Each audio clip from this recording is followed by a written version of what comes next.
MOBY-DICK, or The Whale, by Herman Melville. Chapter 1. Lemmings. Call me Ishmael. Some years ago, never mind how long precisely, having little or no money in my purse, and nothing particular to interest me on shore, I thought I would sail about a little and see the watery part of the world. It is a way I have of driving off the spleen and regulating the circulation. Whenever I find myself growing grin about the mouth, whenever it is a damp, drizzly November in my soul, whenever I find myself involuntarily pausing before coffin warehouses and bringing up the rear of every funeral I meet, and especially whenever my hypos get such an upper hand of me that it requires a strong moral principle to prevent me from deliberately stepping into the street and methodically knocking people's hats off, then I count it high time to get to sea as soon as I can. This is my substitute for pistol and ball. With a philosophical flourish, Cato throws himself upon his sword. I quietly take to the ship. There is nothing surprising in this. If they but knew it, almost all men in their degree, some time or other, cherish very nearly the same feelings towards the ocean with me.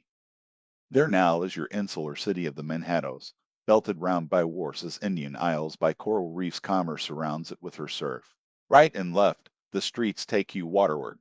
Its extreme downtown is the Battery, where that noble mole is washed by waves and cooled by breezes, which a few hours previous were out of sight of land.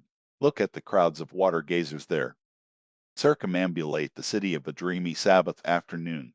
Go from Corler's Hook to Conti's Slip, and from thence, by Whitehall, northward. What do you see posted like silent sentinels all around the town? Stand thousands upon thousands of mortal men fixed in ocean reveries, some leaning against the spiles, some seated upon the pier heads, some looking over the bulwarks of ships from China, some high aloft in the rigging, as if striding to get a still better seaward peep. But these are all landsmen, of weekdays pent up in lath and plaster tied to counters, nailed to benches, clinched to desks. How then is this? Are the green fields gone? What do they here? But look, here come more crowds, pacing straight for the water, and seemingly bound for a dive. Strange, nothing will content them but the extremest limit of the land. Loitering under the shady lee of yonder warehouses will not suffice. No, they must get just as nigh the water as they possibly can without falling in, and there they stand miles of them leagues. And wonders all, they come from lanes and alleys, streets and avenues north, east, south, and west. Yet here they all unite. Tell me, does the magnetic virtue of the needles of the compasses of all those ships attract them thither? Once more, say you are in the country, in some high land of lakes. Take almost any path you please, and 10 to 1 it carries you down in a dale, and leaves you there by a pool in the stream. There is magic in it. Let the most absent-minded of men be plunged in his deepest reverie, stand that man on his legs, set his feet a-going, and he will infallibly lead you to water, if water there be in all that region. Should you ever be athirst in the great American desert, try this experiment, if your caravan happen to be supplied with a metaphysical professor. Yes, as everyone knows, meditation and water are wedded forever. But here is an artist. He desires to paint you the dreamiest, shadiest, quietest, most enchanting bit of romantic landscape in all the valley of the Saco. What is the chief element he employs? There stand his trees, each with a hollow trunk, as if a hermit and a crucifix were within. And here sleeps his meadow, and there sleep his cattle, and up from yonder cottage goes a sleepy smoke. Deep into distant woodlands wends a mazy way, reaching to overlapping spurs of mountains bathed in their hillside blue. But though the picture lies thus tranced, and though this pine tree shakes down its sighs like leaves upon the shepherd's head, yet all were vain, unless the shepherd's eye were fixed upon the magic stream before him. Go visit the prairies in June, when for scores on scores of miles you wade knee-deep among tiger lilies. What is the one charm wanting waiter? There is not a drop of water there. Were Niagara but a cataract of sand, would you travel your 1,000 miles to see it? Why did the poor poet of Tennessee, upon suddenly receiving 2 handfuls of silver, deliberate whether to buy him a coat, which he sadly needed, or invest his money in a pedestrian trip to Rockaway Beach? Why is almost every robust healthy boy with a robust healthy soul in him, at some time or other crazy to go to sea? Why upon your first voyage as a passenger did you yourself feel such a mystical vibration, when first told that you and your ship were now out of sight of land? Why did the old Persians hold the sea holy? Why did the Greeks give it a separate deity, and own brother of Jove? Surely all this is not without meaning, and still deeper the meaning of that story of Narcissus, who, because he could not grasp the tormenting, mild image he saw in the fountain, plunged into it and was drowned. But that same image we ourselves see in all rivers and oceans. It is the image of the ungraspable phantom of life, and this is the key to it all. Now, when I say that I am in the habit of going to sea whenever I begin to grow hazy about the eyes, and begin to be overconscious of my lungs, I do not mean to have it inferred that I ever go to sea as a passenger. For to go as a passenger you must needs have a purse, and a purse is but a rag unless you have something in it.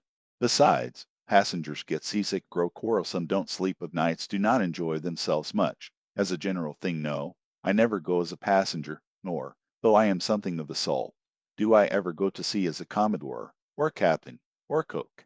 I abandon the glory and distinction of such offices to those who like them. For my part, I abominate all honorable, respectable toils, trials, and tribulations of every kind whatsoever. It is quite as much as I can do to take care of myself, without taking care of ships, barks, brigs, schooners, and what not. And as for going as cook, though I confess there is considerable glory in that, a cook being a sort of officer on shipboard, yet, somehow, I never fancied broiling fowls, though once broiled, judiciously buttered, and judgmatically salted and peppered. There is no one who will speak more respectfully, not to say reverentially, of a broiled fowl than I will.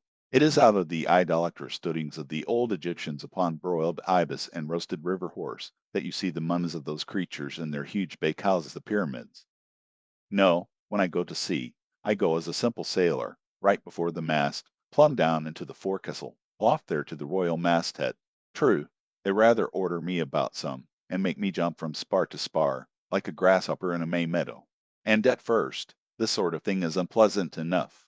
It touches one's sense of honor, particularly if you come of an old established family in the land, the Van Rensselaers, or Randalls, or Hardicanutes, and more than all, if just previous to putting your hand into the tar pot, you have been lording it as a country schoolmaster, making the tallest boys stand in awe of you. The transition is a keen one, I assure you, from a schoolmaster to a sailor, and requires a strong decoction of Seneca and the Stoics to enable you to grin and bear it. But even this wears off in time. What of it? If some old hunks of a sea captain orders me to get a broom and sweep down the decks, what does that indignity amount to, weighed, I mean, in the scales of the New Testament? Do you think the Archangel Gabriel thinks anything the less of me, because I promptly and respectfully obey that old hunks in that particular instance, who ain't a slave? Tell me that. Well, then, however the old sea captains may order me about, however they may thump and punch me about, I have the satisfaction of knowing that it is all right, that everybody else is one way or other served in much the same way either in a physical or metaphysical point of view. That is, and so the universal thump is passed round, and all hands should rub each other's shoulder blades, and be content. Again, I always go to sea as a sailor, because they make a point of paying me for my trouble, whereas they never pay passengers a single penny that I ever heard of. On the contrary, passengers themselves must pay, and there is all the difference in the world between paying and being paid. The act of paying is perhaps the most uncomfortable infliction that the two orchard thieves entailed upon us. But being paid, what will compare with it? The urbane activity with which a man receives money is really marvelous, considering that we so earnestly believe money to be the root of all earthly ills, and that on no account can a moneyed man enter heaven. Ah, how cheerfully we consign ourselves to perdition. Finally, I always go to sea as a sailor, because of the wholesome exercise and pure air of the forecastle deck.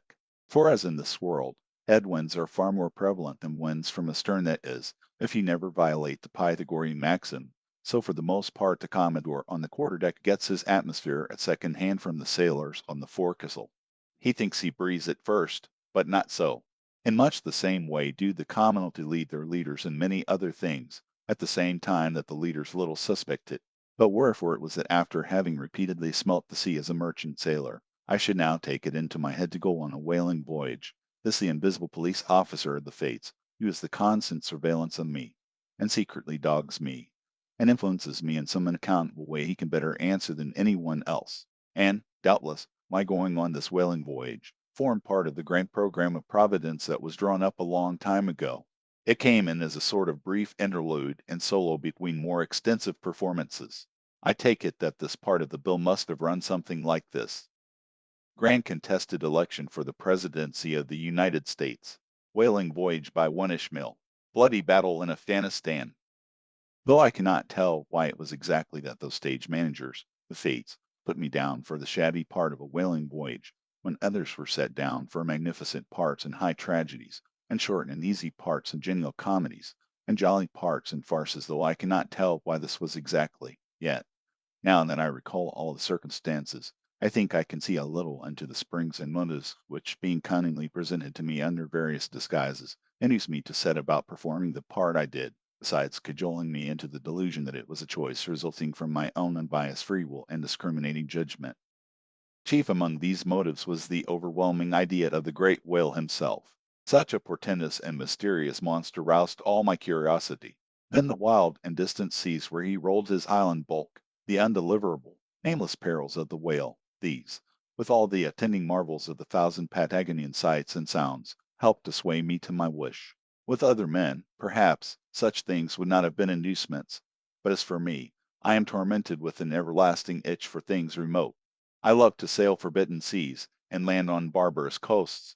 Not ignoring what is good, I am quick to perceive a horror, and could still be social with it would they let me, since it is but well to be on friendly terms with all the inmates of the place one lodges in. By reason of these things, then, the whaling voyage was welcome, the great floodgates of the wonder world swung open, and in the wild conceits that swayed me to my purpose, two and two there floated into my inmost soul endless processions of the whale, and, midmost of them all, one grand hooded phantom, like a snow hill in the air. Chapter 2. The Carpet Bag.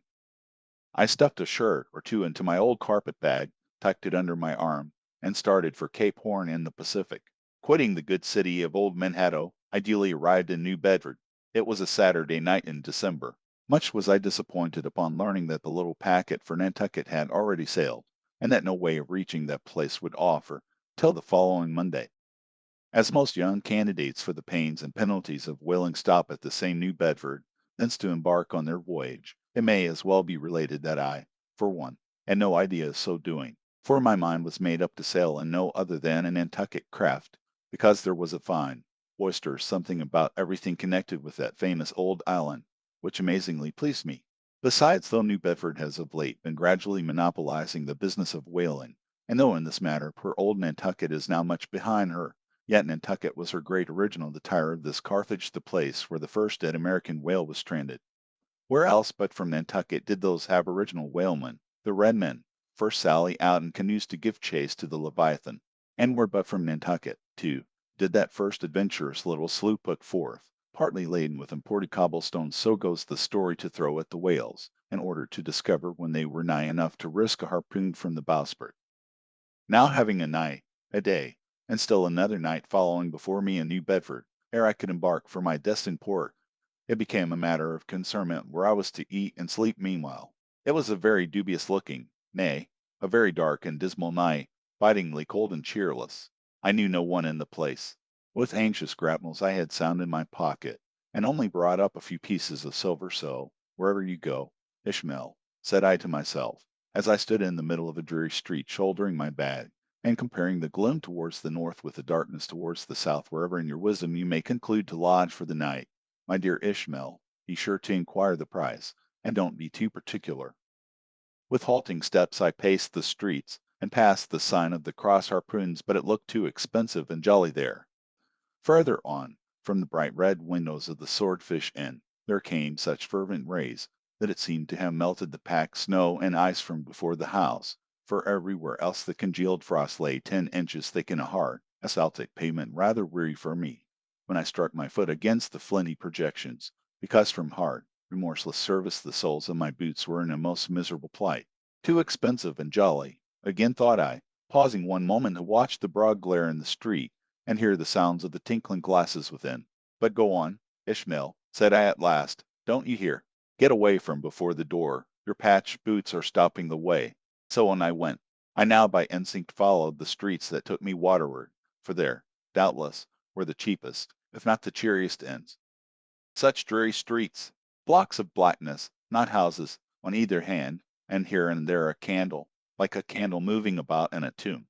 At this hour of the night, of the last day of the week, that quarter of the town proved all but deserted.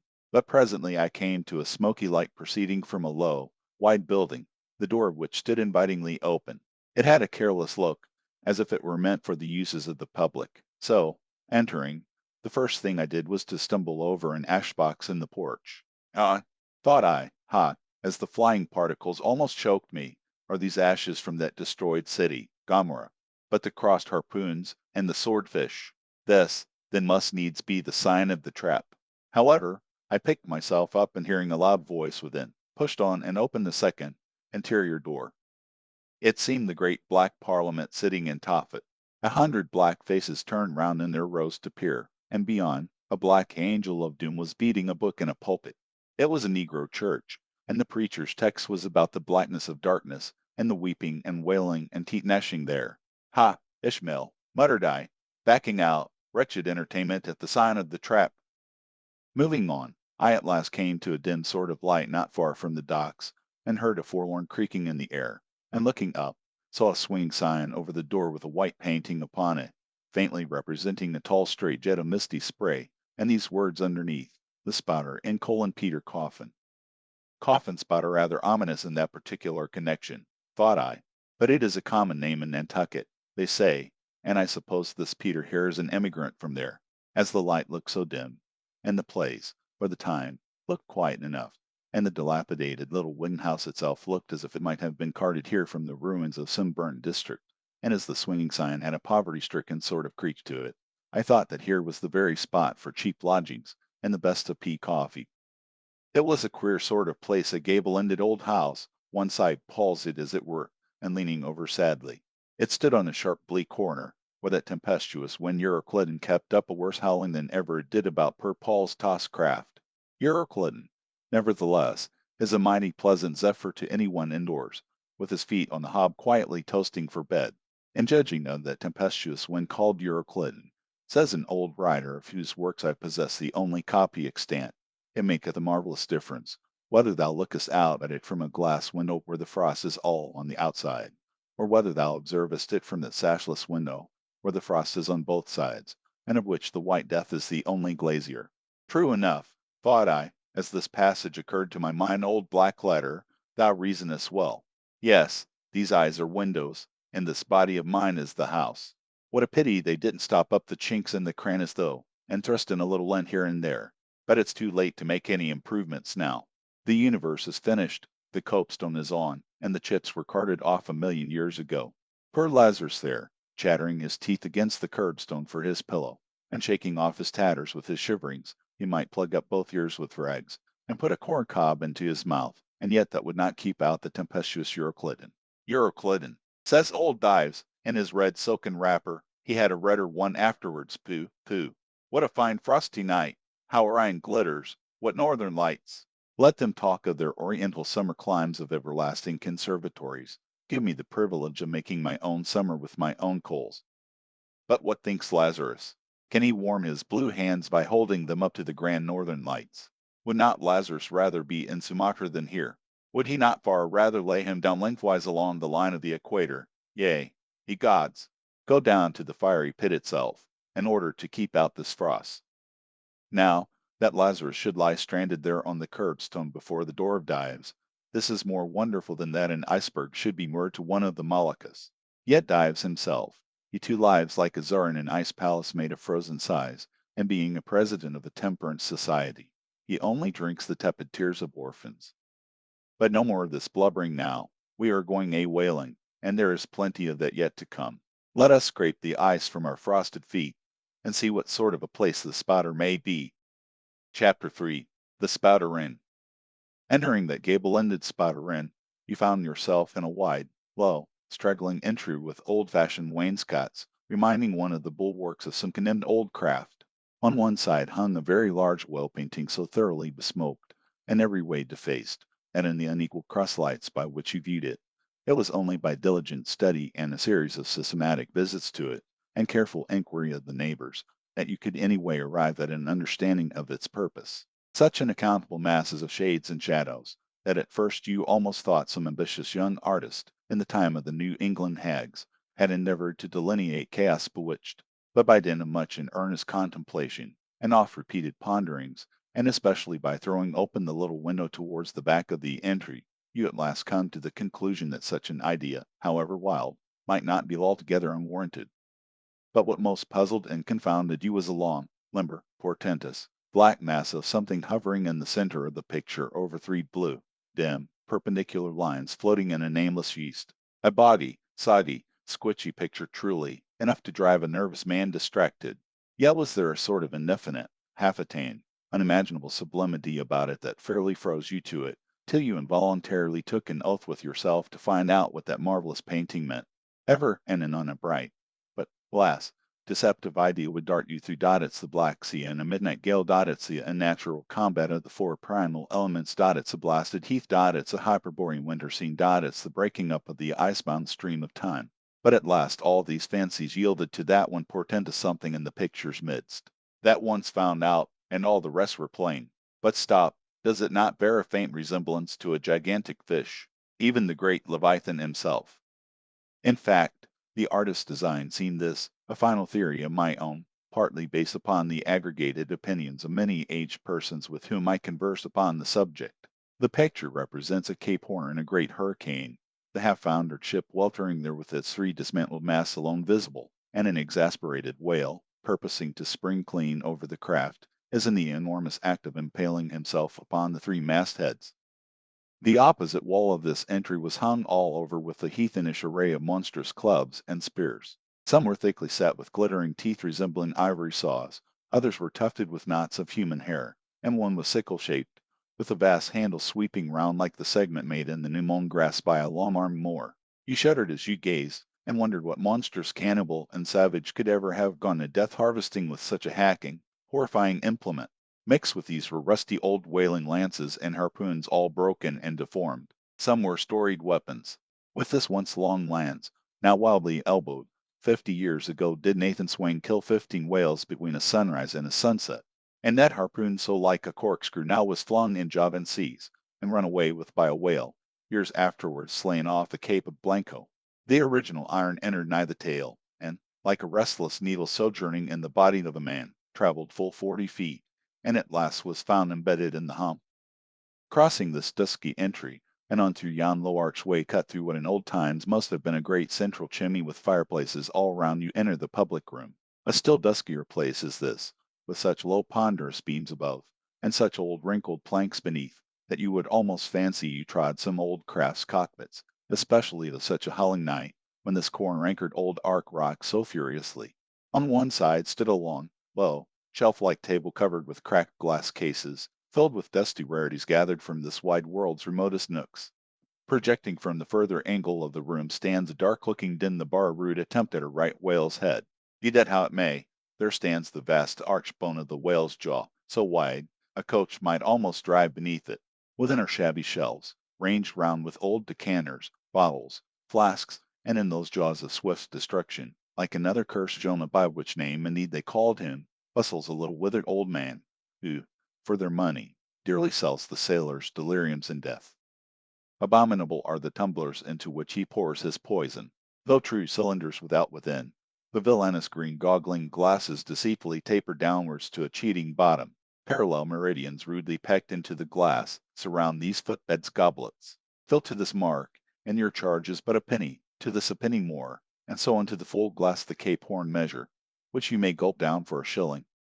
Upon entering the place I found a number of young seamen gathered about a table, examining by a dim light divers specimens of scrimshander.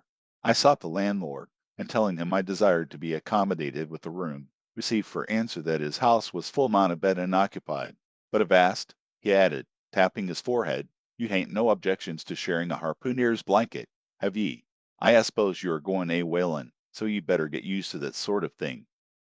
I told him that I never liked to sleep two in a bed, that if I should ever do so, it would depend upon who the harpooner might be, and that if he the landlord really had no other place for me, and the harpooner was not decidedly objectionable, why rather than wander further about a strange town on so bitter a night, I would put up with the half of any decent man's blanket. I thought so. All right, take a seat. Supper you want supper? Supper will be ready directly. I sat down on an old wooden settle, carved all over like a bench on the battery. At one end a ruminating tar was still further adorning it with his jackknife, stooping over and diligently working away at the space between his legs. He was trying his hand at a ship under full sail, but he didn't make much headway. I thought, At last some 4 or 5 of us were summoned to our meal in an adjoining room. It was cold as Iceland, no fire at all. The landlord said he couldn't afford it. Nothing but 2 dismal tallow candles, each in a winding sheet. We were fain to button up our monkey jackets, and hold to our lips cups of scalding tea with our half-frozen fingers. But the fare was of the most substantial kind, not only meat and potatoes, but dumplings. Good heavens! Dumplings for supper! One young fellow in a green box coat addressed himself to these dumplings in a most direful manner. "My boy," said the landlord, "you'll have the nightmare to a dead sark, ain't he?" "Landlord," I whispered, "that ain't the harpooner, is it?" "Oh, no," said he, looking a sort of diabolically funny. "The harpooner is a dark complexioned chap. He never eats dumplings. He don't eats nothing but steaks, and he likes 'em rare." "The devil he does," says I. "Where is that harpooner? Is he here?" "He'll be here afore long," was the answer. I could not help it, but I began to feel suspicious of this dark complexioned harpooner. At any rate, I made up my mind that if it so turned out that we should sleep together, he must undress and get into bed before I did. Supper over, the company went back to the barroom, when, knowing not what else to do with myself, I resolved to spend the rest of the evening as a looker-on. Presently a writing noise was heard without. Starting up, the landlord cried, "That's the Grampus's crew. I seed her reported in the offing this morning, a 3 years' voyage, in a full ship. Hurrah, boys, now we'll have the latest news from the Fijis." A tramping of sea boots was heard in the entry, the door was flung open, and in rolled a wild set of mariners enough. Enveloped in their shabby watch coats, and with their heads muffled in woolen comforters, all bedarned and righted, and their beards stiff with icicles, they seemed an eruption of bears from Labrador.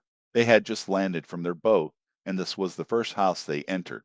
No wonder, then, that they made a straight wake for the whale's mouth, the bar, when the wrinkled little old Jonah, their officiating, soon poured them out brimers all round. One complained of the bad cold in his head, upon which Jonah mixed him a pitch-like potion of gin and molasses, which he swore was a sovereign cure for all colds and catarrhs whatsoever, never mind of how long standing, or whether caught off the coast of Labrador, or on the weather side of an ice island. The liquor soon mounted into their heads, as it generally does even with the arrantest topers newly landed from sea, and they began capering about most obstreperously. I observed, however, that one of them held somewhat aloof, and though he seemed desirous not to spoil the hilarity of his shipmates by his own sober face, yet upon the whole he refrained from making as much noise as the rest. This man interested me at once, and since the sea gods had ordained that he should soon become my shipmate, though but a sleeping partner of one, so far as this narrative is concerned, I will here venture upon a little description of him.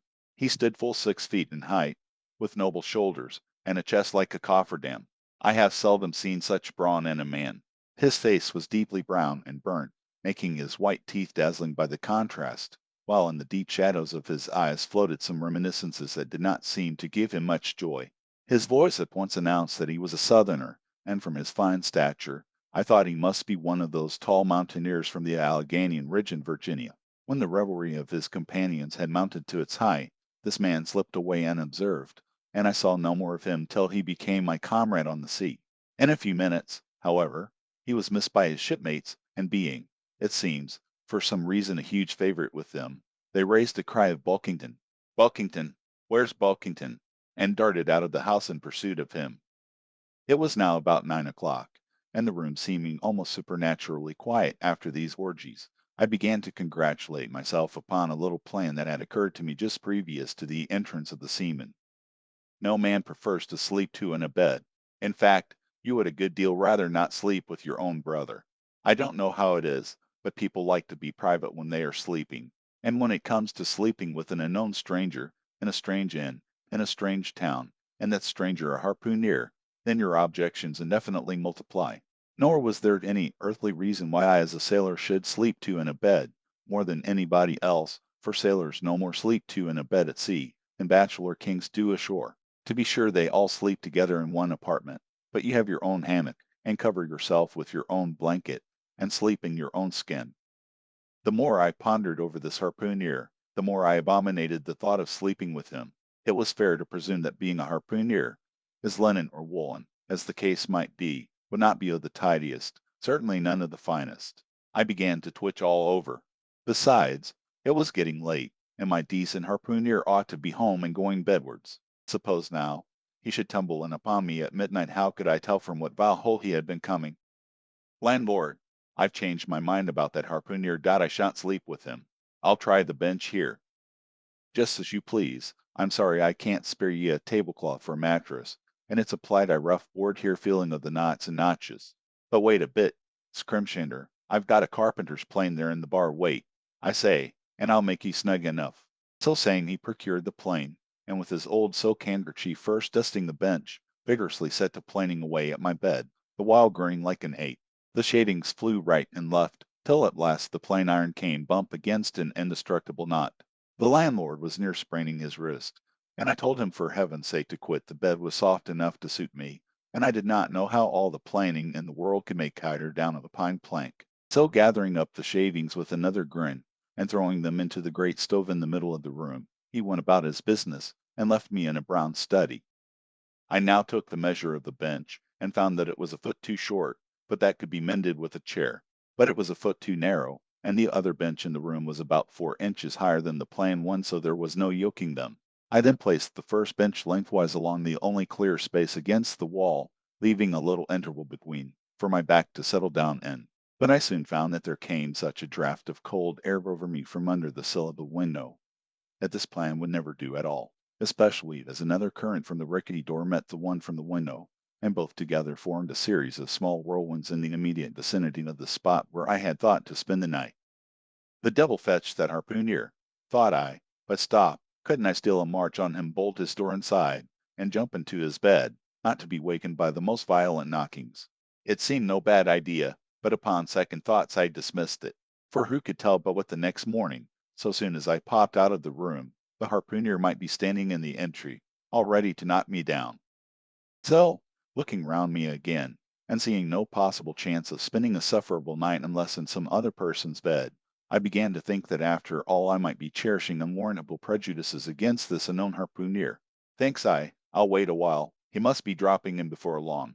I'll have a good look at him then, and perhaps we may become jolly good bedfellows after all. There's no telling. But though the other boarders kept coming in by ones, twos, and threes, and going to bed, yet no sign of my harpooner. Landlord, said I, what sort of a chap is he? Does he always keep such late hours? It was now hard upon 12 o'clock. The landlord chuckled again with his lean chuckle, and seemed to be mightily tickled at something beyond my comprehension. No, he answered, generally he's an early bird, early to bed and early to rise. Yes, he's the bird what catches the worm. But tonight he went out a peddling, you see, and I don't see what on earth keeps him so late, unless, may be, he can't sell his head. Can't sell his head? What sort of a bamboozingly story is this you are telling me? Getting into a towering rage. Do you pretend to say, landlord, that this harpooner is actually engaged this blessed Saturday night, or rather Sunday morning, in peddling his head around this town? That's precisely it, said the landlord, and I told him he couldn't sell it here. The market's overstocked. With what? Shouted I. With heads, to be sure. Ain't there too many heads in the world? I tell you what it is, landlord, said I quite calmly, you'd better stop spinning that yarn to me. I'm not green. Maybe not, taking out a stick and whittling a toothache, but I rather guess you'll be done brown if that air harpooner hears you a slander in his head. I'll break it for him, said I, now flying into a passion again at this unaccountable farrago of the landlord's. It's broke already, said he.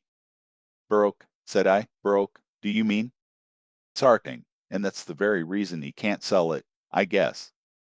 Landlord, said I, going up to him as cool as MT. Hecla in a snowstorm. Landlord, stop whittling. You and I must understand one another, and that too without delay. I come to your house and want a bed. You tell me you can only give me half of one, that the other half belongs to a certain harpooner. And about this harpooner, whom I have not yet seen, you persist in telling me the most mystifying and exasperating stories, tending to beget in me an uncomfortable feeling towards the man whom you design for my bedfellow, a sort of connection, landlord, which is an intimate and confidential one in the highest degree.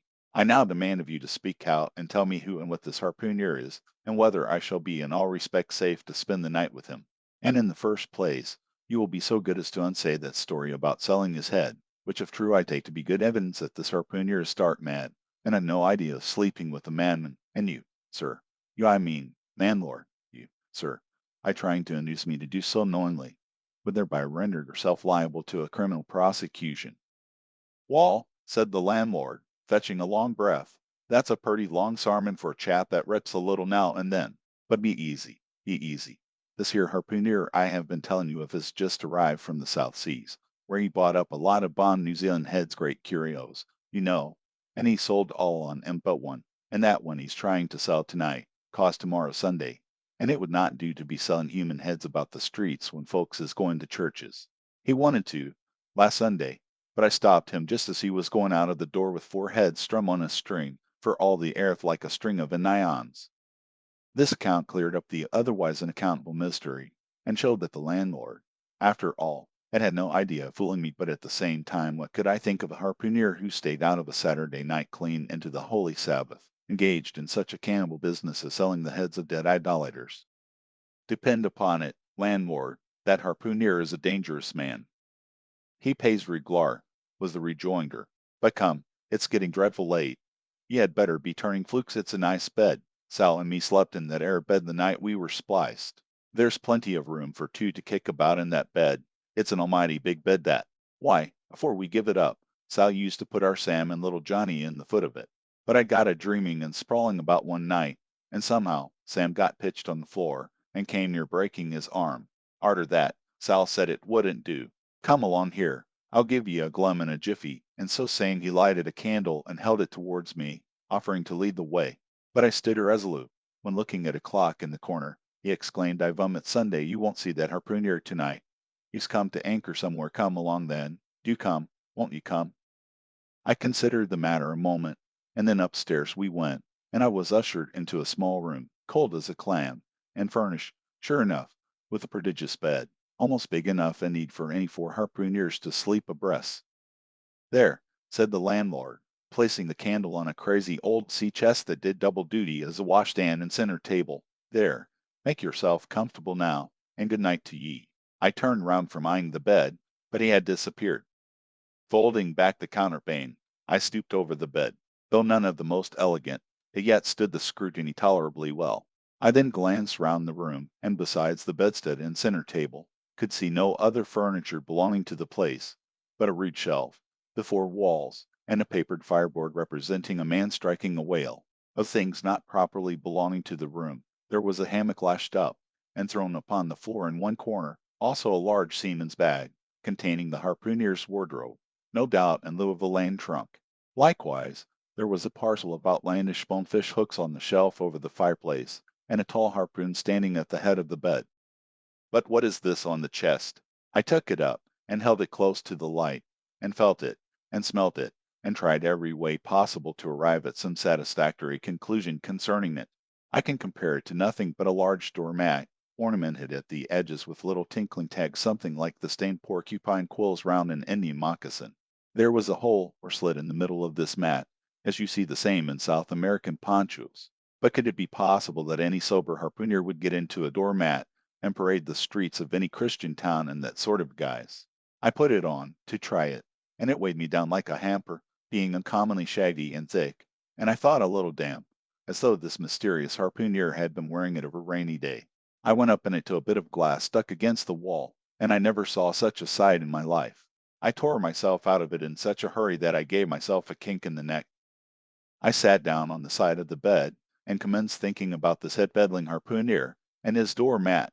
After thinking some time on the bedside, I got up and took off my monkey jacket, and then stood in the middle of the room thinking. I then took off my coat, and thought a little more in my shirt sleeves. But beginning to feel very cold now, half undressed as I was, and remembering what the landlord said about the harpooneers not coming home at all that night, it being so very late, I made no more ado. I jumped out of my pantaloons and boots, and then blowing out the light tumbled into bed, and commended myself to the care of heaven. Whether that mattress was stuffed with corn cobs or broken crockery, there is no telling, but I rolled about a good deal, and could not sleep for a long time.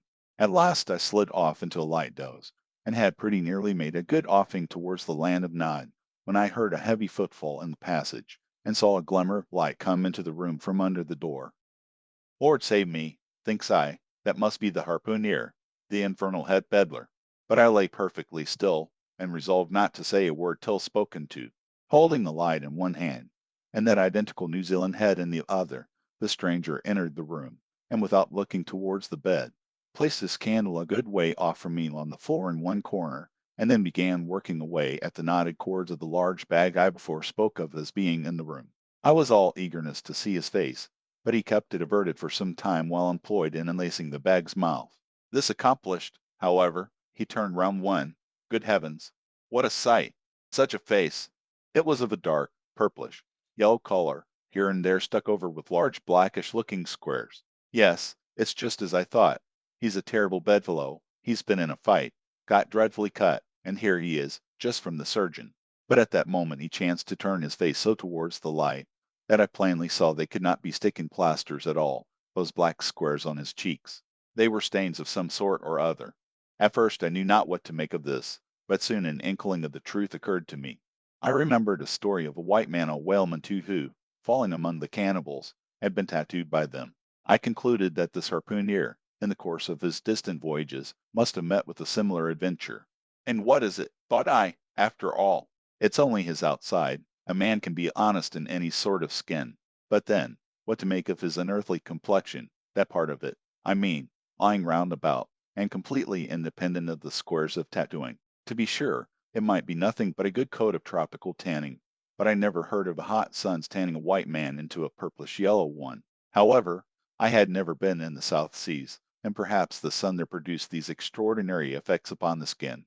Now, while all these ideas were passing through me like lightning, this harpooner never noticed me at all, but, after some difficulty having opened his bag, he commenced fumbling in it, and presently pulled out a sort of tomahawk, and a sealskin wallet with a hair on. Placing these on the old chest in the middle of the room, he then took the New Zealand head, a ghastly thing enough, and crammed it down into the bag. He now took off his hat, a new beaver hat, when I came nigh singing out with fresh surprise. There was no hair on his head, none to speak of, at least nothing but a small scalp knot twisted up on his forehead. His bald purplish head now looked for all the world like a mildewed skull. Had not the stranger stood between me and the door, I would have bolted out of it quicker than ever I bolted a dinner. Even as it was, I thought something of slipping out of the window, but it was the second floor back.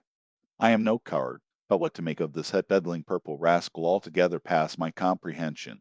Ignorance is the parent of fear, and being completely nonplussed and confounded about the stranger, I confess I was now as much afraid of him as if it was the devil himself who had thus broken into my room at the dead of night. In fact, I was so afraid of him that I was not game enough just then to address him, and demand a satisfactory answer concerning what seemed inexplicable in him. Meanwhile, he continued the business of undressing, and at last showed his chest and arms. As I live, these covered parts of him were checkered with the same squares as his face.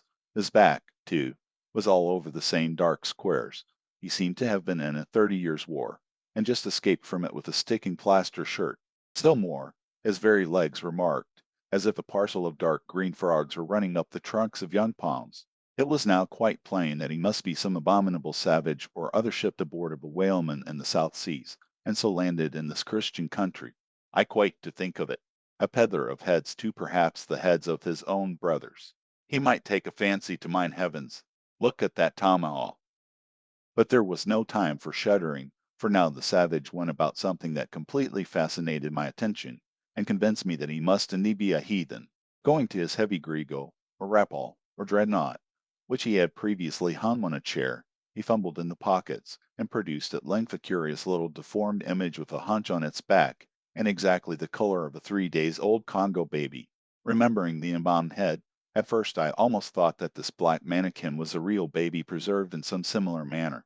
But seeing that it was not at all limber, and that it glistened a good deal like polished ebony, I concluded that it must be nothing but a wooden idol, which indeed it proved to be. For now the savage goes up to the empty fireplace, and removing the papered fireboard, sets up this little hunchbacked image, like a tempin, between the andirons.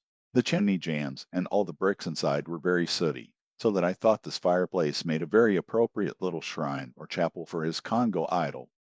I now screwed my eyes hard towards the half-hidden image, feeling but ill at ease meantime to see what was next to follow. First he takes about a double handful of shavings out of his grego pocket, and places them carefully before the idol, then laying a bit of ship biscuit on top and applying the flame from the lamp, he kindled the shavings into a sacrificial blaze. Presently, After many hasty snatches into the fire, and still hastier withdrawals of his fingers whereby he seemed to be scorching them badly, he at last succeeded in drawing out the biscuit. Then blowing off the heat and ashes a little, he made a polite offer of it to the little negro. But the little devil did not seem to fancy such dry sort of fare at all. He never moved his lips. All these strange antics were accompanied by still stranger guttural noises from the devotee, who seemed to be praying in a sing-song or else singing some pagan psalmody or other, during which his face twitched about in the most unnatural manner. At last extinguishing the fire, he took the idol up very unceremoniously, and bagged it again in his gregel pocket as carelessly as if he were a sportsman bagging a dead woodcock. All these queer proceedings increased my uncomfortableness, and seeing him now exhibiting strong symptoms of concluding his business operations, and jumping into bed with me, I thought it was high time, now or never, before the light was put out, to break the spell in which I had so long been bound. But the interval I spent in deliberating what to say was a fatal one. Taking up his tomahawk from the table, he examined the head of it for an instant, and then holding it to the light, with his mouth at the handle, he puffed out great clouds of tobacco smoke. The next moment the light was extinguished, and this wild cannibal, tomahawk between his teeth, sprang into bed with me. I sang out, I could not help it now, and giving a sudden grunt of astonishment, he began feeling me. Stammering out something, I knew not what, I rolled away from him against the wall, and then conjured him, whoever or whatever he might be, to keep quiet, and let me get up and light the lamp again. But his guttural responses satisfied me at once that he but ill comprehended my meaning. Who E.W. He at last said, You know speak he, damn me, I kill he. And so saying the lighted tomahawk began flourishing about me in the dark. Landlord, for God's sake, Peter Coffin, shouted I. Landlord, watch, coffin, angels, save me.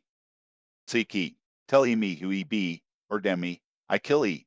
Again growled the cannibal, while his horrid flourishings of the tomahawk scattered the hot tobacco ashes about me till I thought my linen would get on fire. But thank heaven, at that moment the landlord came into the room light in hand, and leaping from the bed I ran up to him. Don't be afraid now, said he, grinning again. Queequeg here wouldn't harm a hair of your head. Stop your grinning, shouted I, and why didn't you tell me that that infernal harpooner was a cannibal? I thought ye knowed it, didn't I tell ye? He was a peddlin' heads around town but turn flukes again and go to sleep. Queequeg, look here, you sabby me. I sabby you this man sleep, you sabby. Me sabby plenty, grunted Queequeg, puffing away at his pipe and sitting up in bed. You get ye in, he added, motioning to me with his tomahawk, and throwing the clothes to one side. He really did this in not only a civil but a really kind and charitable way. I stood looking at him a moment. For all his tattooings, he was on the whole a clean, comely-looking cannibal. What's all this fuss I have been making about? Thought I to myself, the man's a human being just as I am. He has just as much reason to fear me as I have to be afraid of him. Better sleep with a sober cannibal than a drunken Christian.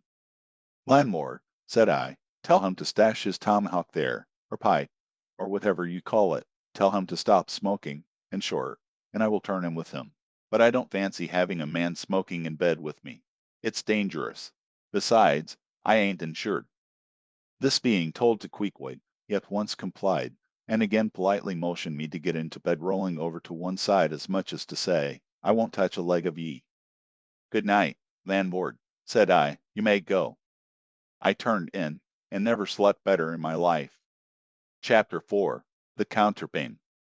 Upon waking next morning about daylight, I found Queequeg's arm thrown over me in the most loving and affectionate manner.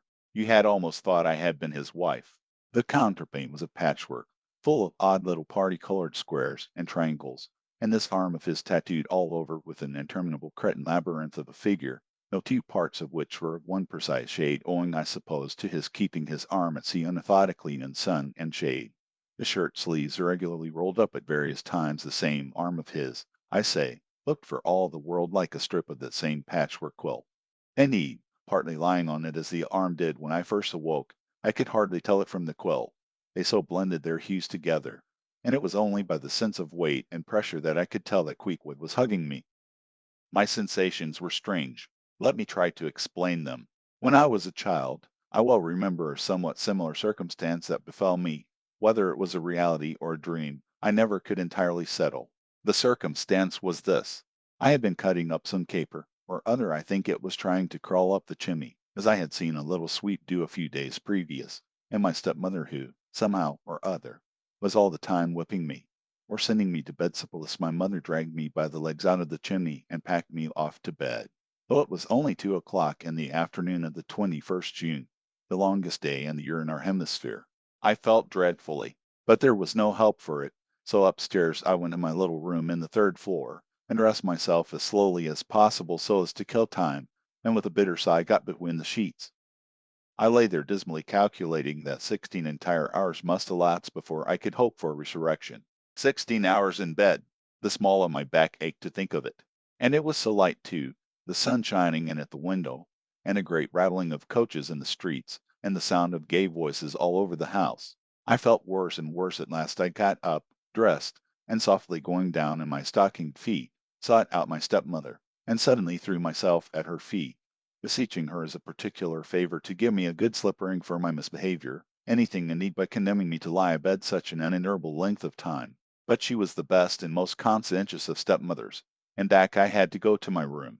For several hours I lay there broad awake, feeling a great deal worse than I have ever done since, even from the greatest subsequent misfortunes.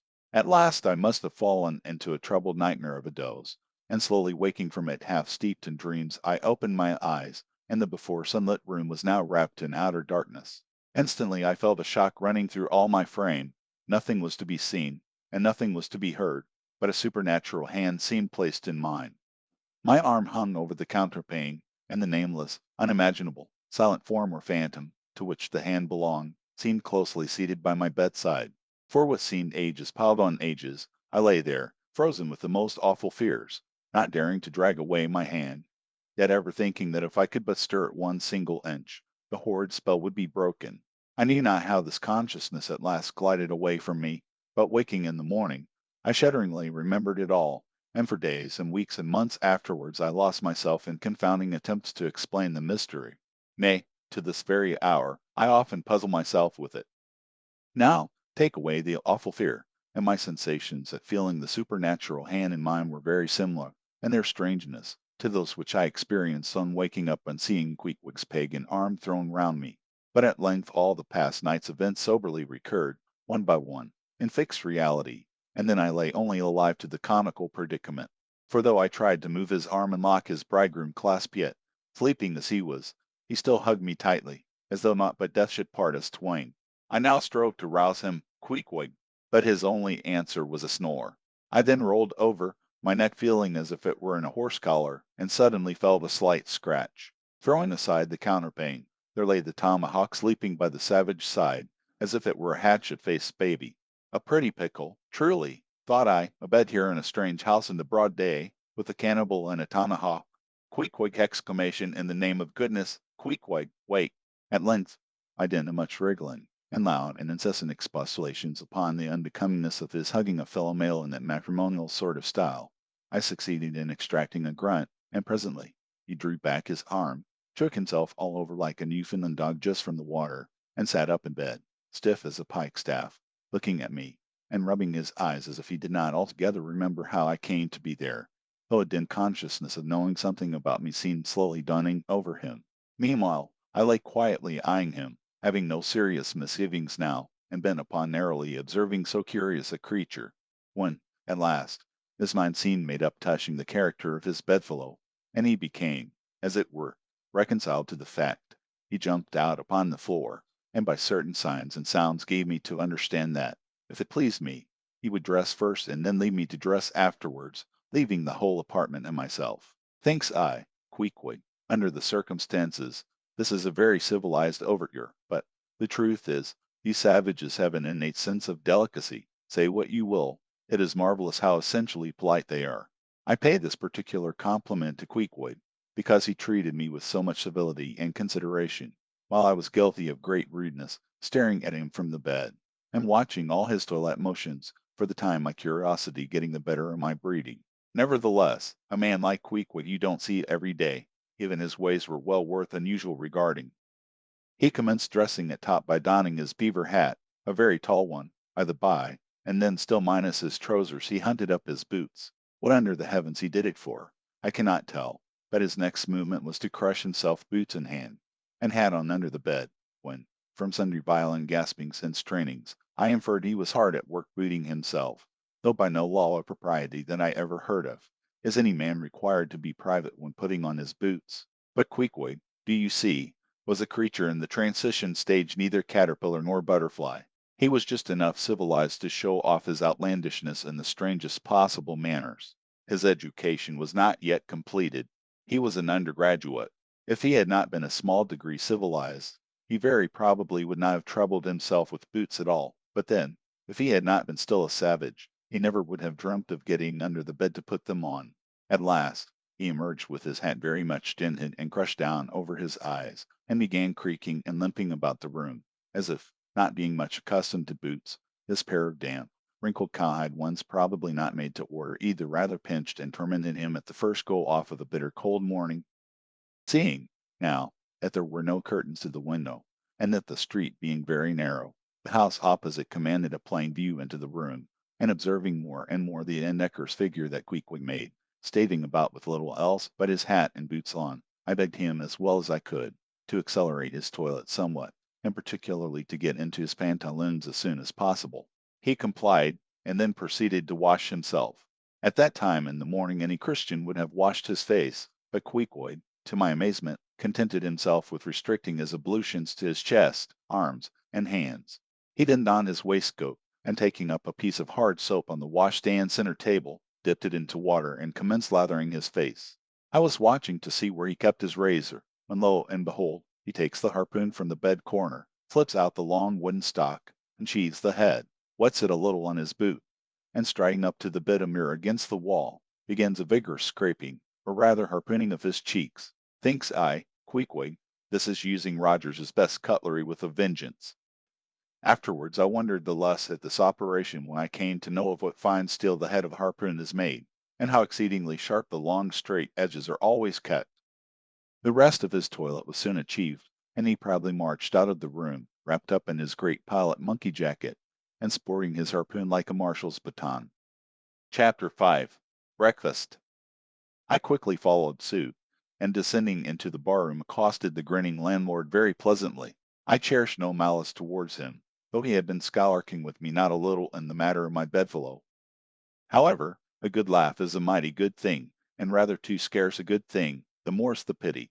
So, if any one man, in his own proper person, affords stuff for a good joke to anybody, let him not be backward, but let him cheerfully allow himself to spend and be spent in that way. And the man that has anything bountifully laughable about him, be sure there is more in that man than you perhaps think for. The barroom was now full of the boarders who had been dropping in the night previous, and whom I had not as yet had a good look at. They were nearly all whalemen, chief mates, and second mates, and third mates, and sea carpenters, and sea coopers, and sea blacksmiths, and harpooneers, and shipkeepers, a brown and brawny company, with bosky beards, and unshorn, shaggy set, all wearing monkey jackets for morning gowns. You could pretty plainly tell how long each one had been ashore. This young fellow's healthy cheek is like a sun-toasted pear in hue, and would seem to smell almost as musky. He cannot have been 3 days landed from his Indian voyage. That man next him looks a few shades lighter. You might say a touch of satin wood is in him. In the complexion of the third still lingers a tropic tone, but slightly bleached withal. He doubtless has tarried whole weeks ashore. But who could show a cheek like Queequeg, which, barred with various tints, seemed like the Andes' western slope, to show forth in one array, contrasting climates, zone by zone. "Grub, ho!" now cried the landlord, flinging open a door, and then we went to breakfast. They say that men who have seen the world thereby become quite at ease in manner, quite self-possessed in company. Not always, though Ledyard, the great New England traveller, and Mungo Park, the Scotch one, of all men, they possess the least assurance in the parlour. But perhaps the mere crossing of Siberia in a sledge drawn by dogs as Ledyard did, or the taking a long solitary walk on an empty stomach, in the negro heart of Africa, which was the sum of poor Mungo's performances this kind of travel, I say, may not be the very best mode of attaining a high social polish. Still, for the most part, that sort of thing is to be had anywhere. These reflections just here are occasioned by the circumstance that after we were all seated at the table, and I was preparing to hear some good stories about whaling, to my no small surprise, nearly every man maintained a profound silence. And not only that, but they looked embarrassed. Yes, Here were a set of sea dogs, many of whom without the slightest bashfulness had boarded great whales on the high seas entire strangers to them and duelled them dead without winking, and yet here they sat at a social breakfast table, all of the same calling, all of kindred taste, looking round as sheepishly at each other as though they had never been out of sight of some sheepfold among the green mountains. A curious sight, these bashful bears, these timid warrior whalemen. But as for Queequeg, why, Queequeg sat there among them at the head of the table, too. It so chanced, as cool as an icicle. To be sure, I cannot say much for his breeding. His greatest admirer could not have cordially justified his bringing his harpoon into breakfast with him, and using it there without ceremony, reaching over the table with it, to the imminent jeopardy of many heads, and grappling the beefsteaks towards him. But that was certainly very coolly done by him, and every one knows that in most people's estimation, to do anything coolly is to do it genteelly. We will not speak of all Queequeg's peculiarities here, how he eschewed coffee and hot rolls, and applied his undivided attention to beefsteaks, done rare. Enough, that when breakfast was over he withdrew like the rest into the public room, lighted his tomahawk pipe, and was sitting there quietly digesting and smoking with his inseparable hat on, when I sallied out for a stroll. Chapter 6. The Street. If I had been astonished at first catching a glimpse of so outlandish an individual as Queequeg circulating among the polite society of the civilized town, that astonishment soon departed upon taking my first daylight stroll through the streets of New Bedford. In thoroughfares nigh the docks, any considerable seaport will frequently offer to view the queerest looking nondescripts from foreign parts. Even in Broadway and Chestnut streets, Mediterranean mariners will sometimes jostle the affrighted ladies. Regent Street is not unknown to Lascars and Malays, and at Bombay, in the Apollo Green, live Yankees have often scared the natives. But New Bedford beats all Water Street in Wapping. In these last mentioned haunts you see only sailors, but in New Bedford, actual cannibals stand chatting at street corners, savages outright, many of whom yet carry on their bones unholy flesh. It makes a stranger stare. But, besides the Fijians, Tonga-Tabuars, Arromangoans, Penangians, and Brigians, and, besides the wild specimens of the whaling craft which unheeded reel about the streets, you will see other sights still more curious, certainly more comical. There weekly arrive in this town scores of green Vermonters and New Hampshire men, all athirst for gain and glory in the fishery. They are mostly young, of stalwart frames, fellows who have felled forests, and now seek to drop the axe and snatch the whale lance. Many are as green as the green mountains whence they came. In some things you would think them but a few hours old. Look there, that chap strutting round the corner. He wears a beaver hat and swallow-tailed coat, girdled with a sailor belt and sheath knife. Here comes another with a sou'wester and a bombazine cloak. No town-bred dandy will compare with a country-bred one. I mean a downright bumpkin dandy, a fellow that, in the dog days, will mow his 2 acres in buckskin gloves for fear of tanning his hands. Now when a country dandy like this takes it into his head to make a distinguished reputation, and joins the great whale fishery, you should see the comical things he does upon reaching the seaport. In bespeaking his sea outfit, he orders bell buttons to his waistcoats, straps to his canvas trousers. Ah, poor hayseed! How bitterly will burst those straps in the first howling gale, when thou art driven, straps, buttons, and all, down the throat of the tempest. But think not that this famous town has only harpooneers, cannibals, and bumpkins to show her visitors. Not at all. Still New Bedford is a queer place.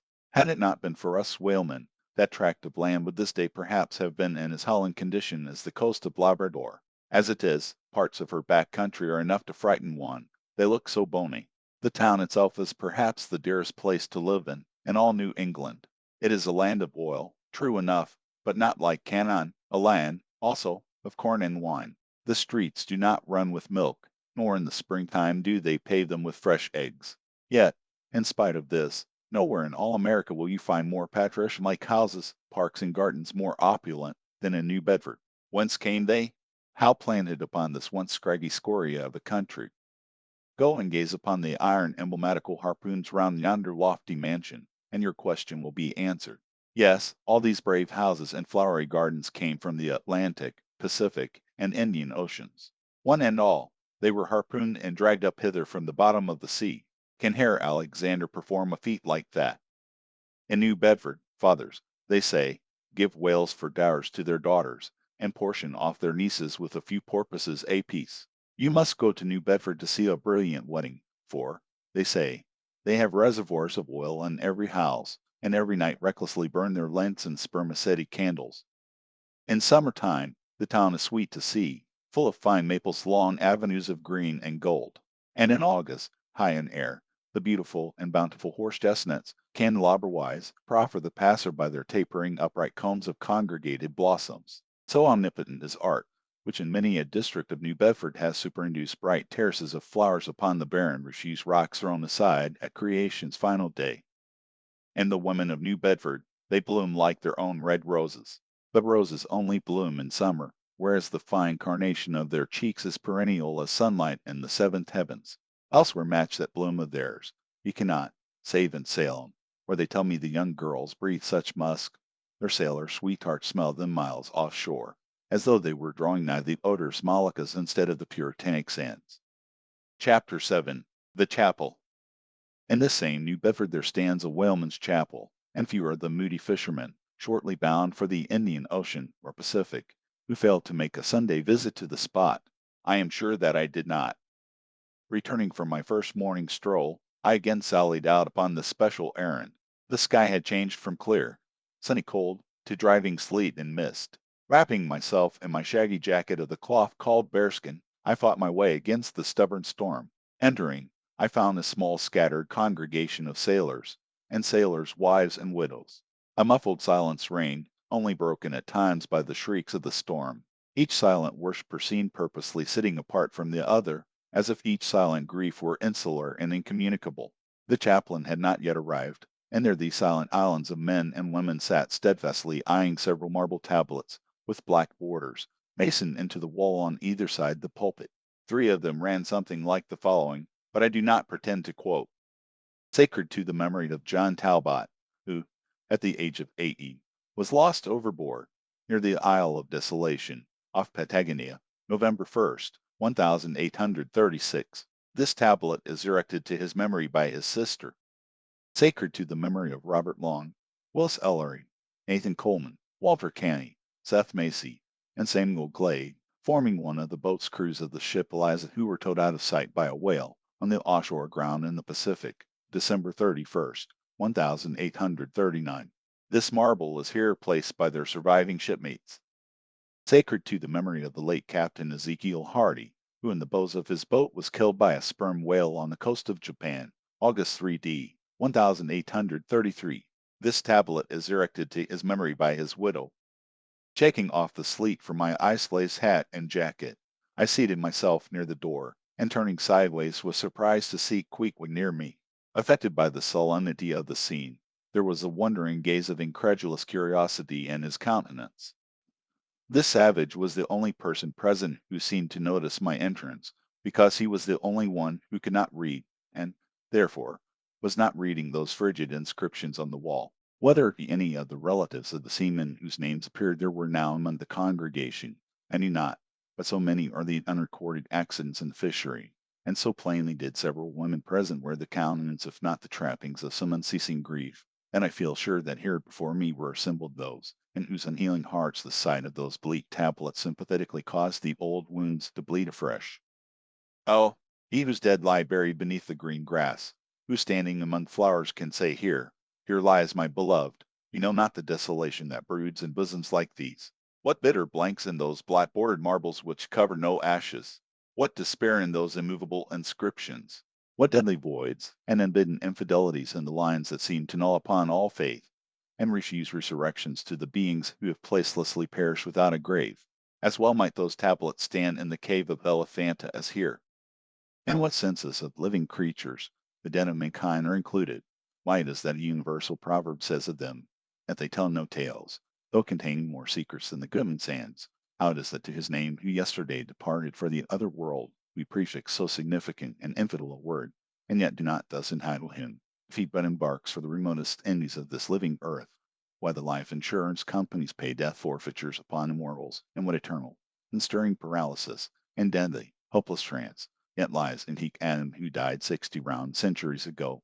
How it is that we still refuse to be comforted for those who we nevertheless maintain are dwelling in unspeakable bliss, while all the living so strive to hush all the dead, wherefore but the rumor of a knocking in a tomb will terrify a whole city. All these things are not without their meanings. But faith, like a jackal, feeds among the tombs, and even from these dead doubts she gathers her most vital hope. It needs scarcely to be told with what feelings, on the eve of the Nantucket voyage, I regarded those marble tablets, and by the murky light of that darkened, doleful day read the fate of the whaleman who had gone before me. Yes, Ishmael, the same fate may be thine, but somehow I grew merry again. Delightful inducements to embark, fine chance for promotion. It seems a still boat will make me an immortal by brevet. Yes, there is death in this business of whaling a speechlessly quick chaotic bundling of a man into eternity. But what then? Methinks we have hugely mistaken this matter of life and death. Methinks that what they call my shadow here on earth is my true substance. Methinks that in looking at things spiritual, we are too much like oysters observing the sun through the water, and thinking that thick water the thinnest of air. Methinks my body is but the lees of my better being. In fact, take my body who will, take it I say, it is not me. And there for 3 cheers for Nantucket, and come a stove boat and stove body when they will, for stay my soul, Jove himself cannot. Chapter 8. The Pulpit. I had not been seated very long ere a man of a certain venerable robustness entered, immediately as the storm pelted door flew back upon admitting him, a quick regardful eyeing of him by all the congregation, sufficiently attested that this fine old man was the chaplain. Yes, that was the famous Father Mapple, so called by the whalemen, among whom he was a very great favorite. He had been a sailor and a harpooner in his youth, but for many years past had dedicated his life to the ministry.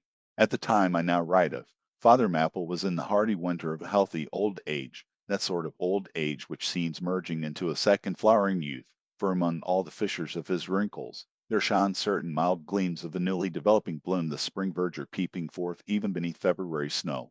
No one having previously heard his history, could for the first time behold Father Mapple without the utmost interest, because there were certain engrafted clerical peculiarities about him, imputable to that adventurous maritime life he had led. When he entered I observed that he carried no umbrella, and certainly had not come in his carriage, for his tarpaulin hat ran down with melting sleet, and his great pilot cloth jacket seemed almost to drag him to the floor with the weight of the water it had absorbed. However, hat and coat and overshoes were one by one removed, and hung up in a little space in an adjacent corner, when, arrayed in a decent suit, he quietly approached the pulpit. Like most old-fashioned pulpits, it was a very lofty one, and sends irregular stairs to such a height would, by its long angle with the floor, seriously contract the already small area of the chapel. The architect, it seemed, had acted upon the hint of Father Mapple, and finished the pulpit without a stairs, substituting a perpendicular side ladder, like those used in mounting a ship from a boat at sea. The wife of the whaling captain had provided the chapel with a handsome pair of red worsted man-ropes for this ladder, which, being itself nicely headed, and stained with a mahogany color, the whole contrivance, considering what manner of chapel it was, seemed by no means in bad taste. Halting for an instant at the foot of the ladder, and with both hands grasping the ornamental knobs of the man-ropes, Father Mapple cast a look upwards, and then with a truly sailor-like but still reverential dexterity, hand over hand, mounted the steps as if ascending the main top of his vessel. The perpendicular parts of the side ladder, as is usually the case with swinging ones, were of cloth-covered rope, only the rounds were of wood, so that at every step there was a joint. At my first glimpse of the pulpit, it had not escaped me that however convenient for a ship, these joints in the present instance seemed unnecessary, for I was not prepared to see Father Mapple after gaining the height, slowly turn round, and stooping over the pulpit, deliberately drag up the ladder step by step, till the whole was deposited within, leaving him impregnable in his little Quebec. I pondered some time without fully comprehending the reason for this. Father Mapple enjoyed such a wide reputation for sincerity and sanctity that I could not suspect him of courting notoriety by any mere tricks of the stage. No, thought I, there must be some sober reason for this thing. Furthermore, it must symbolize something unseen. Can it be, then, that by that act of physical isolation, he signifies his spiritual withdrawal for the time from all outward worldly ties and connections? Yes, for replenished with the meat and wine of the Word, to the faithful man of God, this pulpit, I see, is a self-containing stronghold, a lofty air-embraced sign, with a perennial well of water within the walls. But the side ladder was not the only strange feature of the place, borrowed from the chaplain's former seafarings. Between the marble cenotaphs on either hand of the pulpit, the wall which formed its back was adorned with a large painting representing a gallant ship beating against a terrible storm off a lee coast of black rocks and snowy breakers. But high above the flying scud and dark curling clouds, there floated a little isle of sunlight, from which beamed forth an angel's face, and this bright face shed a distinct spot of radiance upon the ship's tossed deck, something like that silver plate now inserted into the Victory's plank where Nelson fell. Ah, noble ship, the angel seemed to say, beat on, thou noble ship, and bear a hardy helm, for lo, the sun is breaking through, the clouds are rolling off serenest azures at hand. Nor was the pulpit itself without a trace of the same sea taste that had achieved the latter in the picture. Its paneled front was in the likeness of the ship's bluff bows, and the Holy Bible rested on a projecting piece of scroll work, fashioned after a ship's fiddle-headed beak. What could be more full of meaning for the pulpit is ever this earth's foremost part. All the rest comes in its rear. The pulpit leads the world. From thence it is the storm of God's quick wrath is first descried, and the bow must bear the earliest brunt. From thence it is the god of breezes fair or foul is first invoked for favorable winds. Yes, the world's a ship on its passage out, and not a voyage complete, and the pulpit is its prow. Chapter 9. The Sermon. Father Mapple rose, and in a mild voice of unassuming authority ordered the scattered people to condense. Starboard gangway, there. Side away to larboard gangway to starboard. Midgets, midgets. There was a low rumbling of heavy sea boots among the benches, and a still slighter shuffling of women's shoes, and all was quiet again, and every eye on the preacher. He paused a little, then kneeling in the pulpit's bows, folded his large brown hands across his chest, uplifted his closed eyes, and offered a prayer so deeply devout that he seemed kneeling and praying at the bottom of the sea. This ended, in prolonged solemn tones, like the continual tolling of a bell in a ship that is foundering at sea in a fog. In such tones he commenced reading the following hymn, by changing his manner towards the concluding stanzas, burst forth with appealing exultation and joy.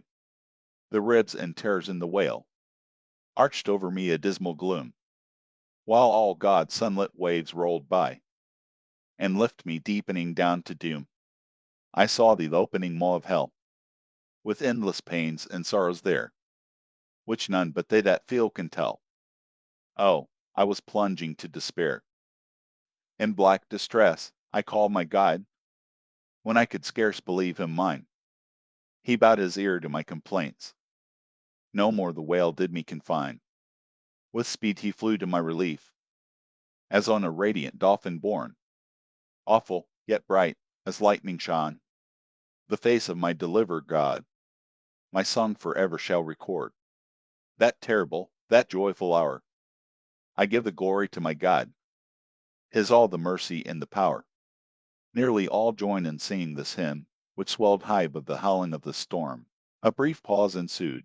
The preacher slowly turned over the leaves of the Bible, and at last, folding his hand down upon the proper page, said, "Loved shipmates, clenched the last verse of the first chapter of Jonah, and God had prepared a great fish to swallow up Jonah." Shipmates, this book, containing only 4 chapters, 4 yarns, is one of the smallest strands in the mighty cable of the Scriptures. Yet what depths of the soul does Jonah's deep sea line sound? What a pregnant lesson to us is this prophet! What a noble thing is that canticle in the fish's belly! How bill-like and boisterously grand! We feel the flood surging over us. We sound with him to the kelpy bottom of the waters. Seaweed and all the slime of the sea is about us. But what is this lesson that the book of Jonah teaches? Shipmates, it is a 2-stranded lesson, a lesson to us all as sinful men, and a lesson to me as a pilot of the living God. As sinful men, it is a lesson to us all, because it is a story of the sin, hard-heartedness, suddenly awakened fears, the swift punishment, repentance, prayers, and finally the deliverance and joy of Jonah. As with all sinners among men, the sin of the son of Amittai was in his willful disobedience of the command of God. Never mind now what that command was, or how conveyed, which he found a hard command. But all the things that God would have us do are hard for us to do. Remember that, and hence, he oftener commands us than endeavors to persuade. And if we obey God, we must disobey ourselves, and it is in this disobeying ourselves, wherein the hardness of obeying God consists. With this sin of disobedience in him, Jonah still further flouts at God, by seeking to flee from him. He thinks that a ship made by men will carry him into countries where God does not reign, but only the captains of this earth. He skulks about the wharves of Joppa, and seeks a ship that's bound for Tarshish. There lurks, perhaps, a hitherto unheeded meaning here. By all accounts, Tarshish could have been no other city than the modern Cadiz. That's the opinion of learned men.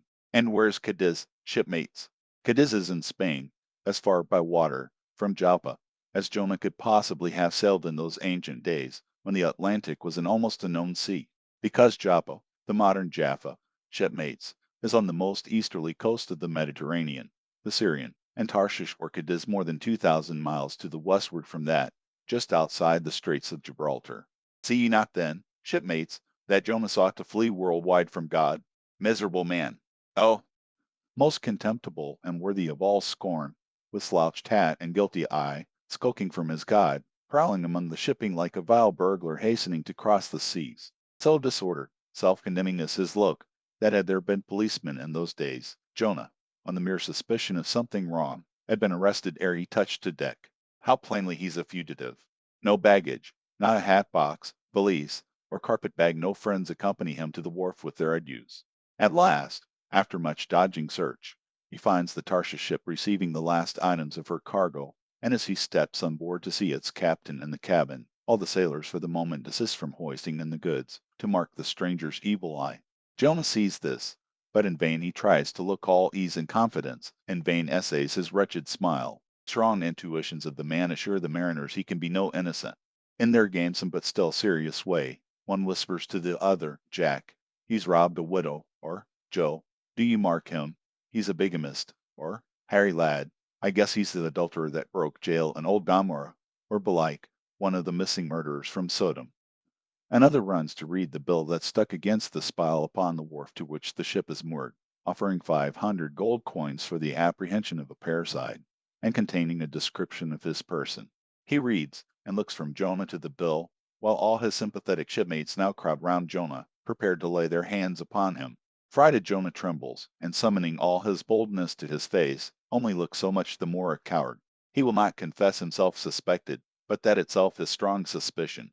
So he makes the best of it, and when the sailors find him not to be the man that is advertised, they let him pass, and he descends into the cabin. "Who's there?"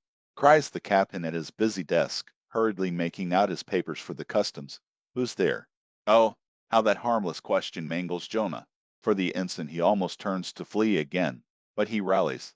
"I seek a passage in this ship to Tarshish. How soon sail ye, sir?" Thus far the busy captain had not looked up to Jonah, though the man now stands before him. But no sooner does he hear that hollow voice, than he darts a scrutinizing glance. "We sail with the next coming tide," at last he slowly answered, still intently eyeing him. "No sooner, sir. Soon enough for any honest man that goes a passenger." "Huh, Jonah, that's another step." But he swiftly calls away the captain from that scent. "I'll sail with ye," he says. "The passage money how much is Thaddeus pay now?" For it is particularly written, shipmates, as if it were a thing not to be overlooked in this history, that he paid the fare thereof ere the craft did sail. And taken with the context, this is full of meaning. Now Jonah's captain, shipmates, was one whose discernment detects crime in any, but whose cupidity exposes it only in the penniless. In this world, shipmates, sin that pays its way can travel freely, and without a passport, whereas virtue, if a pauper, is stopped at all frontiers. So Jonah's captain prepares to test the length of Jonah's purse, ere he judge him openly. He charges him thrice the usual sum, and it's assented to. Then the captain knows that Jonah is a fugitive, but at the same time resolves to help a flight that paves its rear with gold. Yet when Jonah fairly takes out his purse, prudent suspicion still molests the captain. He rings every coin to find a counterfeit. Not a forger, any way, he mutters, and Jonah is put down for his passage. "Point out my stateroom, sir," says Jonah now. "I'm travel weary. I need sleep." "Thou lookest like it," says the captain. "There's thy room." Jonah enters, and would lock the door, but the lock contains no key. Hearing him foolishly fumbling there, the captain laughs lowly to himself, and mutters something about the doors of convict cells being never allowed to be locked within. All dressed and dusty as he is, Jonah throws himself into his berth, and finds the little stateroom ceiling almost resting on his forehead. The air is close, and Jonah gasps. Then, in the contracted hole, sunk, too, beneath the ship's waterline, Jonah feels the heralding presentiment of the stifling hour when the whale shall hold him in the smallest of his bowels wards. Screwed at its axis against the side, a swinging lamp slightly oscillates in Jonah's room, and the ship, heeling over towards the wharf with the weight of the last bales received, the lamp, flame and all, though in slight motion, still maintains a permanent obliquity with reference to the room, though, In truth, infallibly straight itself, it but made obvious the falls, lying levels among which it hung. The lamp alarms and frightens Jonah, as lying in his berth his tormented eyes roll round the place, and this thus far successful fugitive finds no refuge for his restless glance. But that contradiction in the lamp more and more appalls him. The floor, the ceiling, and the side are all awry. Oh, so my conscience hangs in me, he groans, straight upwards, so it burns, but the chambers of my soul are all in crookedness.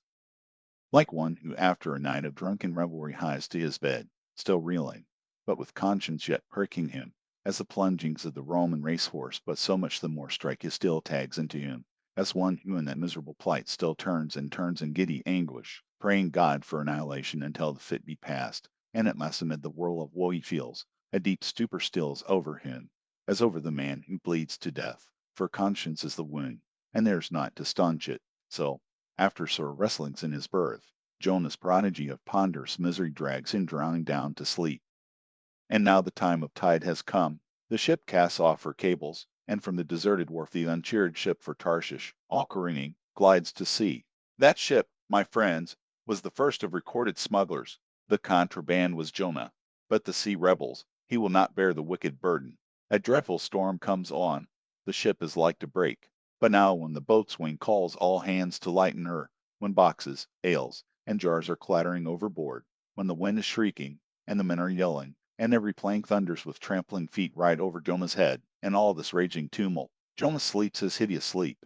He sees no black sky and raging sea, feels not the reeling timbers, and little hears he or heeds he the far rush of the mighty whale, which even now with open mouth is cleaving the seas after him. Aye, shipmates, Jonah was gone down into the sides of the ship a berth in the cabin as I have taken it, and was fast asleep. But the frightened master comes to him, and shrieks in his dead ear, What meanest thou, O sleeper? Arise! Startled from his lethargy by that direful cry, Jonah staggers to his feet, and stumbling to the deck, grasps a shroud, to look out upon the sea. But at that moment he is sprung upon by a panther billow leaping over the bulwarks. Wave after wave thus leaps into the ship, and finding no speedy vent runs roaring fore and aft, till the mariners come nigh to drowning while yet afloat. And never, as the white moon shows her affrighted face from the steep gullies in the blackness overhead, aghast Jonah sees the rearing bowsprit pointing high upward, but soon beat downward again towards the tormented deep. Terrors upon terrors run shouting through his soul. In all his cringing attitudes, the god fugitive is now too plainly known. The sailors mark him, more and more certain grow their suspicions of him, and at last, fully to test the truth, by referring the whole matter to high heaven, they fall to casting lots, to see for whose cause this great tempest was upon them.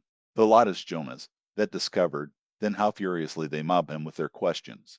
What is thine occupation? Whence comest thou? Thy country? What people?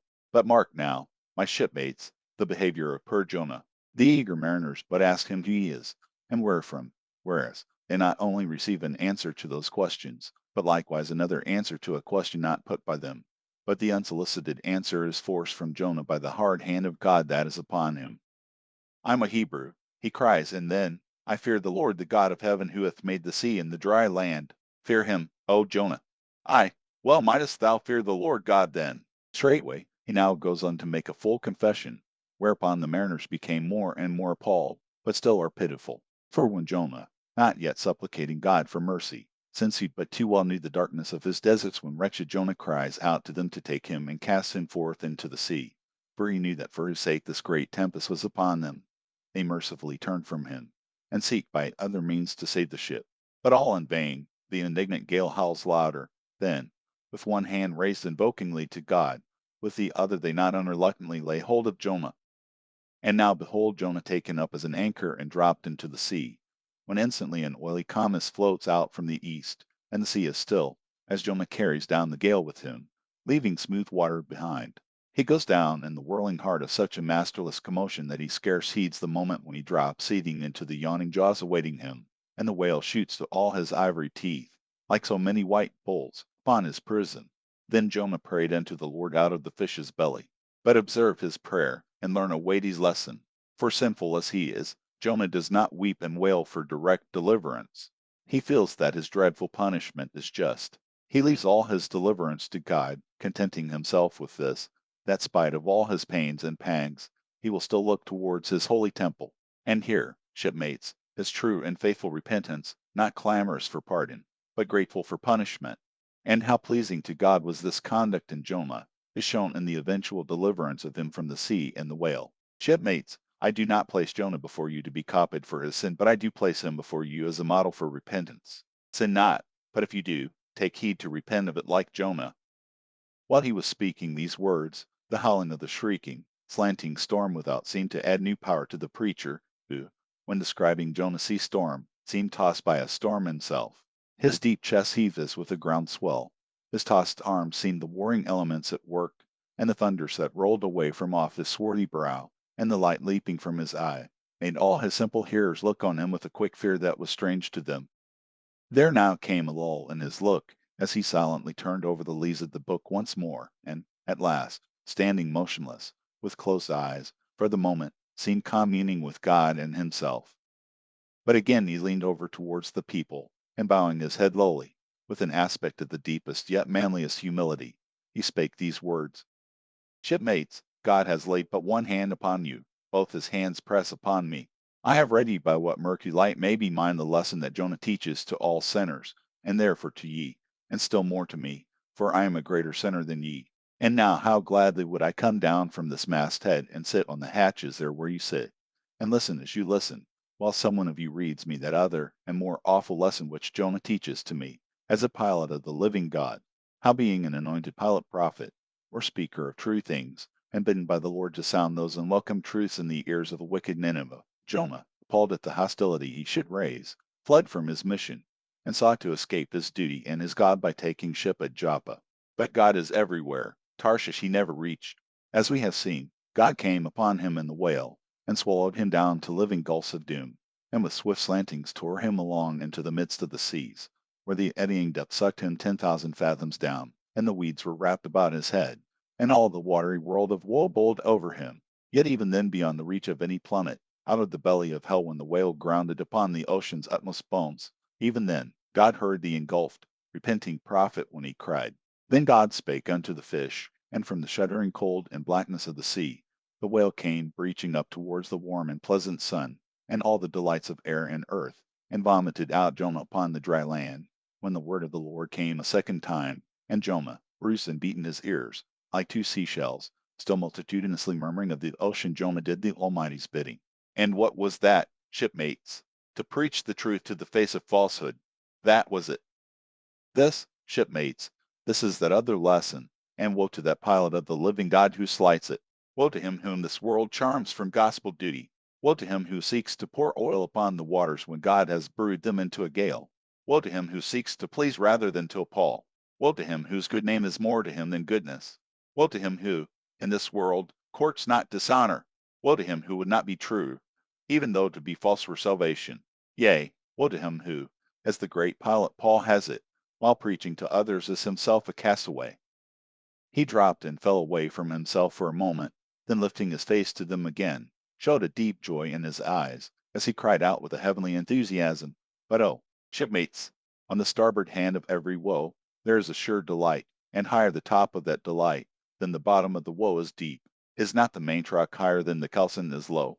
Delight is to him afar, far upward, an inward delight who against the proud gods and commodores of this earth ever stands forth his own inexorable self. Delight is to him whose strong arms yet support him, when the ship of this base treacherous world has gone down beneath him. Delight is to him who gives no quarter in the truth, and kills, burns, and destroys all sin though he pluck it out from under the robes of senators and judges. Delight, top gallant delight is to him who acknowledges no law or lord, but the Lord is God, and is only a patriot to heaven. Delight is to him whom all the waves of the billows of the seas of the boisterous mob can never shake from the sure keel of the ages. And eternal delight and deliciousness will be his, who coming to lay him down, can say with his final breath, O Father, exclamation chiefly known to me by thy rod mortal or immortal, here I die. I have striven to be thine, more than to be this world's, or mine own. Yet this is nothing. I leave eternity to thee. For what is man that he should live out the lifetime of his God? He said no more, but slowly waving a benediction, covered his face with his hands, and so remained kneeling, till all the people had departed, and he was left alone in the place. Chapter 10. A Bosom Friend.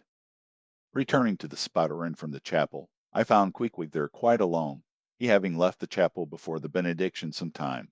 He was sitting on a bench before the fire, with his feet on the stove hearth, and in one hand was holding close up to his face a little negro idol of his, peering hard into its face, and with a jackknife gently whittling away at its nose, meanwhile humming to himself in his heathenish way. But being now interrupted, he put up the image, and pretty soon, going to the table, took up a large book there, and placing it on his lap began counting the pages with deliberate regularity, at every 50th page, as I fancied stopping a moment, looking vacantly around him, and giving utterance to a long-drawn gurgling whistle of astonishment. He would then begin again at the next 50, seeming to commence at number 1 each time, as though he could not count more than 50, and it was only by such a large number of 50s being found together that his astonishment at the multitude of pages was excited. With much interest I sat watching him. Savage though he was, and hideously marred about the face, at least to my taste, his countenance yet had a something in it which was by no means disagreeable. You cannot hide the soul. Through all his unearthly tattooings, I thought I saw the traces of a simple, honest heart, and in his large, deep eyes, fiery black and bold, there seemed tokens of the spirit that would dare 1,000 devils. And besides all this, there was a certain lofty bearing about the pagan, which even his uncouthness could not altogether maim. He looked like a man who had never cringed and never had had a creditor. Whether it was, too, that his head being shaved, his forehead was drawn out in freer and brighter relief, and looked more expansive than it otherwise would, this I will not venture to decide, but certain it was his head was phrenologically an excellent one. It may seem ridiculous, but it reminded me of General Washington's head, as seen in the popular bust of him. It had the same long, regularly graded retreating slope from above the brows, which were likewise very projecting, like two long promontories thickly wooded on top. Queequeg was George Washington cannibalistically developed. Whilst I was thus closely scanning him, half pretending meanwhile to be looking out at the storm from the casement, he never heeded my presence, never troubled himself with so much as a single glance, but appeared wholly occupied with counting the pages of the marvelous book. Considering how sociably we had been sleeping together the night previous, and especially considering the affectionate arm I had found thrown over me upon waking in the morning, I thought this indifference of his very strange. But savages are strange beings. At times you do not know exactly how to take them. At first they are overawing. Their calm self-electedness of simplicity seems a Socratic wisdom. I had noticed also that Queequeg never consorted at all, or but very little, with the other seamen in the inn. He made no advances whatever, appeared to have no desire to enlarge the circle of his acquaintances. All this struck me as mighty singular, yet, upon second thoughts, there was something almost sublime in it. Here was a man some 20,000 miles from home, by the way of Cape Horn, that is, which was the only way he could get there, thrown among people as strange to him as though he were in the planet Jupiter, and yet he seemed entirely at his ease, preserving the utmost serenity, content with his own companionship, always equal to himself. Surely this was a touch of fine philosophy, though no doubt he had never heard there was such a thing as that. But, perhaps, to be true philosophers, we mortals should not be conscious of so living or so striving. So soon as I hear that such or such a man gives himself out for a philosopher, I conclude that, like the dyspeptic old woman, he must have broken his digester. As I sat there in that now lonely room, the fire burning low, and that mild stage wind, after its first intensity has warmed the air, it then only glows to be looked at, the evening shades and phantoms gathering round the casements, and peering in upon us silent, solitary twain, the storm booming without in solemn swells, I began to be sensible of strange feelings. I felt a melting in me. No more my splintered heart and maddened hand were turned against the wolfish world. This soothing savage had redeemed it. There he sat, his very indifferent speaking a nature in which there lurked no civilized hypocrisies and bland deceits.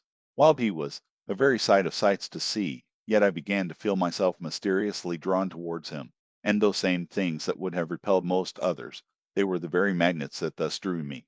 I'll try a pagan friend, thought I, since Christian kindness has proved but hollow courtesy. I drew my bench near him, and made some friendly signs and hints, doing my best to talk with him meanwhile. At first he little noticed these advances, but presently, upon my referring to his last night's hospitalities, he made out to ask me whether we were again to be bedfellows. I told him yes, whereat I thought he looked pleased, perhaps a little complimented. We then turned over the book together, and I endeavored to explain to him the purpose of the printing, and the meaning of the few pictures that were in it.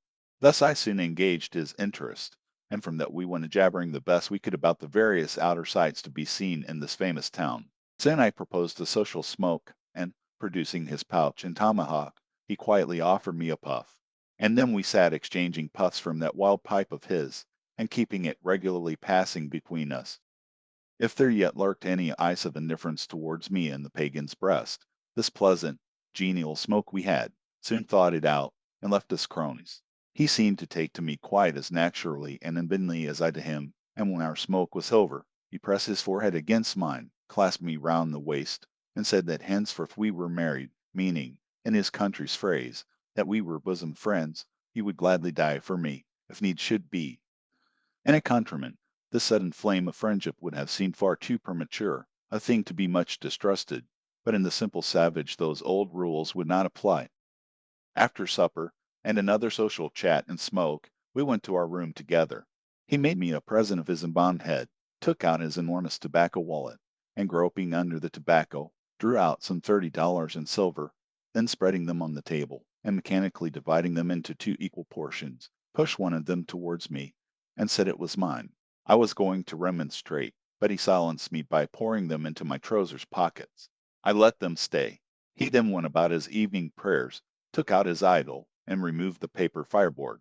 By certain signs and symptoms, I thought he seemed anxious for me to join him, but well knowing what was to follow, I deliberated a moment whether, in case he invited me, I would comply or otherwise.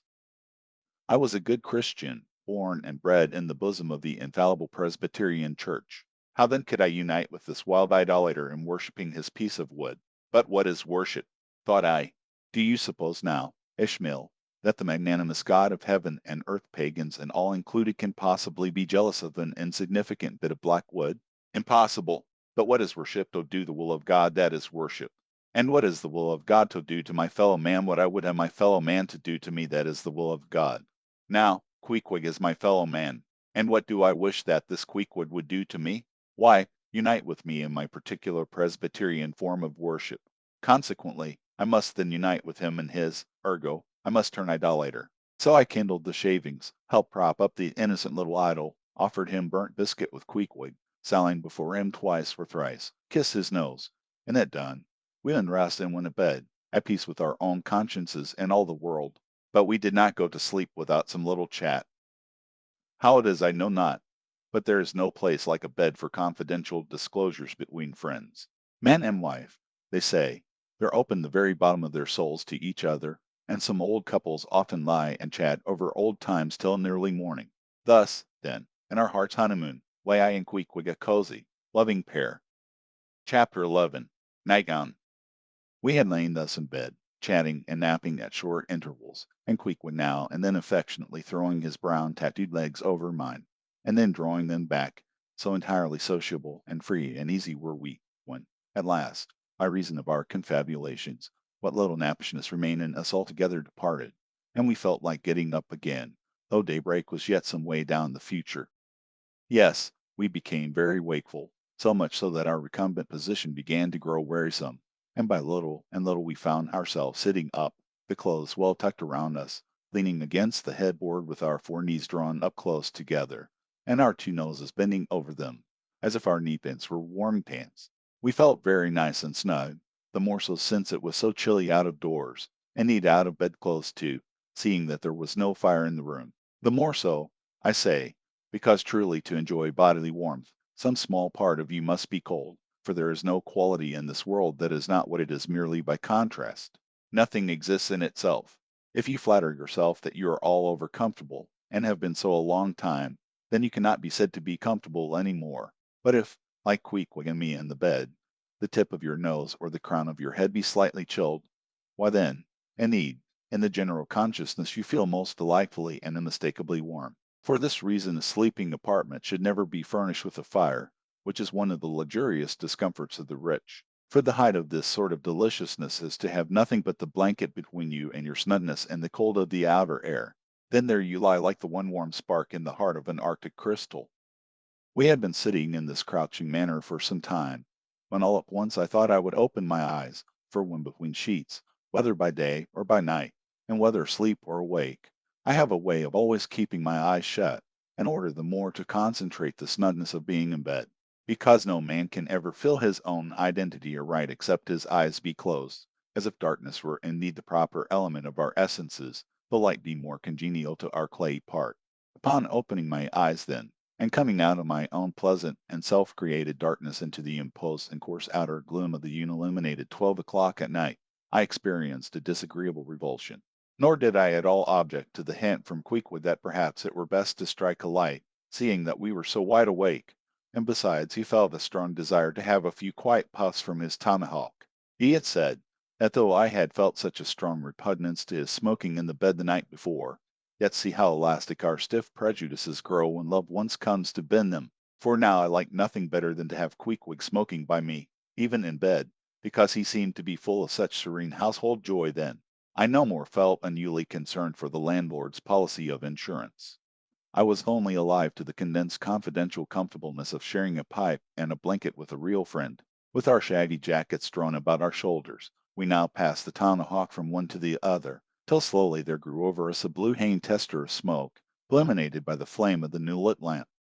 Whether it was that this undulating tester rolled the savage away to far distant scenes, I know not, but he now spoke of his native island, and, eager to hear his history, I begged him to go on and tell it. He gladly complied, though at the time I but ill comprehended not a few of his words, yet subsequent disclosures, when I had become more familiar with his broken phraseology, now enable me to present the whole story such as it may prove in the mere skeleton I give. Chapter 12. Biographical. Queequeg was a native of Rockavoco, an island far away to the west and south. It is not down in any map. True places never are. When a new-hatched savage running wild about his native woodlands in a grass clout, followed by the nibbling goats, as if he were a green sapling, even then, in Queequeg's ambitious soul, lurked a strong desire to see something more of Christendom than a specimen whaler or two. His father was a high chief, a king, his uncle a high priest, and on the maternal side he boasted aunts who were the wives of unconquerable warriors. There was excellent blood in his veins, royal stuff, though sadly vitiated, I fear, by the cannibal propensity he nourished in his untutored youth. A Sag Harbor ship visited his father's bay, and Queequeg sought a passage to Christian lands. But the ship, having her full complement of seamen, spurned his suit, and not all the king his father's influence could prevail. But Queequeg vowed a vow. Alone in his canoe, he paddled off to a distant strait, which he knew the ship must pass through when she quitted the island. On one side was a coral reef, on the other a low tongue of land, covered with mangrove thickets that grew out into the water. Hiding his canoe, still afloat, among these thickets, with its prow seaward, he sat down in the stern, paddle low in hand, and when the ship was gliding by, like a flash he darted out, gained her side. With one backward dash of his foot capsized and sank his canoe, climbed up the chains, and throwing himself at full length upon the deck, grappled a ring bolt there, and swore not to let it go, though hacked in pieces. In vain the captain threatened to throw him overboard, suspended a cutlass over his naked wrists. Queequeg was the son of a king, and Queequeg budged not. Struck by his desperate dauntlessness and his wild desire to visit Christendom, the captain at last relented, and told him he might make himself at home. But this fine young savage, the sea prince of Wales, never saw the captain's cabin. They put him down among the sailors, and made a whaleman of him. But like Czar Peter content to toil in the shipyards of foreign cities, Queequeg disdained no seeming ignominy, if thereby he might happily gain the power of enlightening his untutored countrymen. For at bottom, so he told me, he was actuated by a profound desire to learn among the Christians the arts whereby to make his people still happier than they were, and more than that, still better than they were. But, alas! the practices of whalemen soon convinced him that even Christians could be both miserable and wicked, infinitely more so, than all his father's heathens. Arrived at last in Old Sag Harbor, and seeing what the sailors did there, and then going on to Nantucket, and seeing how they spent their wages in that place also, poor Queequeg gave it up for lost. Thought he, it's a wicked world in all meridians, I'll die a pagan. And thus an old idolater at heart, he yet lived among these Christians, wore their clothes, and tried to talk their gibberish. Hence the queer ways about him, though now some time from home. I asked him whether he did not propose going back, and having a coronation, since he might now consider his father dead and gone, he being very old and feeble at the last accounts. He answered no, not yet, and added that he was fearful Christianity, or rather Christians, and unfitted him for ascending the pure and undefiled throne of 30 pagan kings before him. But by and by, he said, he would return as soon as he felt himself baptized again. For the North Sea, however, he proposed to sail about and sow his wild oats in all 4 oceans. They had made a harpooner of him, and that barbed iron was in lieu of a scepter now. I asked him what might be his immediate purpose, touching his future movements. He answered, to go to sea again, in his old vocation. Upon this, I told him that whaling was my own design, and informed him of my intention to sail out of Nantucket, as being the most promising port for an adventurous whaleman to embark from. He at once resolved to accompany me to that island, ship aboard the same vessel, get into the same watch, the same boat, the same mess with me, in short to share my every hap, with both my hands in his, boldly dip into the potluck of both worlds. To all this I joyously assented, for besides the affection I now felt for Queequeg, he was an experienced harpooner, and as such could not fail to be of great usefulness to one, who, like me, was wholly ignorant of the mysteries of whaling, though well acquainted with the sea, as known to merchant seamen. His story being ended with his pipe's last dying puff, Queequeg embraced me, pressed his forehead against mine, and blowing out the light, we rolled over from each other, this way and that, and very soon were sleeping. Chapter 13. Wheelbarrow.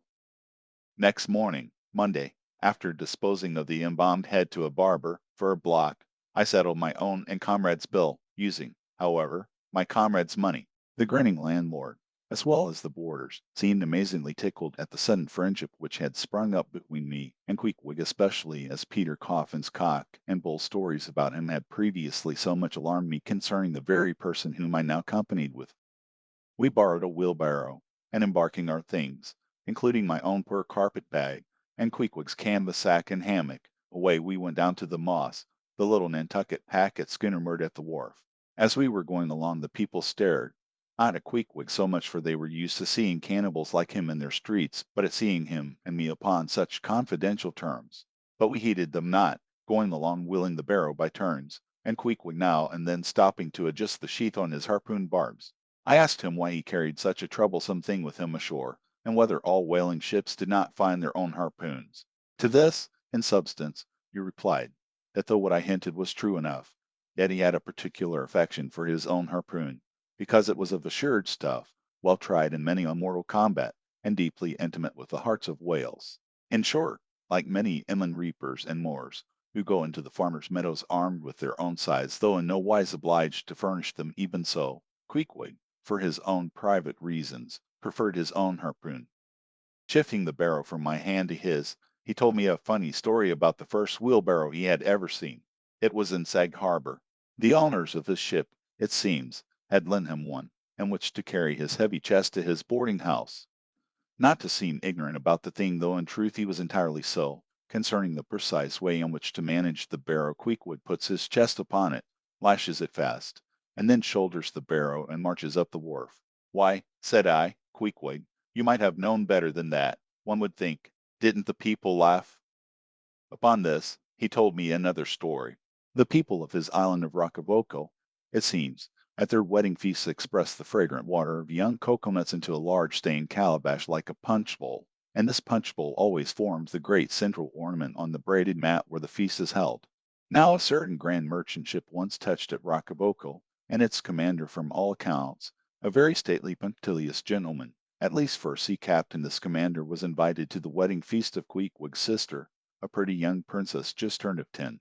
Well, when all the wedding guests were assembled at the bride's bamboo cottage, this captain marches in, and being assigned the post of honor, placed himself over against the punch bowl, and between the high priest and his majesty the king, Queequeg's father. Grace being said for those people have their grace as well as we, though Queequeg told me that unlike us, who at such times look downwards to our platters, they, on the contrary, copying the ducks, glance upwards to the great giver of all feast grace. I say, being said, the high priest opens the banquet by the immemorial ceremony of the island, that is, dipping his consecrated and consecrating fingers into the bowl before the blessed beverage circulates. Seeing himself placed next the priest, and noting the ceremony, and thinking himself being captain of a ship as having plain precedence over a mere island king, especially in the king's own house, the captain coolly proceeds to wash his hands in the punch bowl, taking it, I suppose, for a huge finger glass. Now, said Queequeg. What you think noted in our people laugh. At last, passage paid, and luggage safe, we stood on board the schooner. Hoisting sail, it glided down the Acushnet River. On one side, New Bedford rose in terraces of streets, their ice-covered trees all glittering in the clear, cold air. Huge hills and mountains of casks on casks were piled upon her wharves, and side by side the world-wandering whale ships lay silent and safely moored at last, while from others came the sound of carpenters and coopers, with blended noises of fires and forges to melt the pitch, all betokening that new cruises were on the start, that one most perilous and long voyage ended, only begins a second, and a second ended, only begins a third, and so on, forever and for aye. Such is the endlessness, yea, the intolerableness of all earthly effort. Gaining the more open water, the bracing breeze waxed fresh, the little moss tossed the quick foam from her bows, as a young colt his snortings. How I snuffed that Tartar air exclamation, how I spurned that turnpike earth exclamation, that common highway all over dented with the marks of slavish heels and hoofs, and turned me to admire the magnanimity of the sea which will permit no records. At the same foam fountain, Queequeg seemed to drink and reel with me. His dusky nostrils swelled apart. He showed his filed and pointed teeth. On we flew, and our offing gained. The moss did homage to the blast, ducked and dived her bows as a slave before the Sultan. Sideways leaning, we sideways darted, every rope yarn tingling like a wire, the two tall masts buckling like Indian canes in land tornadoes. So full of this reeling scene were we, as we stood by the plunging bowsprit, that for some time we did not notice the jeering glances of the passengers, a lubber-like assembly, who marveled that two fellow beings should be so companionable, as though a white man were anything more dignified than a whitewashed negro. But there were some boobies and bumpkins there, who, by their intense greenness, must have come from the heart and center of all verdure. Queequeg caught one of these young saplings mimicking him behind his back. I thought the bumpkin's hour of doom was come.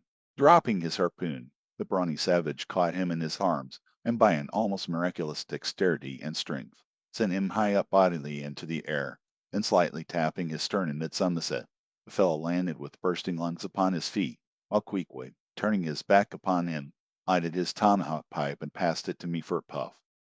"Capting, capting," yelled the bumpkin, running towards that officer. "Capting, capting, here's the devil." "How, you sir," cried the captain, a gaunt rib of the sea, stalking up to Queequeg, "what in thunder do you mean by that? Don't you know you might have killed that chap?" "What him say?"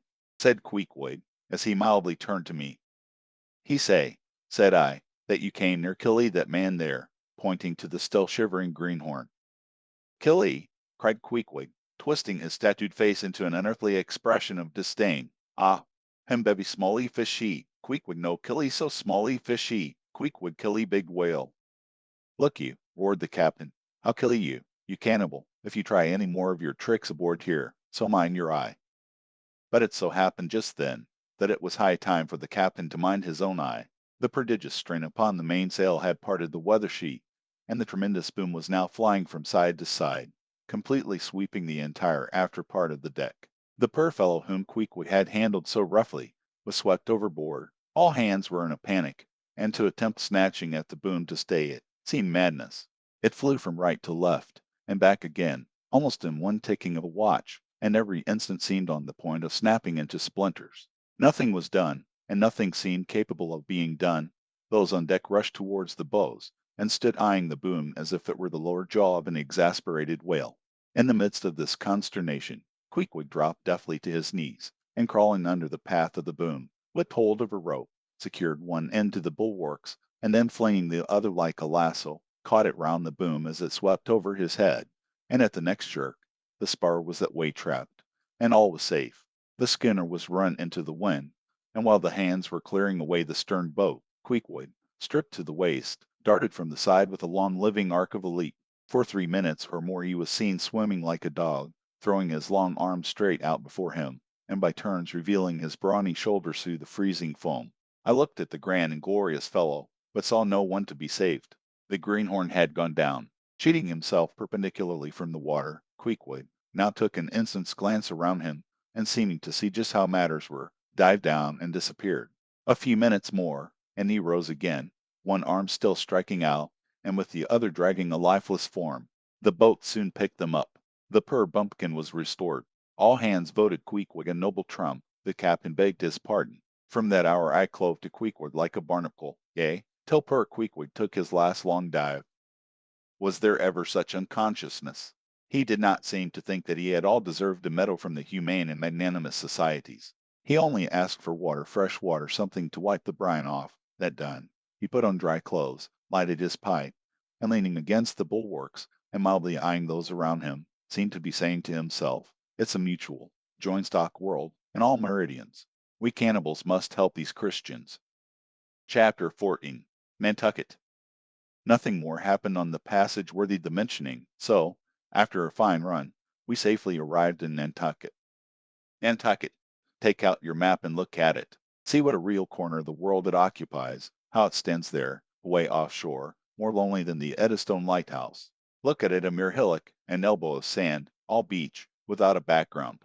There is more sand there than you would use in 20 years as a substitute for blotting paper.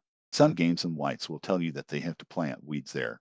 They don't grow naturally, that they import canned thistles, that they have to send beyond seas for a spile to stop a leak in an oil cask, that pieces of wood in Nantucket are carried about like bits of the true cross in Rome, that people there plant toadstools before their houses to get under the shade in summer time, that one blade of grass makes an oasis, 3 blades in a day's walk of prairie, that they wear quicksand shoes, something like Lapland or snowshoes, that they are so shut up, belted about, every way enclosed, surrounded, and made an utter island by the ocean, that to their very chairs and tables small clans will sometimes be found adhering, as to the backs of sea turtles. But these extravaganzas only show that Nantucket is no Illinois. Look now at the wondrous traditional story of how this island was settled by the red men. Thus goes the legend. In olden times an eagle swooped down upon the New England coast, and carried off an infant Indian in his talons. With loud lament the parents saw their child borne out of sight over the wide waters. They resolved to follow in the same direction. Setting out in their canoes, after a perilous passage they discovered the island, and there they found an empty ivory casket, the poor little Indian's skeleton. What wonder, then, that these Nantucketers, born on a beach, should take to the sea for a livelihood? They first caught crabs and quahogs in the sand, grown bolder. They waded out with nets for mackerel. More experience, they pushed off in boats and captured cod, and at last, launching a navy of great ships on the sea, explored this watery world, put an incessant belt of circumnavigations round it, peeped in at Bering Straits, and in all seasons and all oceans declared everlasting war with the mightiest animated mass that has survived the flood, most monstrous and most mountainous, that Himilhan, salt sea Mastodon, clothed with such portentousness of unconscious power that his very panics are more to be dreaded than his most fearless and malicious assaults. And thus have these naked Nantucketers, these sea hermits, issuing from their anthill in the sea, overrun and conquered the watery world like so many Alexanders, parceling out among them the Atlantic, Pacific, and Indian oceans, as the 3 pirate powers did Poland. Let America add Mexico to Texas, and pile Cuba upon Canada. Let the English overswarm all India, and hang out their blazing banner from the sun. 2/3 of this terraquoise globe are the Nantucketers. For the sea is his, he owns it, as emperors own empires, other seamen having but a right of way through it. Merchant ships are but extension bridges, armed ones but floating forts, even pirates and privateers, though following the sea as highwaymen the road, they but plunder other ships, other fragments of the land like themselves, without seeking to draw their living from the bottomless deep itself. The Nantucketer, he alone resides and riots on the sea, he alone, in Bible language, goes down to it in ships, to and fro plowing it as his own special plantation. There is his home, there lies his business, which a Noah's flood would not interrupt, though it overwhelmed all the millions in China. He lives on the sea, as prairie cocks in the prairie.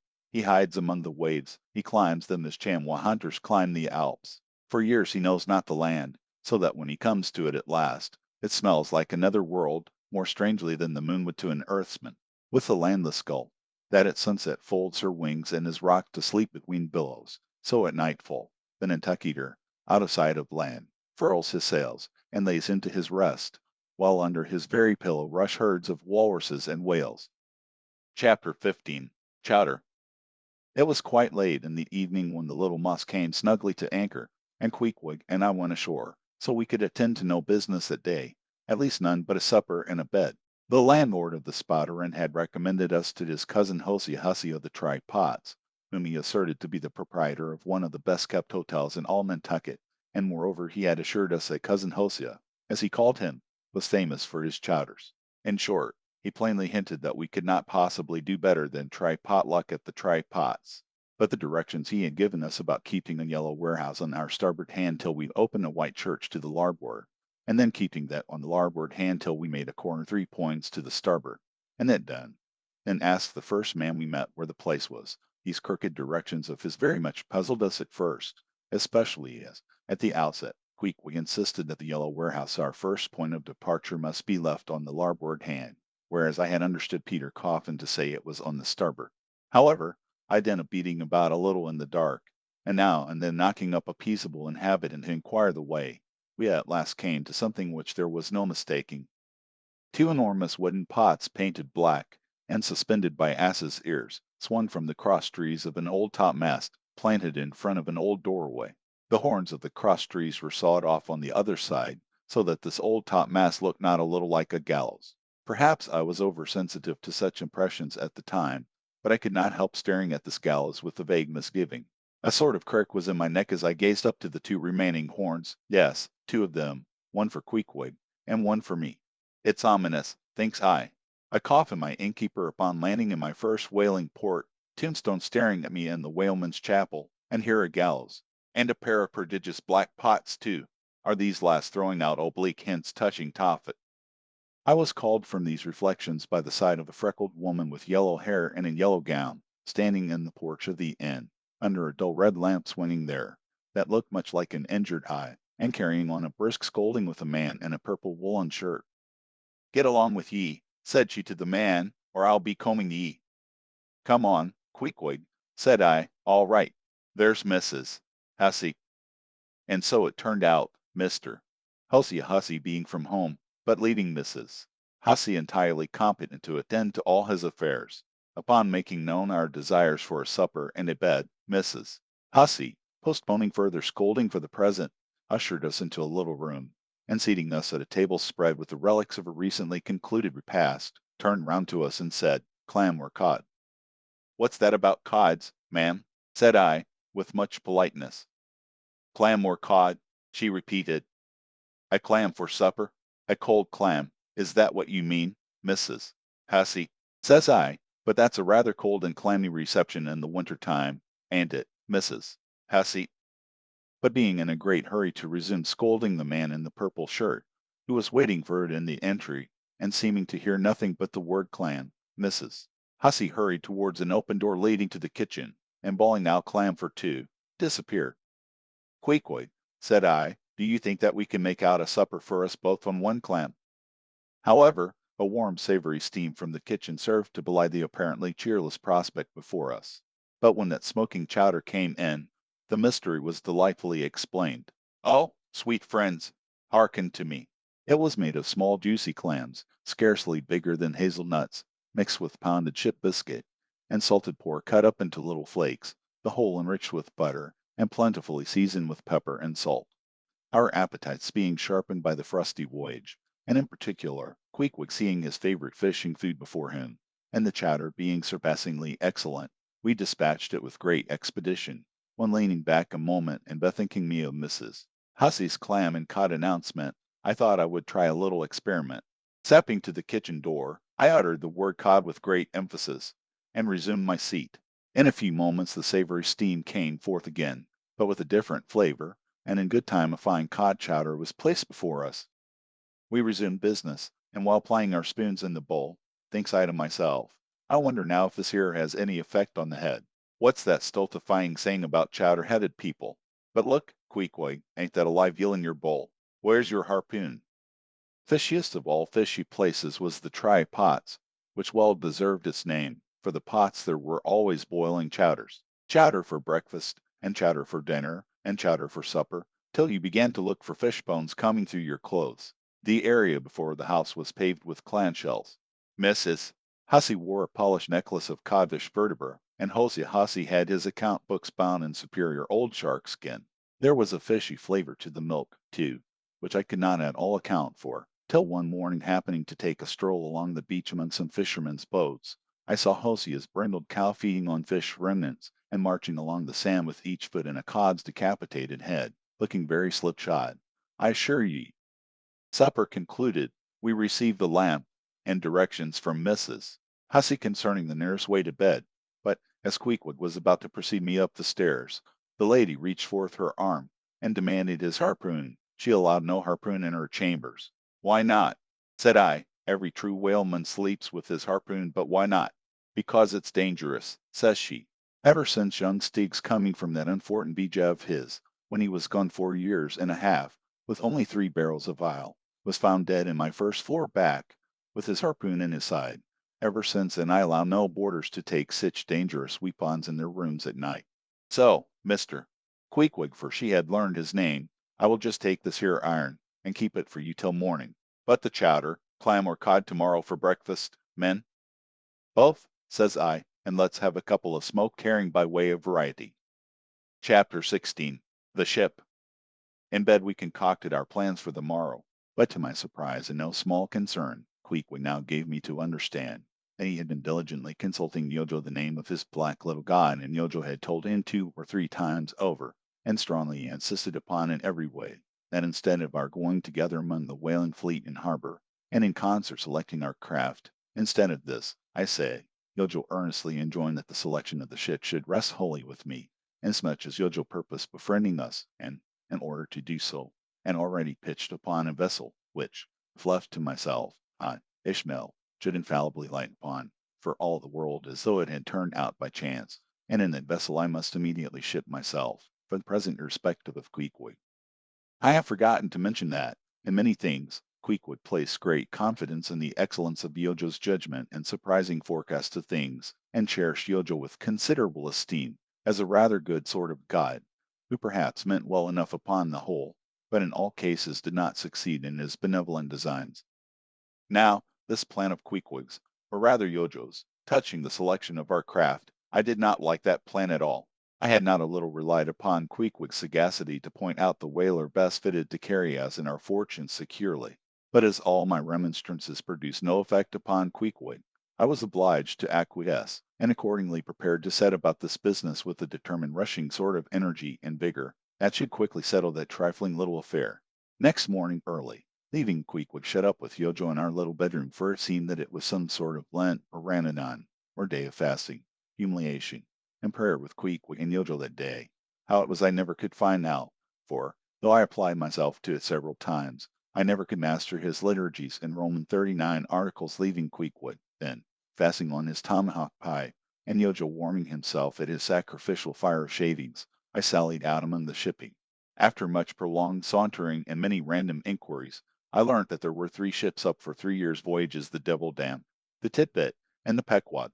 Devil Dam, I do not know the origin of. Tit-Bit is obvious. Pequod, you will no doubt remember, was the name of the celebrated tribe of Massachusetts Indians, now extinct as the ancient Medes.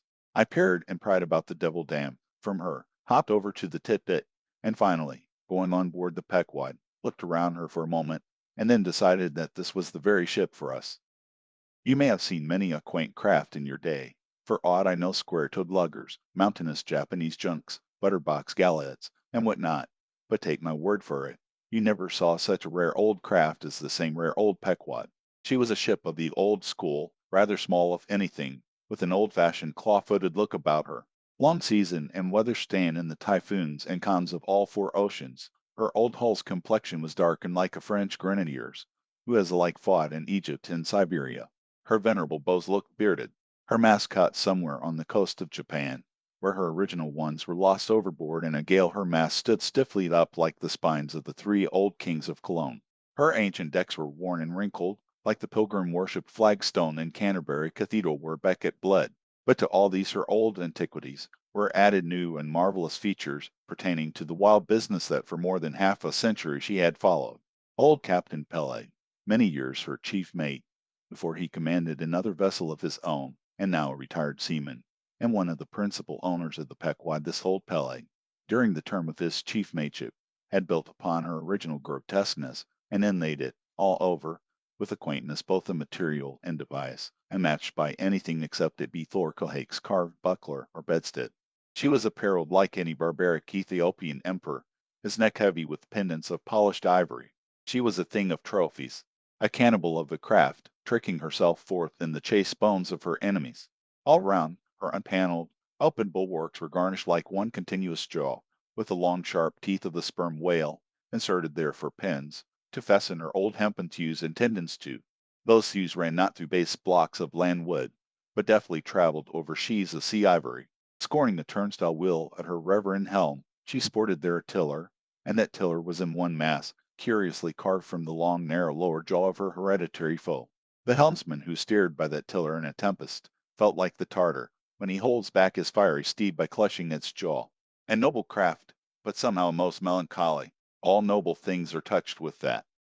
Now when I looked about the quarter-deck for someone having authority, in order to propose myself as a candidate for the voyage, at first I saw nobody, but I could not well overlook a strange sort of tent, or rather wigwam, pitched a little behind the mainmast. It seemed only a temporary erection used in port.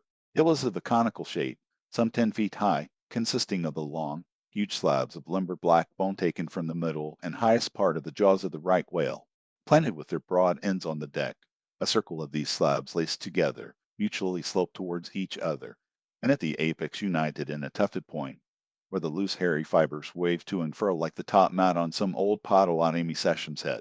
A triangular opening faced towards the bows of the ship, so that the insider commanded a complete view forward.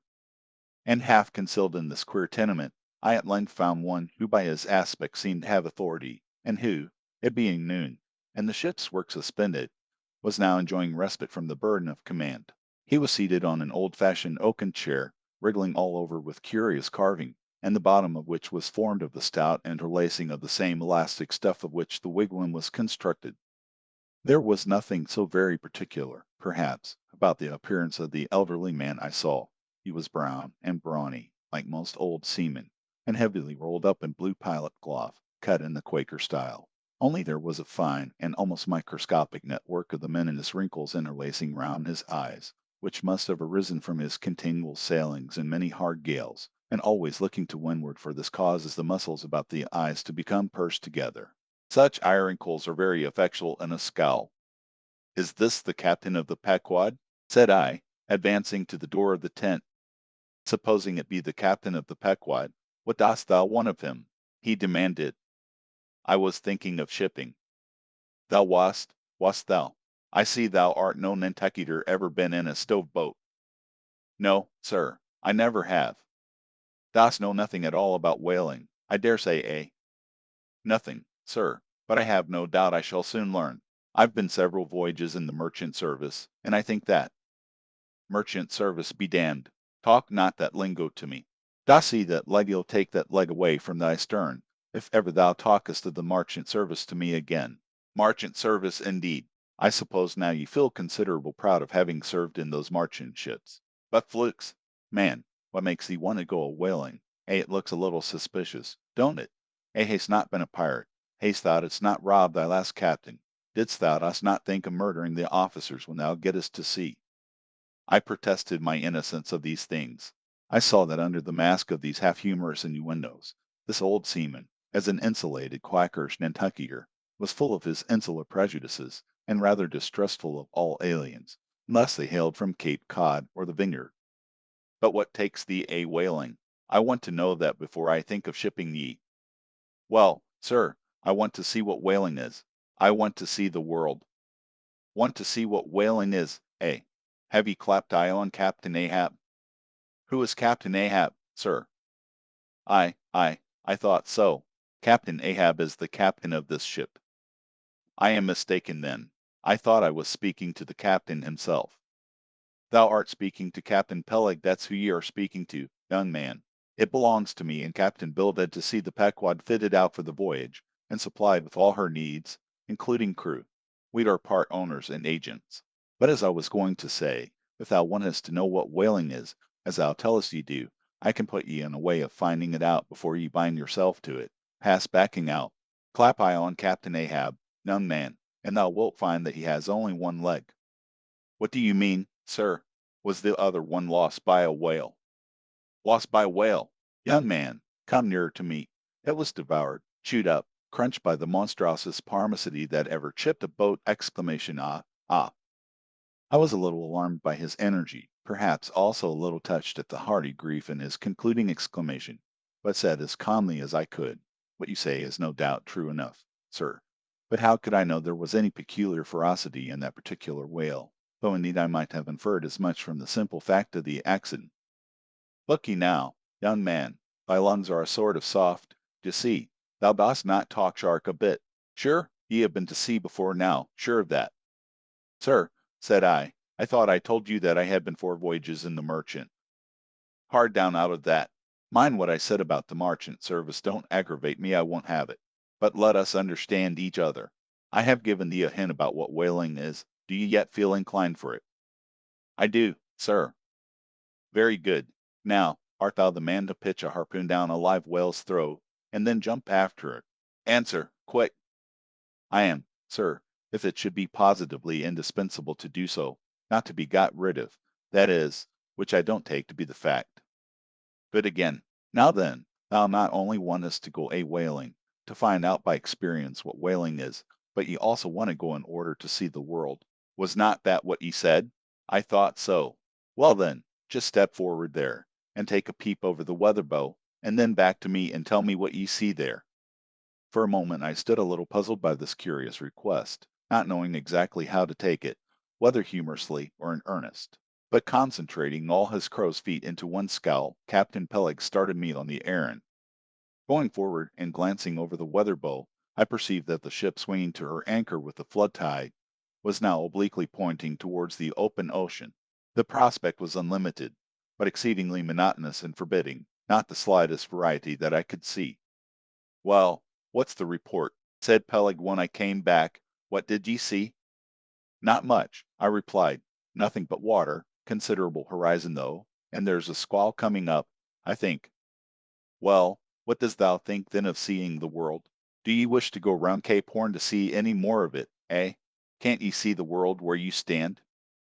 I was a little staggered, but go a whaling I must, and I would, and the Pequod was as good a ship as any I thought the best, and all this I now repeated to Peleg. Seeing me so determined, he expressed his willingness to ship me. "And thou mayst as well sign the papers right off," he added, "come along with ye." And so saying, he led the way below deck into the cabin. Seated on the transom was what seemed to me a most uncommon and surprising figure.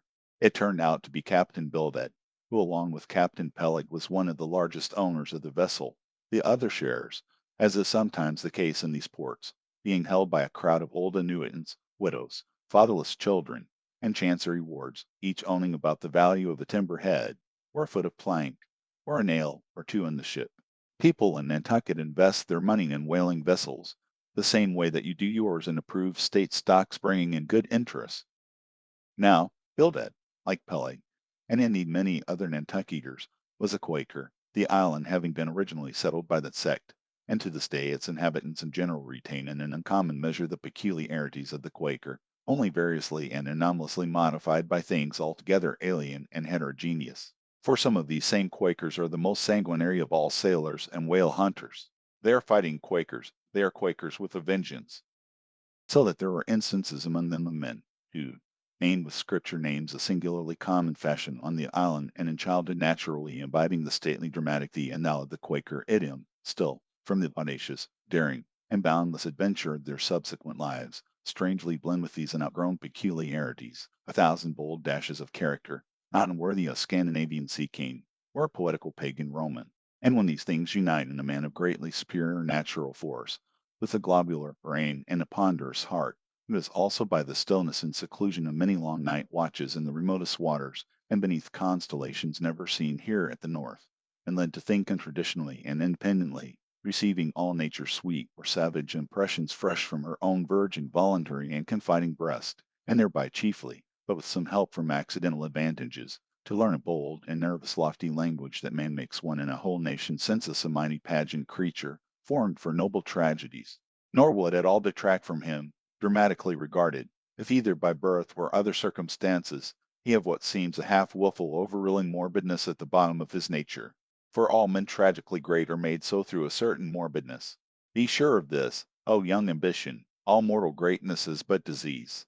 But As yet we have not to do with such an one, but with quite another, and still a man, who, if indeed peculiar, it only results again from another phase of the Quaker, modified by individual circumstances.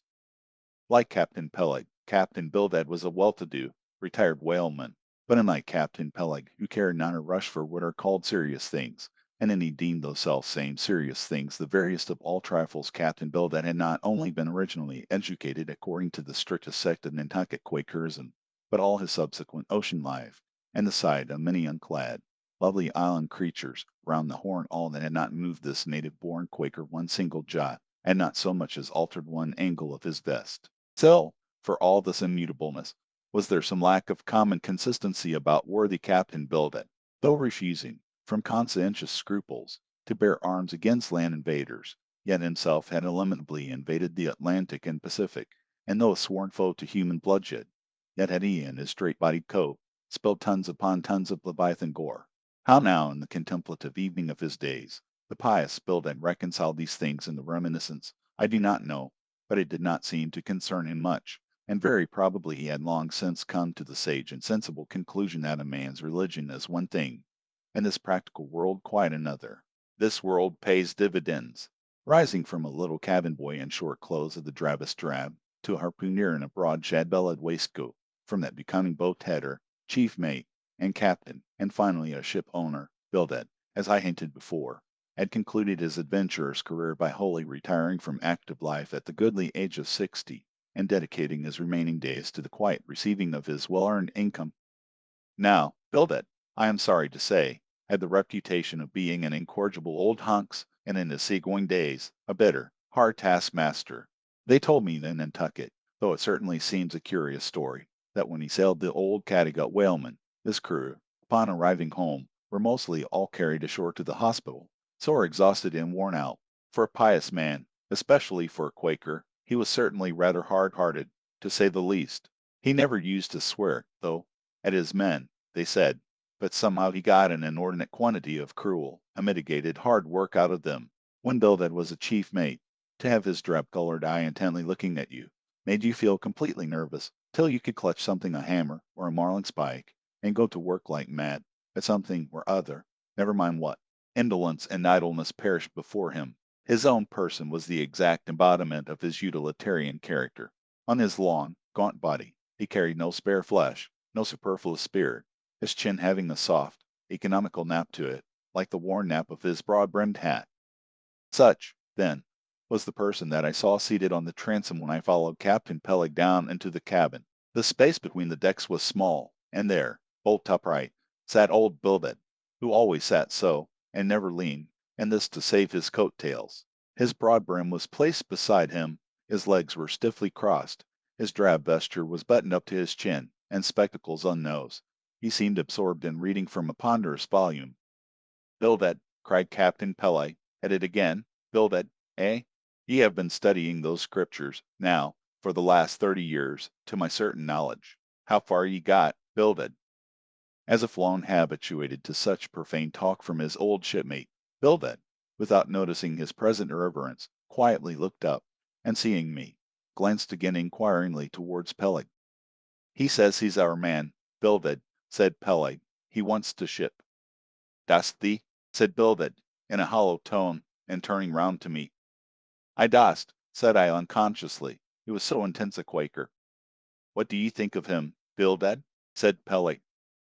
He'll do, said Bildad, eyeing me, and then went on spelling away at his book in a mumbling tone quite audible. I thought him the queerest old Quaker I ever saw, especially as Peleg. His friend and old shipmate seemed such a blusterer, but I said nothing, only looking round me sharply.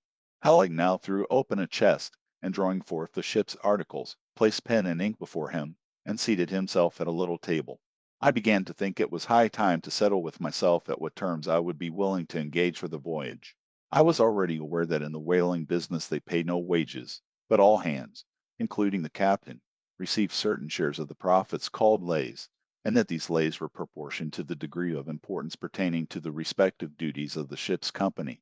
I was also aware that being a green hand at whaling, my own lay would not be very large, but considering that I was used to the sea, could steer a ship, splice a rope, and all that, I made no doubt that from all I had heard I should be offered at least the 275th lay, that is, the 275th part of the clear net proceeds of the voyage, whatever that might eventually amount to.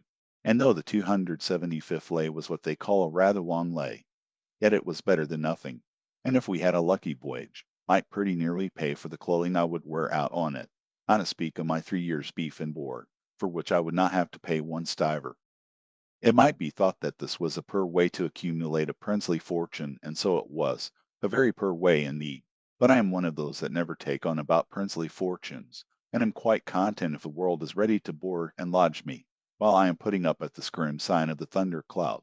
Upon the whole, I thought that the 275th lay would be about the fair thing, but would not have been surprised had I been offered the 200th, considering I was of a broad-shouldered mate. But one thing, nevertheless, that made me a little distrustful about receiving a generous share of the profits was this: sure, I had heard something of both Captain Peleg and his unaccountable old crony Bildad, how that they being the principal proprietors of the Pequod, therefore the other and more inconsiderable and scattered owners, left nearly the whole management of the ship's affairs to these two. And I did not know but what the stingy old Bildad might have a mighty deal to say about shipping hands, especially as I now found him on board the Pequod, quite at home there in the cabin, and reading his Bible as if at his own fireside.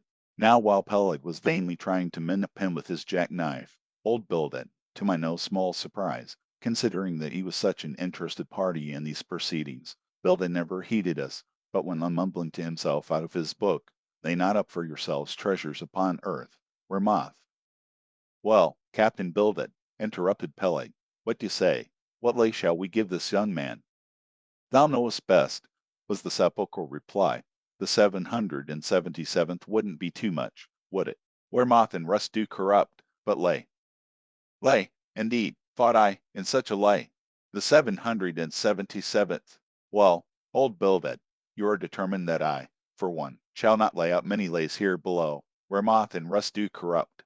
It was an exceedingly long lay that, indeed, and though from the magnitude of the figure it might at first deceive a landsman, yet the slightest consideration will show that though 777 is a pretty large number, yet, when you come to make a tenth of it, you will then see, I say, that the 777th part of a farthing is a good deal less than 777 gold doubloons, and so I thought at the time. "Why, blast your eyes, Bildad," cried Peleg, "thou dost not want to swindle this young man. He must have more than that." 777th, again said Bildad, without lifting his eyes, and then went on mumbling, "For where your treasure is, there will your heart be also." "I am going to put him down for the 300th, said Peleg. "Do ye hear that, Bildad? The 300th lay, I say." Bildad laid down his book, and turning solemnly towards him, said, "Captain Peleg, thou hast a generous heart, but thou must consider the duty thou owest to the other owners of the ship, widows and orphans, many of them, and that if we too abundantly reward the labors of this young man, we may be taking the bread from those widows and those orphans." The 777th lay, Captain Peleg. "Thou Bildad," roared Peleg, starting up and clattering about the cabin. "Blast ye, Captain Bildad, if I had followed thy advice in these matters, I would afore now had a conscience to lug about that would be heavy enough to founder the largest ship that ever sailed round Cape Horn." "Captain Peleg," said Bildad steadily, "thy conscience may be drawing 10 inches of water, or 10 fathoms, I can't tell, but as thou art still an impenitent man, Captain Peleg, I greatly fear lest thy conscience be but a leaky one, and will in the end sink thee foundering down to the fiery pit, Captain Peleg." "Fiery pit, fiery pit! Ye insult me, man past all natural bearing, ye insult me. It's an all-fired outrage to tell any human creature that he's bound to hell. Flukes and flames! Bildad, say that again to me, and start my soul bolts. But yes, I'll swallow a live goat with all his hair and horns on. Out of the cabin, ye canting, drab-colored son of a wooden gun a straight wake with ye." As he thundered out this he made a rush at Bildad, but with a marvelous oblique, sliding celerity. Bildad for that time eluded him.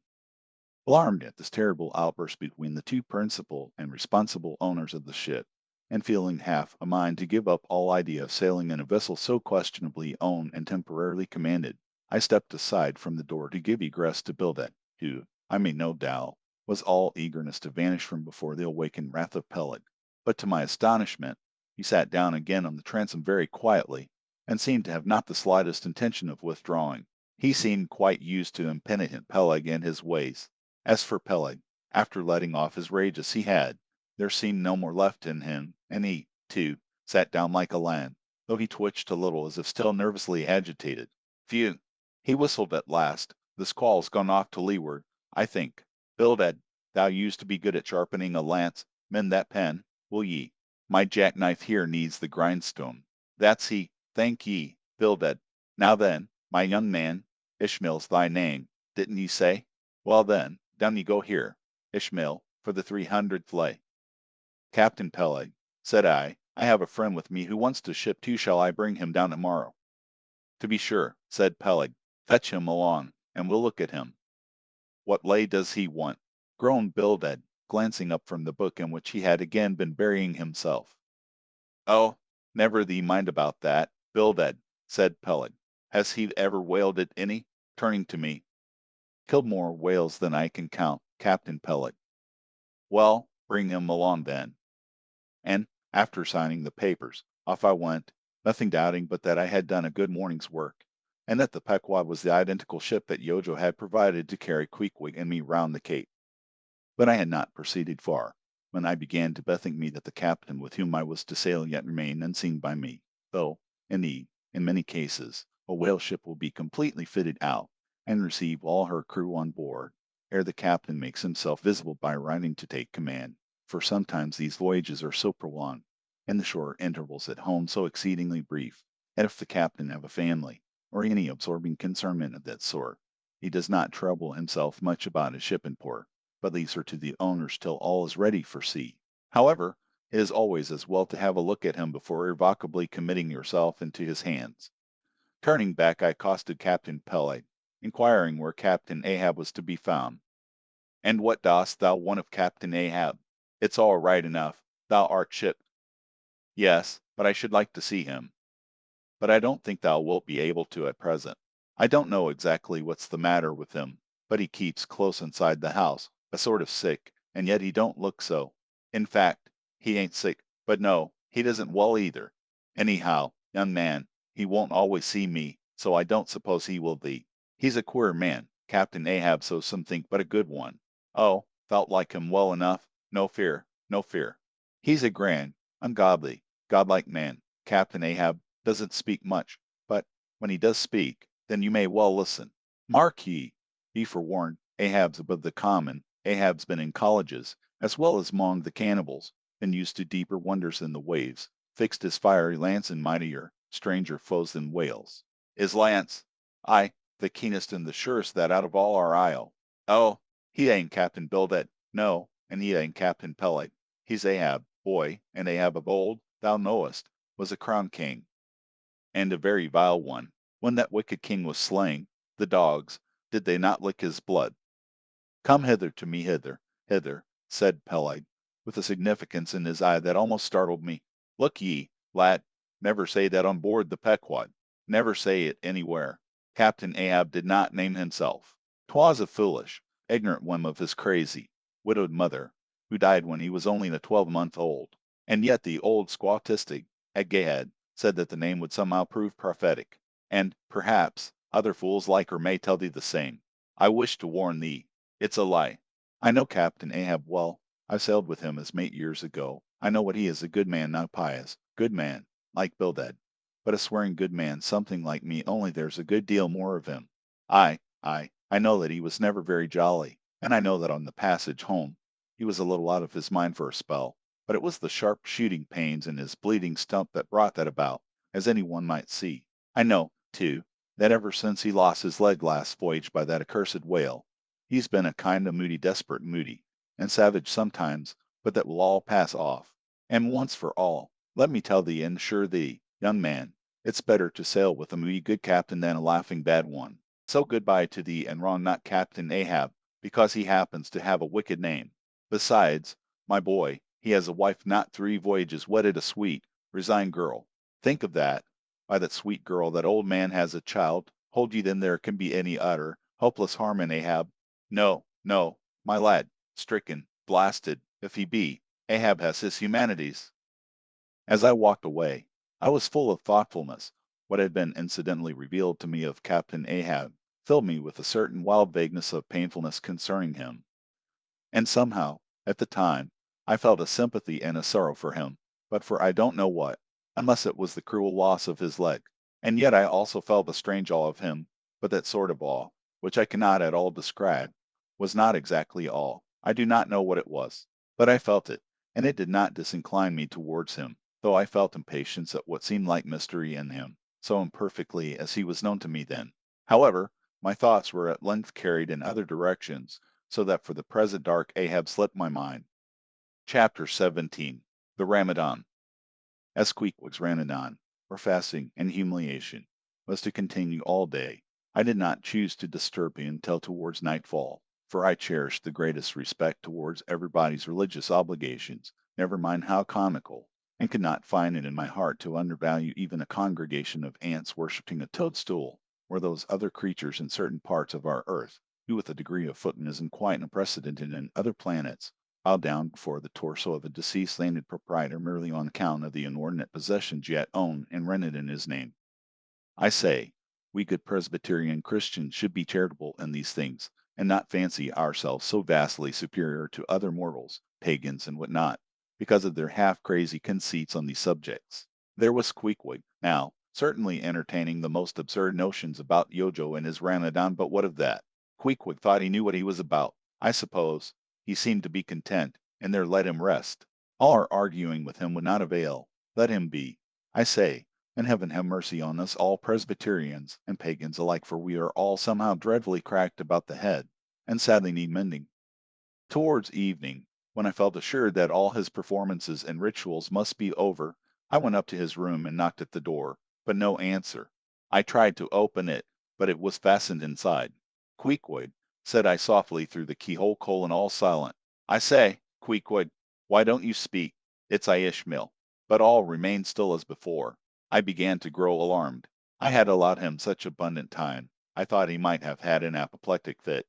I looked through the keyhole, but the door opening into an odd corner of the room, the keyhole prospect was but a crooked and sinister one. I could only see part of the footboard of the bed and a line of the wall, but nothing more. I was surprised to behold resting against the wall the wooden shaft of Queequeg's harpoon, which the landlady the evening previous had taken from him, before our mounting to the chamber. That's strange, thought I, but at any rate, since the harpoon stands yonder, and he seldom or never goes abroad without it, therefore he must be inside here, and no possible mistake. Queequeg! Queequeg! All still. Something must have happened. Apoplexy. I tried to burst open the door, but it stubbornly resisted.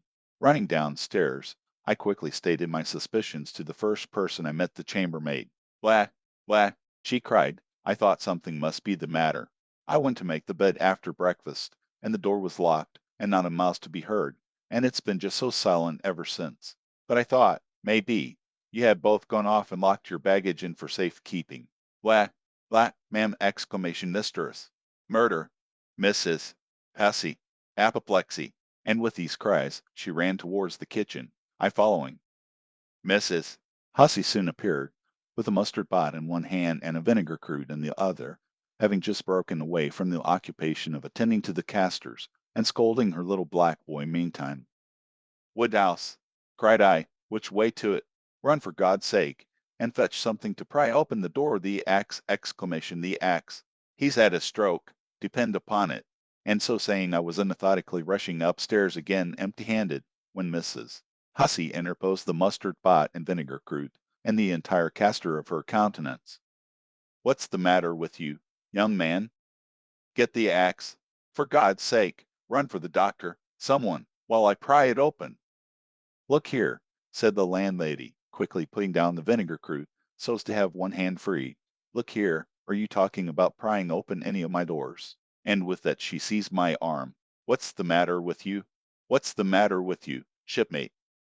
In as calm, but rapid a manner as possible, I gave her to understand the whole case. Unconsciously clapping the vinegar cruse to one side of her nose, she ruminated for an instant, then exclaimed, No, I haven't seen it since I put it there.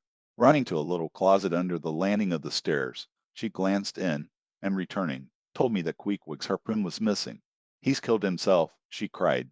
It's unfortunate sticks done over again. There goes another counterpane. God pity his poor mother! Exclamation. It will be the ruin of my house. As the poor lad's sister. Where's that girl there? Betty. Go to Snarls the painter, and tell him to paint me a sign, with no suicides permitted here, and no smoking in the parlor. Might as well kill both birds at once. Kill. The Lord be merciful to his ghost. What's that noise there? You, young man, avast there. And running up after me, she caught me as I was again trying to force open the door. I don't allow it. I won't have my premises spoiled. Go for the locksmith. There's one about a mile from here. But avast!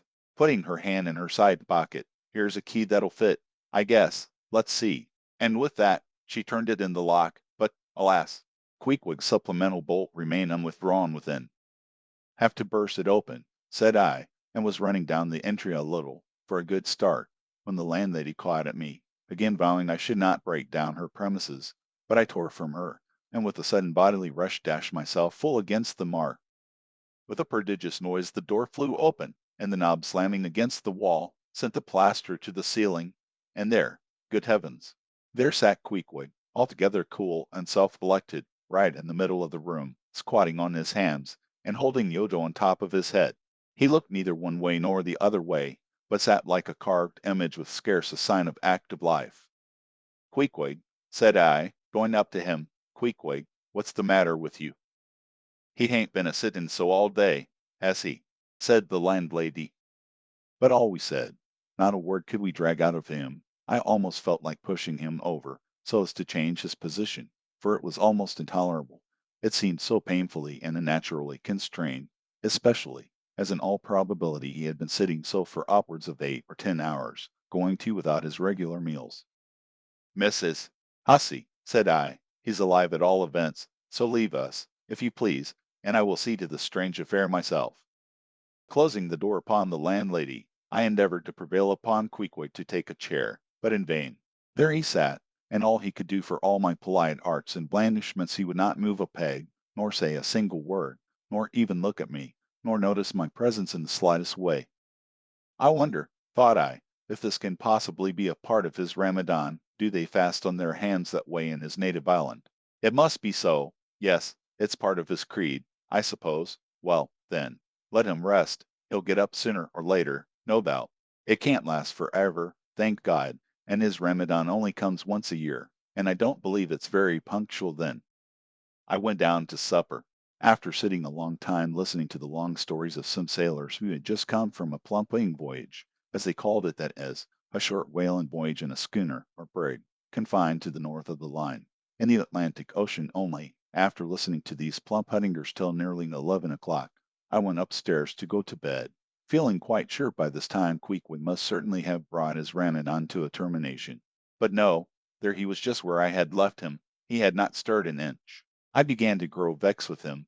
It seemed so downright senseless and insane to be sitting there all day and half the night on his hands in a cold room, holding a piece of wood on his head. For heaven's sake, Queequeg, get up and shake yourself. Get up and have some supper. You'll starve. You'll kill yourself, Queequeg. But not a word did he reply. Despairing of him, therefore, I determined to go to bed and to sleep, and no doubt, before a great while, he would follow me. But previous to turning in, I took my heavy bearskin jacket, and threw it over him, as it promised to be a very cold night, and he had nothing but his ordinary round jacket on. For some time, do all I would, I could not get into the faintest doze. I had blown out the candle, and the mere thought of Queequeg not 4 feet off sitting there in that uneasy position, stark alone in the cold and dark, this made me really wretched. Think of it, sleeping all night in the same room with a wide-awake pagan on his hands in this dreary, unaccountable Ramadan. But somehow I dropped off at last, and knew nothing more till break of day, when, looking over the bedside, there squatted Queequeg, as if he had been screwed down to the floor. But as soon as the first glimpse of sun entered the window, up he got, with stiff and grating joints, but with a cheerful look, limped towards me where I lay, pressed his forehead again against mine, and said his Ramadan was over. Now, as I before hinted, I have no objection to any person's religion, be it what it may, so long as that person does not kill or insult any other person, because that other person don't believe it also. But when a man's religion becomes really frantic, when it is a positive torment to him, and, in fine, makes this earth of ours an uncomfortable inn to lodge in, then I think it high time to take that individual aside and argue the point with him. And just so I now did with Queequeg. Queequeg, said I, get into bed now, and lie and listen to me. I then went on, beginning with the rise and progress of the primitive religions, and coming down to the various religions of the present time, during which time I labored to show Queequeg that all these Lents, Ramadans, and prolonged hand squattings in cold, cheerless rooms were stark nonsense, bad for the health, useless for the soul, opposed, in short, to the obvious laws of hygiene and common sense. I told him, too, that he being in other things such an extremely sensible and sagacious savage, it pained me, very badly pained me, to see him now so deplorably foolish about this ridiculous Ramadan of his. Besides, argued I, fasting makes the body cave in, hence the spirit caves in, and all thoughts born of a fast must necessarily be half starved. This is the reason why most dyspeptic religionists cherish such melancholy notions about their hereafters. In one word, Queequeg, said I, rather digressively, how is an idea first born on an undigested apple dumpling, and since then perpetuated through the hereditary dyspepsias nurtured by Ramadans? I then asked Queequeg whether he himself was ever troubled with dyspepsia, expressing the idea very plainly, so that he could take it in. He said no, only upon one memorable occasion. It was after a great feast given by his father the king, on the gaining of a great battle wherein 50 of the enemy had been killed by about 2 o'clock in the afternoon, and all cooked and eaten that very evening. No more, Queequeg, said I, shuddering, that will do, for I knew the inferences without his further hinting them. I had seen a sailor who had visited that very island, and he told me that it was the custom, when a great battle had been gained there, to barbecue all the slain in the yard or garden of the victor, and then, one by one, they were placed in great wooden trenchers, and garnished round like a pilau, with breadfruit and cocoa-nuts, and with some parsley in their mouths, were sent round with the victor's compliments to all his friends, just as though these presents were so many Christmas turkeys. After all, I do not think that my remarks about religion made much impression upon Queequeg, because, in the first place, he somehow seemed dull of hearing on that important subject, unless considered from his own point of view, and, in the second place, he did not more than one-third understand me, couch my idea simply as I would, and, finally, he no doubt thought he knew a good deal more about the true religion than I did. He looked at me with a sort of condescending concern and compassion, as though he thought it a great pity that such a sensible young man should be so hopelessly lost to evangelical pagan piety. At last we rose and dressed, and Queequeg, taking a prodigiously hearty breakfast of chowders of all sorts, so that the landlady should not make much profit by reason of his Ramadan, we sallied out to board the Pequod, sauntering along, and picking our teeth with halibut bones. Chapter 18. His Mark. As we were walking down the end of the wharf towards the ship, Queequeg carrying his harpoon, Captain Peleg in his gruff voice loudly hailed us from his wigwam, saying he had not suspected my friend was a cannibal, and furthermore announcing that he let no cannibals on board that craft, unless they previously produced their papers. What do you mean by that, Captain Peleg? Said I, now jumping on the bulwarks, and leaving my comrade standing on the wharf. I mean, he replied, he must show his papers. Yes, said Captain Bildad in his hollow voice, sticking his head from behind Peleg's, out of the wigwam. He must show that he's converted. Son of darkness, he added, turning to Queequeg, art thou at present in communion with any Christian church? Why, said I, he's a member of the First Congregational Church. Here be it said, that many tattooed savages sailing in Nantucket ships at last come to be converted into the churches. First Congregational Church, cried Bildad, what? That worships in Deacon Deuteronomy Coleman's meeting house. And so saying, taking out his spectacles, he rubbed them with his great yellow banana handkerchief, and putting them on very carefully, came out of the wigwam, and leaning stiffly over the bulwarks, took a good long look at Queequeg. How long hath he been a member? He then said, turning to me, not very long, I rather guess, young man. No, said Peleg, and he hasn't been baptized right either, or it would have washed some of that devil's blue off his face. Do tell, now, cried Bildad, is this Philistine a regular member of Deacon Deuteronomy's meeting? I never saw him going there, and I pass it every Lord's Day. I don't know anything about Deacon Deuteronomy or his meeting, said I. All I know is that Queequeg here is a born member of the First Congregational Church. He is a deacon himself, Queequeg is. Young man, said Bildad sternly, thou art skylarking with me, explain thyself, thou young Hittite. What church dost thee mean? Answer me. Finding myself thus hard pushed, I replied, I mean, sir, the same ancient Catholic church to which you and I, and Captain Peleg there, and Queequeg here, and all of us, and every mother's son and soul of us belong, the great and everlasting first congregation of this whole worshipping world. We all belong to that. Only some of us cherish some queer crotchets no ways touching the grand belief, and that we all join hands. Splice, thou means splice hands, cried Peleg, drawing nearer. Young man, you'd better ship for a missionary, instead of a foremast hand. I never heard a better sermon. Deacon Deuteronomy, why Father Mapple himself couldn't beat it, and he's reckoned something. Come aboard, come aboard. Never mind about the papers. I say, tell Quahog there what's that you call him. Tell Quahog to step along. By the great anchor, what a harpoon he's got there. Looks like good stuff that, and he handles it about right. I say, Quahog, or whatever your name is, did you ever stand in the head of a whaleboat? Did you ever strike a fish? Without saying a word, Queequeg, in his wild sort of way, jumped upon the bulwarks, from thence into the bows of one of the whaleboats hanging to the side, and then bracing his left knee, and poising his harpoon, cried out in some such way as this: Capping, you see him small drop tar on water dare. You see him? Well, suppose him one whale eye. Well, den, and taking sharp aim at it, he darted the iron right over old Bildad's broad burn, clean across the ship's decks, and struck the glistening tar spot out of sight. Now, said Queequeg, quietly hauling in the line, suppose he him whaley eye, why, dead whale dead. Quick, Bildad, said Peleg, his partner, who, aghast at the close vicinity of the flying harpoon, had retreated towards the cabin gangway. Quick, I say, you Bildad, and get the ship's papers. We must have Hedgehog there, I mean Quahog, in one of our boats. Look ye, Quahog, we'll give ye the 90th lay, and that's more than ever was given a harpooner yet out of Nantucket. So down we went into the cabin, and to my great joy Queequeg was soon enrolled among the same ship's company to which I myself belonged.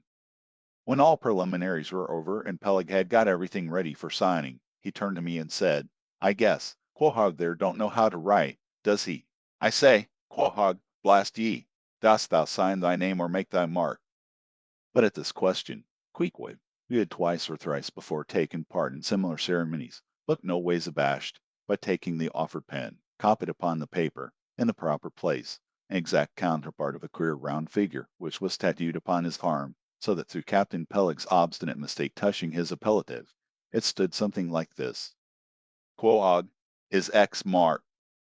Meanwhile Captain Bildad sat earnestly and steadfastly eyeing Queequeg, and at last rising solemnly and fumbling in the huge pockets of his broad-skirted drab coat, took out a bundle of tracts, and selecting one entitled The Latter-day Coming, or No Time to Lose, placed it in Queequeg's hands, and then grasping them in the book with both his, looked earnestly into his eyes, and said, Son of darkness, I must do my duty by thee. I am part owner of this ship, and feel concerned for the souls of all its crew. If thou still clingest to thy pagan ways, which I sadly fear, I beseech thee, remain not for I a below bondsman.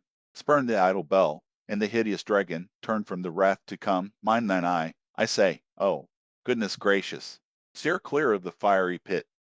Something of the salts yet lingered in old Bildad's language, heterogeneously mixed with scriptural and domestic phrases. Avast there, Bildad, avast now spoiling our harpooner, cried Peleg. Pious harpooneers never make good voyagers, it takes the shark out of 'em. No harpooner is worth a straw who ain't pretty sharkish. There was young Nat Swain, once the bravest boat header out of all Nantucket in the Vineyard. He joined the meeting, and never came to good. He got so frightened about his plague soul, that he shrinked and sheered away from whales, for fear of after collapse, in case he got stove and went to Davy Jones.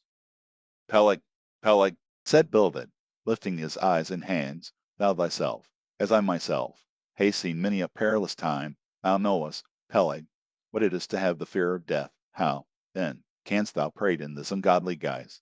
Thou beliest thine own heart, Peleg.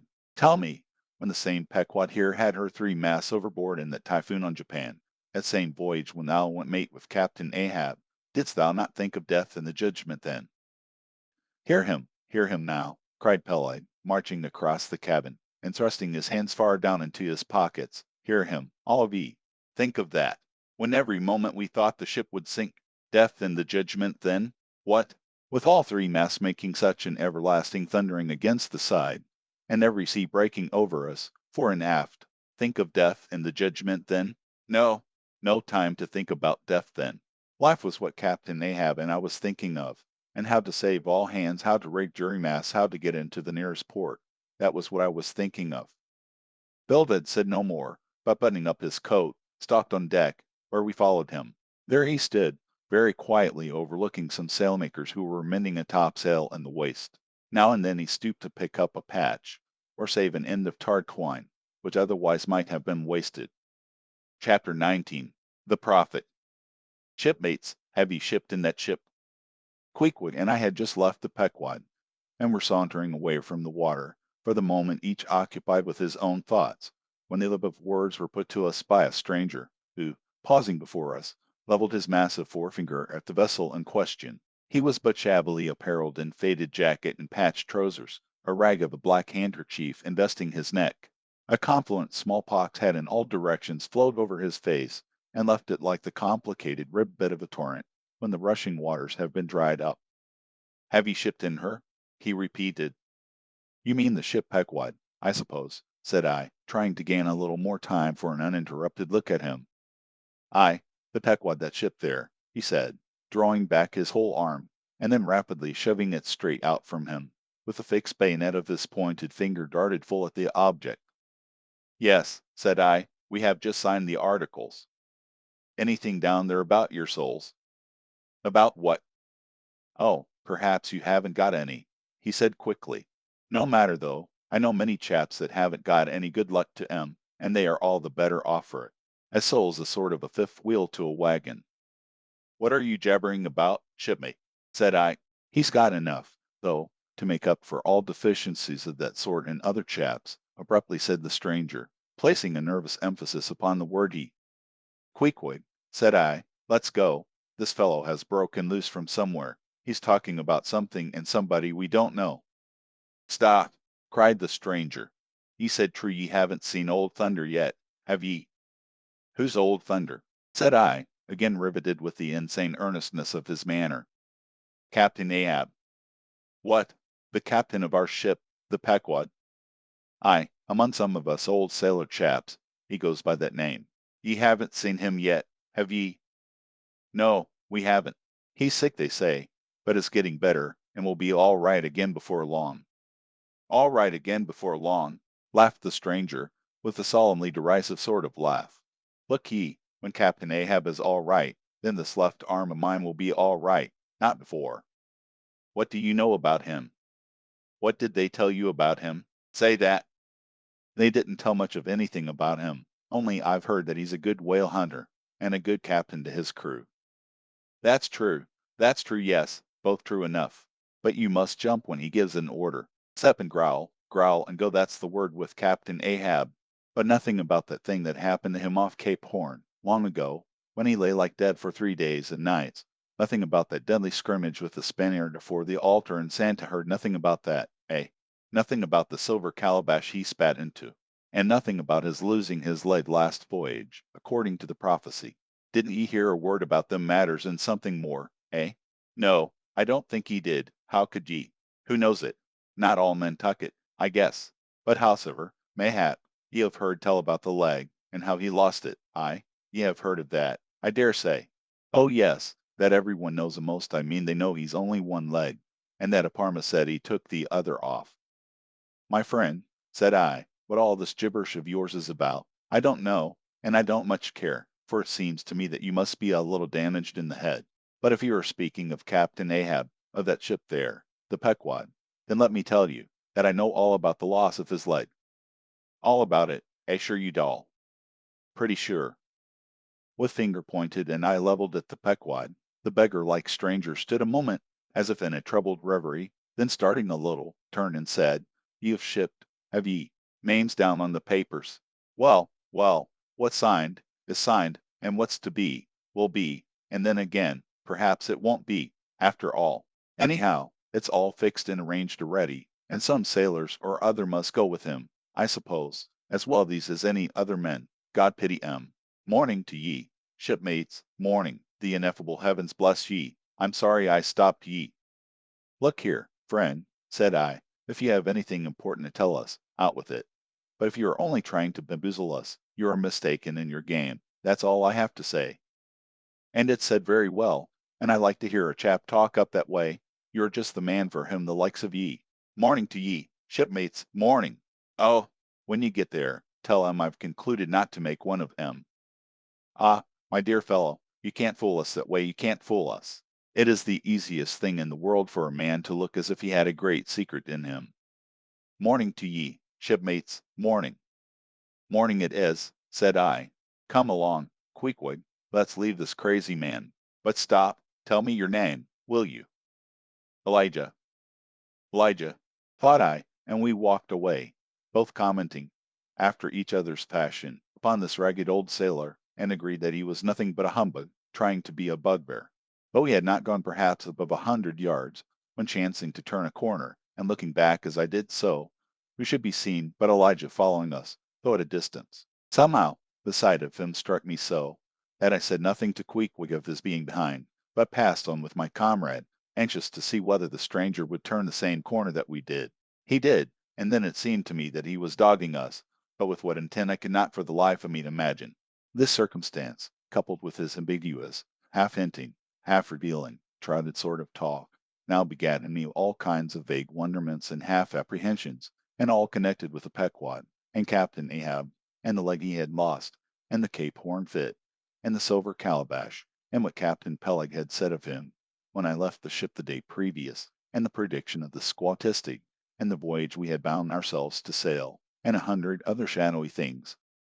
I was resolved to satisfy myself whether this ragged Elijah was really dogging us or not, and with that intent crossed the way with Queequeg, and on the side of it retraced our steps. But Elijah passed on, without seeming to notice us. This relieved me, and once more, and finally as it seemed to me, I pronounced him in my heart a humbug. Chapter 20. All astir. A day or two passed, and there was great activity aboard the Pequod. Not only were the old sails being mended, but new sails were coming on board, and bolts of canvas, and coils of rigging, in short, everything betokened that the ship's preparations were hurrying to a close.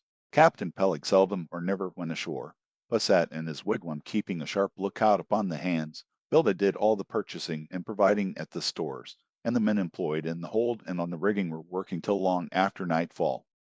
On the day following Queequeg signing the articles, word was given at all the inns where the ship's company were stopping, that their chests must be on board before night, for there was no telling how soon the vessel might be sailing.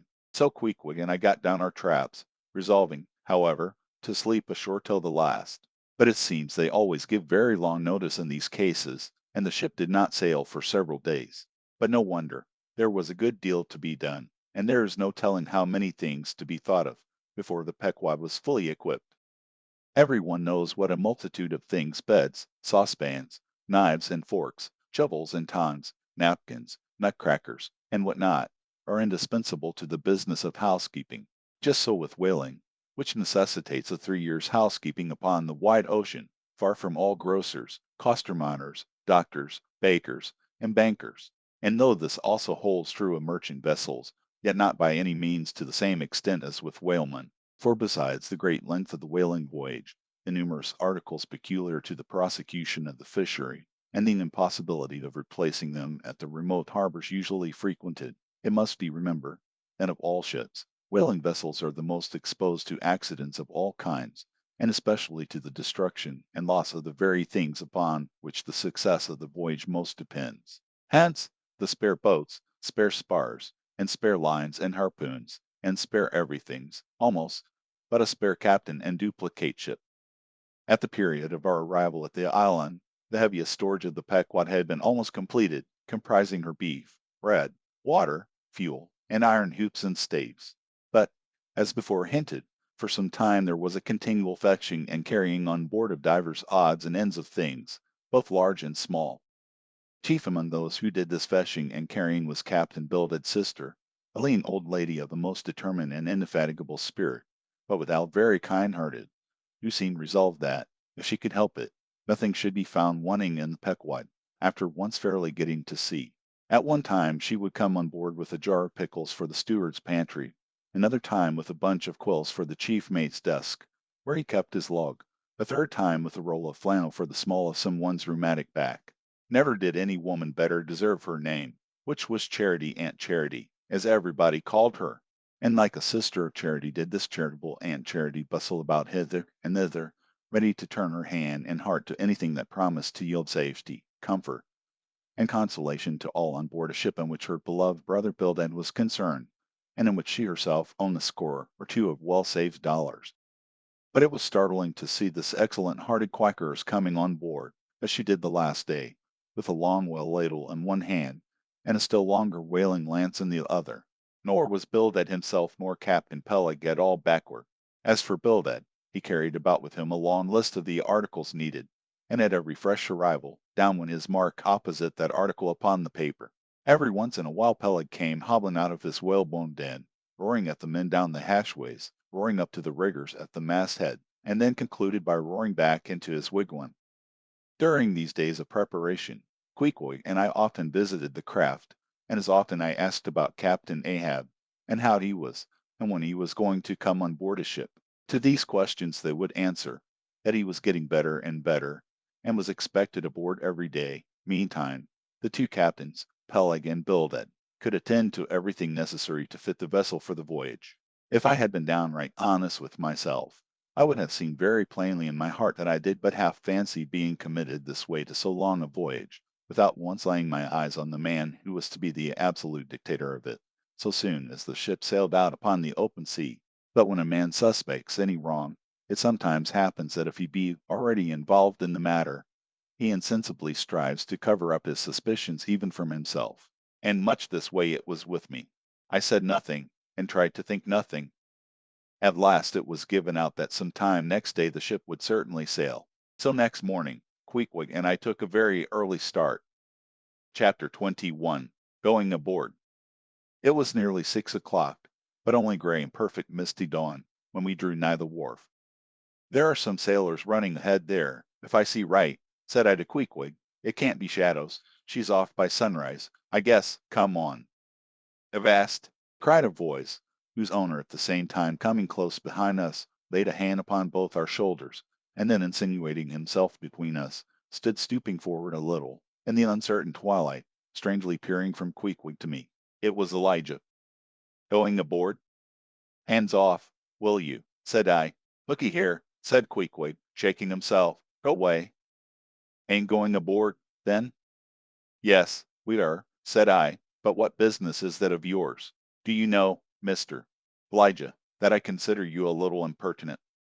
No, no, no, I wasn't aware of that, said Elijah, slowly and wonderingly looking from me to Queequeg, with the most unaccountable glances. Elijah, said I, you will oblige my friend and me by withdrawing. We are going to the Indian and Pacific Oceans, and would prefer not to be detained. Be ye, coming back afore breakfast? He's cracked, Queequeg, said I, come on. Halloa, cried stationary Elijah, hailing us when we had removed a few paces. Never mind him, said I, Queequeg, come on. But he stole up to us again, and suddenly clapping his hand on my shoulder, said, Did you see anything looking like men going towards that ship a while ago? Struck by this plain matter-of-fact question, I answered, saying, Yes, I thought I did see 4 or 5 men, but it was too dim to be sure. Very dim, said Elijah. Morning to ye. Once more we quitted him, but once more he came softly after us, and touching my shoulder again, said, See if you can find them now, will ye? Find who? Morning to ye, he rejoined, again moving off. Oh, I was going to warn ye against, but never mind. Never mind, it's all in the family, 2 sharp frosts this morning, ain't it? Goodbye to ye. Shan't see ye again very soon, I guess, unless it's before the grand jury. And with these cracked words he finally departed, leaving me, for the moment, in no small wonderment at his frantic impudence. At last, stepping on board the Pequod, we found everything in profound quiet, not a soul moving. The cabin entrance was locked within, the hatches were all on, and lumbered with coils of rigging. Going forward to the forecastle, we found the slide of the scuttle open. Seeing a light, we went down, and found only an old rigger there, wrapped in a tattered pea-jacket. He was thrown at whole length upon two chests, his face downwards and enclosed in his folded arms. The profoundest slumber slept upon him. Those sailors we saw, Queequeg, where can they have gone to? Said I, looking dubiously at the sleeper. But it seemed that, when on the wharf, Queequeg had not at all noticed what I now alluded to, hence I would have thought myself to have been optically deceived in that matter, were it not for Elijah's otherwise inexplicable question. But I beat the thing down, and again marking the sleeper, jocularly hinted to Queequeg that perhaps we had best sit up with the body, telling him to establish himself accordingly. He put his hand upon the sleeper's rear, as though feeling if it was soft enough, and then, without more ado, sat quietly down there. Gracious, Queequeg, don't sit there, said I. Oh, Perry dude seat, said Queequeg, my country way, won't hurt him face. Face, said I, call that his face? Very benevolent countenance then, but how hard he breathes. He's heaving himself. Get off, Queequeg, you're heavy. It's grinding the face of the poor. Get off, Queequeg. Look, he'll twitch you off soon. I wonder he don't wake. Queequeg removed himself to just beyond the head of the sleeper and lighted his tomahawk pipe. I sat at the feet. We cupped the pipe passing over the sleeper from one to the other. Meanwhile, upon questioning him in his broken fashion, Queequeg gave me to understand that, in his land, owing to the absence of settees and sofas of all sorts, the king, chiefs, and great people generally, were in the custom of fattening some of the lower orders for almonds, and to furnish a house comfortably in that respect, you had only to buy up 8 or 10 lazy fellows, and lay them round in the piers and alcoves. Besides, it was very convenient on an excursion, much better than those garden chairs which are convertible into walking sticks upon occasion, a chief calling his attendant, and desiring him to make a settee of himself under a spreading tree, perhaps in some damp marshy place. While narrating these things, every time Queequeg received the tomahawk from me, he flourished the hatchet side of it over the sleeper's head. What's that for, Queequeg? Parried easy, oh, parried easy. He was going on with some wild reminiscences about his tomahawk pipe, which, it seemed, had in its two uses both brain his foes and soothe his soul, when we were directly attracted to the sleeping rigger. The strong vapor now completely filling the contracted hole, it began to tell upon him. He breathed with a sort of muffledness, then seemed troubled in the nose, then revolved over once or twice, then sat up and rubbed his eyes. Halloa, he breathed at last, who be ye smokers? Shipped men, answered I, when does she sail? Aye, ye are going in her, be ye? She sails to-day. The captain came aboard last night. What Captain Ahab? Who but him indeed? I was going to ask him some further questions concerning Ahab, when we heard a noise on deck. Halloa, Starbuck's astir, said the rigger. He's a lively chief mate, that, good man, and a pious, but all alive now, I must turn to. And so saying he went on deck, and we followed. It was now clear sunrise. Soon the crew came on board in twos and threes. The riggers bestirred themselves, the mates were actively engaged, and several of the shore people were busy in bringing various last things on board. Meanwhile Captain Ahab remained invisibly enshrined within his cabin. Chapter 22. Merry Christmas.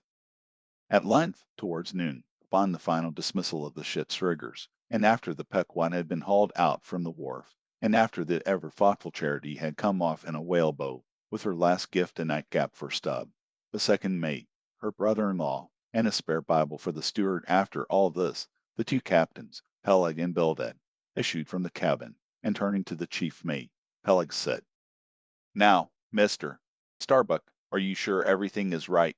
Captain Ahab has already just spoke to him, nothing more to be got from shore, eh? Well, call all hands, then. Muster aft here, blast No need of profane words, however great the hurry, Peleg, said Bildad, but away with thee, friend Starbuck, and do our bidding. How now? Hereupon the very point of starting for the voyage, Captain Peleg and Captain Bildad were going it with a high hand on the quarter-deck, just as if they were to be joint commanders at sea, as well as to all appearances in port. And, as for Captain Ahab, no sign of him was yet to be seen, only, they said he was in the cabin. But then, the idea was, that his presence was by no means necessary in getting the ship under way, and steering her well out to sea. Indeed, as it was not at all his proper business, but the pilot's, and as he was not yet completely recovered, so they said therefore, Captain Ahab stayed below, and all this seemed natural enough, especially as in the merchant service many captains never show themselves on deck for a considerable time after heaving up the anchor, but remain over the cabin table, having a farewell merrymaking with their shore friends, before they quit the ship for good with the pilot. But there was not much chance to think over the matter, for Captain Peleg was now all alive. He seemed to do most of the talking and commanding, and not build it. "Aft here, you sons of bachelors," he cried, as the sailors lingered at the mainmast. "Mister Starbuck, drive aft." "Strike the tent there," was the next order. As I hinted before, this whalebone marquee was never pitched except in port, and on board the Pequod, for 30 years, the order to strike the tent was well known to be the next thing to heaving up the anchor. "Man the capstan!" "Blood and thunder!" "Jump!" was the next command, and the crew sprang for the handspikes. Now in getting under way, the station generally occupied by the pilot is the forward part of the ship, and here Bildad, who, with Peleg, be it known, in addition to his other officers, was one of the licensed pilots of the port, he being suspected to have got himself made a pilot in order to save the Nantucket pilot fee to all the ships he was concerned in, for he never piloted any other craft. Bildad, I say, might now be seen actively engaged in looking over the bows for the approaching anchor, and at intervals singing what seemed a dismal stave of psalmody, to cheer the hands at the windlass, who roared forth some sort of a chorus about the girls in Booble Alley, with hearty good will. Nevertheless, not 3 days previous, Bildad had told them that no profane songs would be allowed on board the Pequod, particularly in getting under way, and Charity, his sister, had placed a small choice copy of Watts in each seaman's berth. Meantime, overseeing the other part of the ship, Captain Peleg ripped and swore astern in the most frightful manner. I almost thought he would sink the ship before the anchor could be got up. Involuntarily I paused on my handspike, and told Queequeg to do the same, thinking of the perils we both ran, in starting on the voyage with such a devil for a pilot. I was comforting myself, however, with the thought that in pious Bildad might be found some salvation, spite of his 777th lay, when I felt a sudden sharp poke in my rear, and turning round, was horrified at the apparition of Captain Peleg in the act of withdrawing his leg from my immediate vicinity. That was my first kick. "Is that the way they heave in the marchant service?" he roared. "Spring, thou sheephead, spring, and break thy backbone. Why don't ye spring? I say, all of ye spring. Quoad, spring, thou chap with the red whiskers, spring there. Scotch cap, spring, thou green pants. Spring, I say, all of ye, and spring your eyes out." And so saying, he moved along the windlass, here and there using his leg very freely, while imperturbable Bildad kept leading off with his psalmody. Thinks I, Captain Peleg must have been drinking something to-day. At last the anchor was up, the sails were set, and off we glided. It was ashore, cold Christmas, and as the short northern day merged into night, we found ourselves almost broad upon the wintry ocean, whose freezing spray cased us in eyes, as in polished armor. The long rows of teeth on the bulwarks glistened in the moonlight, and like the wide ivory tusks of some huge elephant, vast curving icicles depended from the bows. Like Bildad, as pilot, headed the first watch, and ever and anon, as the old craft deep dived into the green seas, and sent the shivering frost all over her, and the winds howled, and the cordage rang, the steady notes were heard.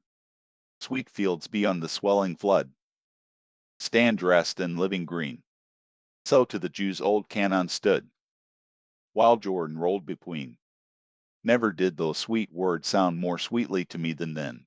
They were full of hope and fruition. Spite of this frigid winter night in the boisterous Atlantic, spite of my wet feet and wetter jacket, there was yet, it then seemed to me, many a pleasant haven in store, and meads and glades so eternally vernal, that the grass shot up by the spring, and trodden, and wilted, remains at midsummer. At last we gained such an offing, that the two pilots were needed no longer. The stout sailboat that had accompanied us began ranging alongside. It was curious, and not unpleasing, how Peleg and Bildad were affected at this juncture, especially Captain Bildad, for loath to depart, yet very loath to leave, for good, a ship bound on so long and perilous a voyage beyond both stormy capes, a ship in which some thousands of his hard-earned dollars were invested, a ship in which an old shipmate sailed as captain, a man almost as old as he, once more starting to encounter all the terrors of the penniless Joe, loath to say good-bye to a thing so every way brimful of every interest to him. Poor old Bildad lingered long, paced the deck with anxious strides, ran down into the cabin to speak another farewell word there, again came on deck, and looked to windward, looked towards the wide and endless waters, only bounded by the far-off, unseen eastern continents, looked towards the land, looked aloft, looked right and left, looked everywhere and nowhere, and at last, mechanically coiling a rope upon its pin, convulsively grasped stout Peleg by the hand, and holding up a lantern, for a moment stood gazing heroically in his face, as much as to say, "Nevertheless, friend Peleg, I can stand it. Yes, I can." As for Peleg himself, he took it more like a philosopher, but for all his philosophy, there was a tear twinkling in his eye when the lantern came too near, and he, too, did not a little run from cabin to deck, now a word below, and now a word with Starbuck, the chief mate. But, at last, he turned to his comrade, with a final sort of look about him. "Captain Bilvig, come. Old shipmate, we must go. Back the main yard there. Boat ahoy. Stand by to come close alongside. Now. Careful, careful, exclamation, come. Bilvad, boy, say your last. Luck to ye, Starbuck, luck to ye, mister. Stubb, luck to ye, mister. Flask, goodbye, and good luck to ye all, and this day 3 years I'll have a hot supper smoking for ye in old Nantucket. Hurrah and away!" "God bless ye, and have ye in his holy keeping, men," murmured old Bilvad, almost incoherently. "I hope ye'll have fine weather now, so that Captain Ahab may soon be moving among ye. A pleasant sun is all he needs, and ye'll have plenty of them in the tropic voyage ye go. Be careful in the hunt, ye mates. Don't stave the boats needlessly, ye harpooneers. Good white cedar plank is raised full 3 per cent. within the year. Don't forget your prayers, either. Mister Starbuck, mind that Cooper don't waste the spare staves. Oh, the sail needles are in the green locker. Don't whale it too much a Lord's days, men, but don't miss a fair chance either. That's rejecting heaven's good gifts. Haven't I to the molasses tears, mister? Stubb, it was a little leaky, I thought. If ye touch it, the islands, mister. Flask, beware of fornication. Goodbye, goodbye. Don't keep that cheese too long down in the hold, mister. Starbuck, it'll spoil. Be careful with the butter, 20 cents the pound it was, and mind ye, if... Come, come, Captain Bildat, stop palavering away. And with that, Peleg hurried him over the side, and both dropped into the boat. Ship and boat diverged. The cold, damp night breeze blew between. A screaming gull flew overhead. The 2 hulls wildly rolled. We gave 3 heavy-hearted cheers, and blindly plunged like fate into the lone Atlantic. Chapter 23. The Lee Shore. Some chapters back, one Bulkington was spoken of, a tall, Newlanded mariner, encountered in New Bedford at the end. When on that shivering winter's night, the Pequod thrust her vindictive bulls into the cold, malicious waves, who should I see standing at her helm but Bulkington? I looked with sympathetic awe and fearfulness upon the man, who in midwinter just landed from a 4 years' dangerous voyage, could so unrestingly push off again for still another tempestuous term. The land seemed scorching to his feet. Wonderful as things are ever the unmentionable, deep memories yield no epitaphs. The 6-inch chapter is the stoneless grave of Bulkington. Let me only say that it fared with him as with the storm-tossed ship that miserably drives along the leeward land. The port would fain give succor, the port is pitiful, and the port is safety, comfort, hearthstone, supper, warm blankets, friends, all that's kind to our mortalities. But in that gale, the port, the land, is that ship's direst jeopardy. She must fly all hospitality. One touch of land, though it but graze the keel, would make her shudder through and through. With all her might she crowds all sail offshore, and so doing, fights against the very winds that fain would blow her homeward, seeks all the lashed sea's landlessness again, for refuge's sake forlornly rushing into peril, her only friend or bitterest foe. Know ye now, Bulkington, glimpses do ye seem to see of that mortally intolerable truth, that all deep, earnest thinking is but the intrepid effort of the soul to keep the open independence of her sea, while the wildest winds of heaven and earth conspire to cast her on the treacherous, flatest shore. But as in landlessness alone resides highest truth, shoreless, indefinite as God, so better is it to perish in the howling infinite than be ingloriously dashed upon the lee, even if that were safety. For warlike, then, oh, who would crave and crawl to land? Terrors of the terrible. Is all this agony so vain? Take heart, O Bulkington, bear thee grimly, demigod. Up from the spray of thy ocean perishing straight up, leaps thy apotheosis. Chapter 24. The Advocate. As Queequeg and I are now fairly embarked in this business of whaling, and as this business of whaling has somehow come to be regarded among landsmen as a rather unpoetical and disreputable pursuit, therefore I am all anxiety to convince ye landsmen, of the injustice hereby done to us hunters of whales. In the first place, it may be deemed almost superfluous to establish the fact that among people at large the business of whaling is not accounted on a level with what are called the liberal professions. If a stranger were introduced into any miscellaneous metropolitan society, it would but slightly advance the general opinion of his merits, were he presented to the company as a harpooner, say, and if in emulation of the naval officers he should append the initials SWF, term whale fishery, to his visiting card. Such a procedure would be deemed preeminently presuming and ridiculous. Doubtless one leading reason why the world declines honoring us whalemen is this: they think that, at best, our vocation amounts to a butchering sort of business, and that when actively engaged therein, we are surrounded by all manner of defilements. Butchers we are, that is true, but butchers, also, and butchers of the bloodiest badge have been all martial commanders whom the world invariably delights to honor. And as for the matter of the alleged uncleanliness of our business, he shall soon be initiated into certain facts hitherto pretty generally unknown, and which, upon the whole, will triumphantly plant the sperm whale ship at least among the cleanliest things of this tidy earth. But even granting the charge in question to be true, what disordered slippery decks of a whale ship are comparable to the unspeakable carrion of those battlefields from which so many soldiers return to drink in all ladies' plaudits? And if the idea of peril so much enhances the popular conceit of the soldier's profession, let me assure you that many a veteran who has freely marched up to a battery would quickly recoil at the apparition of the sperm whale's vast tail, fanning into eddies the air over his head. For what are the comprehensible terrors of man compared with the interlinked terrors and wonders of God? But, though the world scouts at us whale hunters, yet does it unwittingly pay us the profoundest homage, yea, and all abounding adoration. For almost all the tapers, lamps, and candles that burn round the globe, burn, as before so many shrines, to our glory. But look at this matter in other lights, weigh it in all sorts of scales, see what we whalemen are, and have been. Why did the Dutch in De Witt's time have admirals of their whaling fleets? Why did Louis Roman XVI, of France, at his own personal expense, fit out whaling ships from Dunkirk, and politely invite to that town some score or two of families from our own island of Nantucket? Why did Britain between the years 1750 and 1788 pay to her whalemen in bounties upwards of £1,000,000? And lastly, how comes it that we whalemen of America now outnumber all the rest of the banded whalemen in the world, sail a navy of upwards of 700 vessels, manned by 18,000 men, yearly consuming $4,000,000, the ship's worth, at the time of sailing, $20,000,000, and every year importing into our harbors a well-reaped harvest of $7,000,000? How comes all this, if there be not something puissant in whaling? But this is not the half. Look again. I freely assert that the cosmopolite philosopher cannot, for his life, point out one single peaceful influence which within the last 60 years has operated more potentially upon the whole broad world, taken in one aggregate, than the high and mighty business of whaling. One way and another, it has begotten events so remarkable in themselves, and so continuously momentous in their sequential issues, that whaling may well be regarded as that Egyptian mother who bore offspring themselves pregnant from her womb. It would be a hopeless, endless task to catalogue all these things. Let a handful suffice.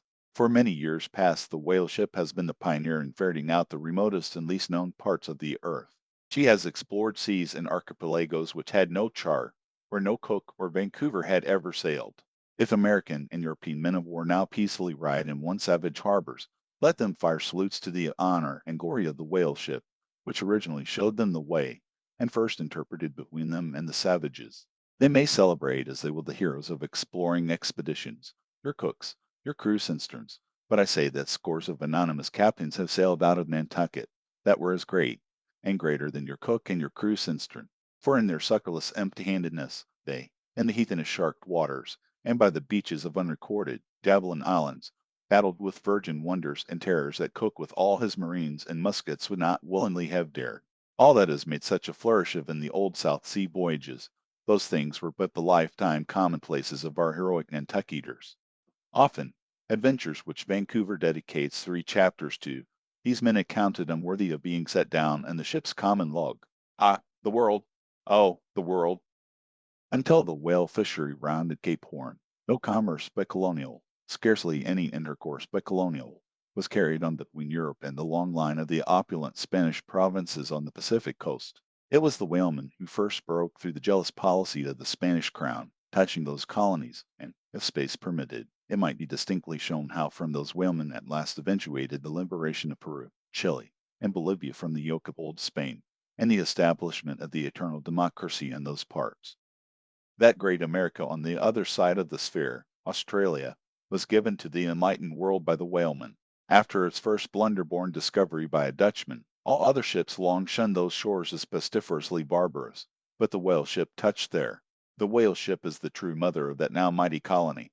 Moreover, in the infancy of the first Australian settlement, the emigrants were several times saved from starvation by the benevolent biscuit of the whale ship luckily dropping an anchor in their waters. The uncounted isles of all Polynesia confess the same truth, and do commercial homage to the whale ship that cleared the way for the missionary and the merchant, and in many cases carried the primitive missionaries to their first destinations. If that double-bolted land, Japan, is ever to become hospitable, it is the whale ship alone to whom the credit will be due, for already she is on the threshold. But if, in the face of all this, you still declare that whaling has no aesthetically noble associations connected with it, then am I ready to shiver 50 lances with you there, and unhorse you with a split helmet every time. The whale has no famous author, and whaling no famous chronicler, you will say. The whale no famous author, and whaling no famous chronicler. Who wrote the first account of our Leviathan? Who but mighty Job? And who composed the first narrative of a whaling voyage? Who but no less a prince than Alfred the Great, who, with his own royal pen, took down the words from Other, the Norwegian whale hunter of those times, and who pronounced our glowing eulogy in Parliament? Who but Edmund Burke? True enough, but then whalemen themselves are poor devils. They have no good blood in their veins. No good blood in their veins? They have something better than royal blood there. The grandmother of Benjamin Franklin was Mary Morrill. Afterwards, my marriage, Mary Folger, one of the old settlers of Nantucket, and the ancestress to a long line of Folgers and harpooneers, all kith and kin to noble Benjamin the Stay, darting the barbed iron from one side of the world to the other. Good again, but then I'll confess that somehow whaling is not respectable. Whaling not respectable. Whaling is imperial. By old English statutory law, the whale is declared a royal fish. Asterisk. Oh, that's only nominal. The whale himself has never figured in any grand imposing way. The whale never figured in any grand imposing way? And one of the mighty triumphs given to a Roman general upon his entering the world's capital, the bones of the whale, brought all the way from the Syrian coast, were the most conspicuous object in the symbolic procession. Asterisk, see subsequent chapters for something more on this head. Grant it, since you cite it, but, say what you will, there is no real dignity in whaling. No dignity in whaling? The dignity of our calling the very heavens attest. Cetus is a constellation in the south. No more. Drive down your hat in presence of the Tsar, and take it off to Pequod. No more. I know a man that, in his lifetime, has taken 350 whales.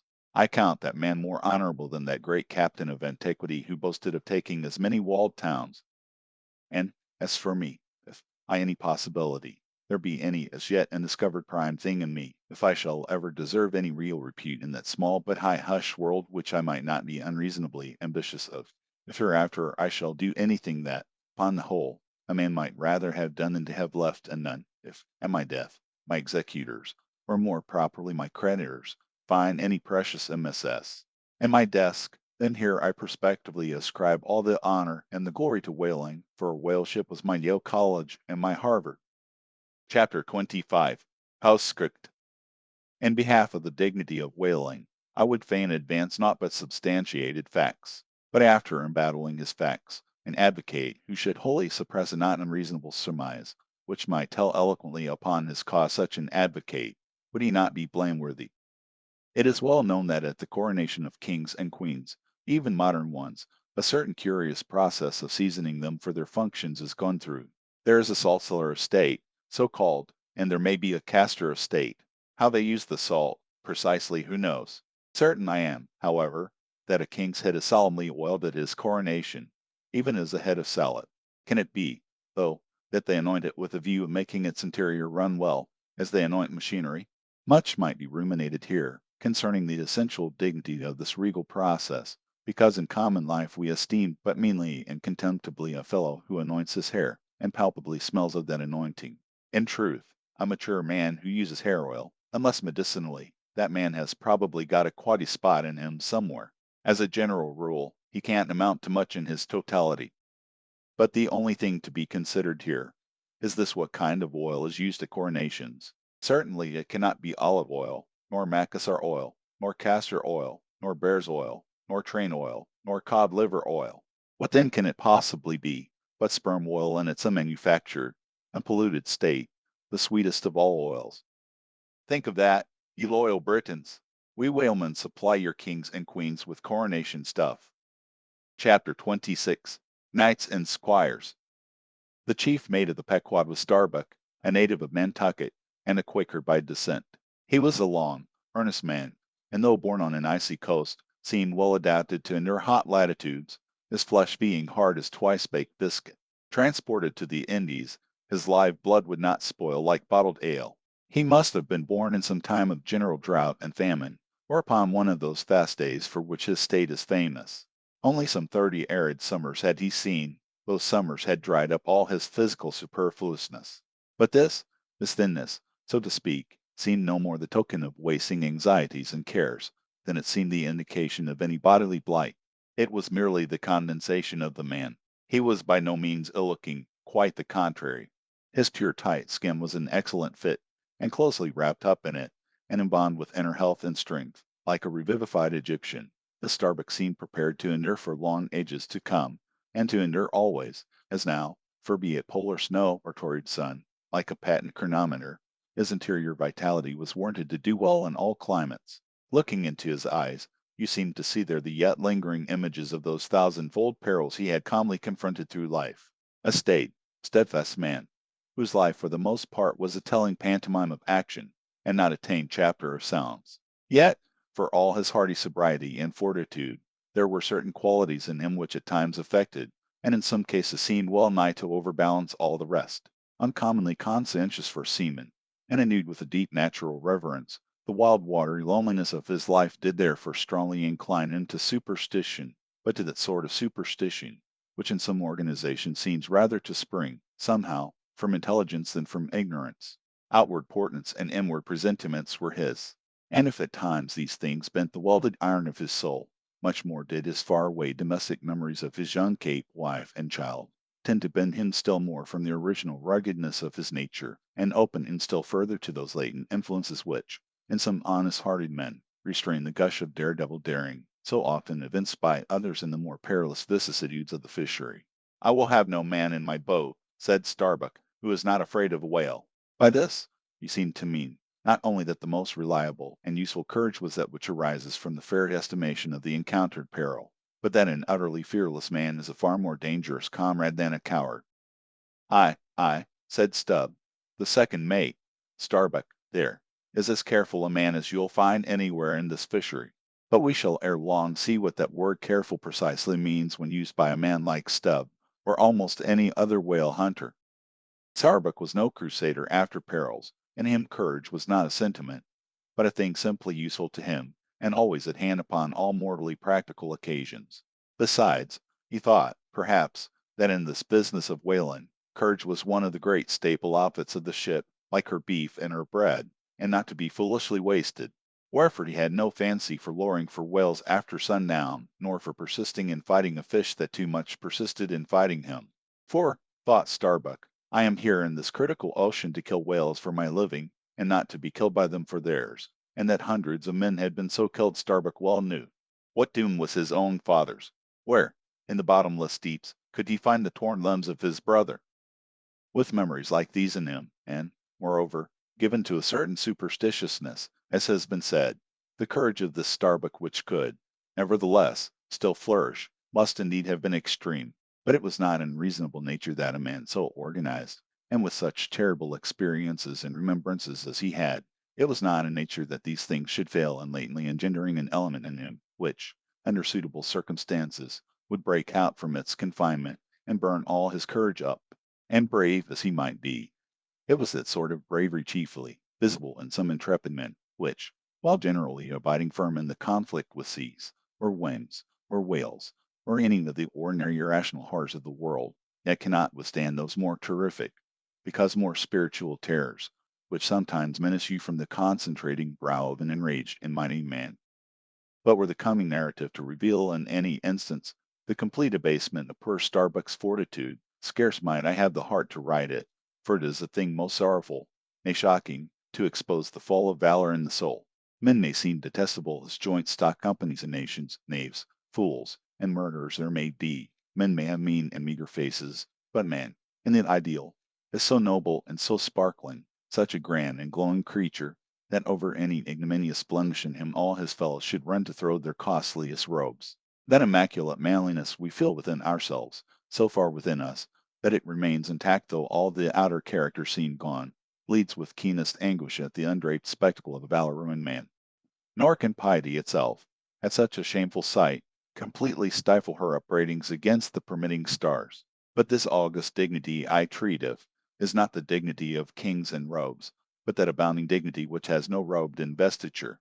Thou shalt see it shining in the arm that wields a pick or drives a spike, that democratic dignity which, on all hands, radiates without end from God Himself, the great God absolute, the center and circumference of all democracy, His omnipresence, our divine equality. If, then, to meanest mariners, and renegades, and castaways, I shall hereafter ascribe high qualities, though dark, weave round them tragic graces, if even the most mournful, perchance the most abased, among them all, shall at times lift himself to the exalted mounts, if I shall touch that workman's arm with some ethereal light, if I shall spread a rainbow over his disastrous set of sun, then against all moral critics bear me out in it, thou just spirit of equality, which hath spread one royal mantle of humanity over all my kind. Bear me out in it, thou great democratic God, who didst not refuse to the sore convict, Bunyan, the pale, poetic pearl, thou who didst clothe with doubly hammered leaves of finest gold, the stumped and paupered arm of old Cervantes, thou who didst pick up Andrew Jackson from the pebbles, who didst hurl him upon a war horse, who didst thunder him higher than a throne, thou who, in all thy mighty, earthly marchings, ever cullest thy selectest champions from the kingly commons, bear me out in it, O God. Chapter 27. Knights and Squires. Stubb was the second mate. He was a native of Cape Cod, and hence, according to local usage, was called a Cape Cod man, a happy-go-lucky, neither craven nor valiant, taking perils as they came with an indifferent air, and while engaged in the most eminent crisis of the chase, toiling away, calm and collected as a journeyman joiner engaged for the year. Good-humored, easy, and careless, he presided over his whale boat as if the most deadly encounter were but a dinner, and his crew all invited guests. He was as particular about the comfortable arrangement of his part of the boat as an old stage driver is about the snugness of his box. When close to the whale, in the very deathlock of the fight, he handled his unpitying lance coolly and offhandedly, as a whistling tinker his hammer. He would hum over his old rigged tunes while flank and flank with the most exasperated monster. Long usage had, for the Stubb, converted the jaws of death into an easy chair. What he thought of death itself, there is no telling. Whether he ever thought of it at all might be a question, but if he ever did chance to cast his mind that way after a comfortable dinner, no doubt, like a good sailor, he took it to be a sort of call of the watch to tumble aloft, and bestir themselves there, about something which he would find out when he obeyed the order, and not sooner. What, perhaps, with other things, made Stubb such an easy-going, unfearing man, so cheerily trudging off with the burden of life in a world full of grey peddlers, all bowed to the ground with their packs, what helped to bring about that almost impious good humor of his, that thing must have been his pipe, for, like his nose, his short, black little pipe was one of the regular features of his face. You would almost as soon have expected him to turn out of his bunk without his nose as without his pipe. He kept a whole row of pipes there ready loaded, stuck in a rack, within easy reach of his hand, and, whenever he turned in, he smoked them all out in succession, lighting one from the other to the end of the chapter, then loading them again to be in readiness anew, for, when Stubb dressed, instead of first putting his legs into his trousers, he put his pipe into his mouth. I say this continual smoking must have been one cause, at least, of his peculiar disposition, for everyone knows that this earthly air, whether ashore or afloat, is terribly infected with the nameless miseries of the numberless mortals who died exhaling it. And as in time of the cholera, some people go about with a camphorated handkerchief to their mouths, so, likewise, against all mortal tribulations, Stubbs' tobacco smoke might have operated as a sort of disinfecting agent. The third mate was Flask, a native of Tisbury, in Martha's Vineyard, a short, stout, ruddy young fellow, very pugnacious concerning whales, who somehow seemed to think that the great leviathans had personally and hereditarily affronted him, and therefore it was a sort of point of honor with him to destroy them whenever encountered. So utterly lost was he to all sense of reverence for the many marvels of their majestic bulk and mystic ways, and so dead to anything like an apprehension of any possible danger from encountering them, that in his poor opinion the wondrous whale was but a species of magnified mouse, or at least water rat, requiring only a little circumvention and some small application of time and trouble in order to kill and boil. This ignorant, unconscious fearlessness of his made him a little waggish in the matter of whales. He followed these fish for the fun of it, and a 3 years' voyage round Cape Horn was only a jolly joke that lasted that length of time. As a carpenter's nails are divided into wrought nails and cut nails, so mankind may be similarly divided. Little Flask was one of the wrought ones, made to clench tight and last long. They called him King Puss on board of the Pequod, because, in form, he could be well likened to the short, square timber known by the name in Arctic whalers, and which by the means of many radiating side timbers inserted into it, serves to brace the ship against the icy concussions of those battering seas. Now these three mates Starbuck, Stubb, and Flask were momentous men. They it was who by universal prescription commanded 3 of the Pequod's boats as headsmen, in that grand order of battle in which Captain Ahab would probably marshal his forces to descend on the whales. These 3 headsmen were as captains of companies, or, being armed with their long keen whaling spears, they were as a picked trio of lancers, even as the harpooneers were flingers of javelins.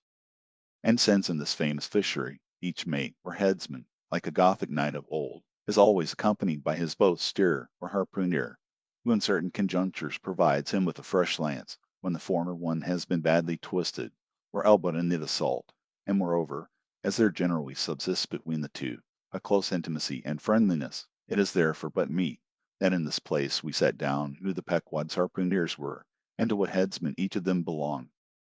First of all was Queequeg, whom Starbuck, the chief mate, had selected for his squire, but Queequeg is already known. Next was Tashtego, and a mixed Indian from Gay Head, the most westerly promontory of Martha's Vineyard, where there still exists the last remnant of a village of red men, which has long supplied the neighboring island of Nantucket with many of her most daring harpooneers. In the fishery, they usually go by the generic name of Gay Headers. Tashtego's long, lean, sable hair, his high cheek-bones, and black rounding eyes for an Indian, oriental in their largeness, but Antarctic in their glittering expression, all this sufficiently proclaimed him an inheritor of the unvitiated blood of those proud warrior hunters who, in quest of the great New England moose, had scoured, bow in hand, the aboriginal forests of the main. But no longer snuffing in the trail of the wild beasts of the woodland, Tashtego now hunted in the wake of the great whales of the sea, the unerring harpoon of the son fitly replacing the infallible arrow of the sires.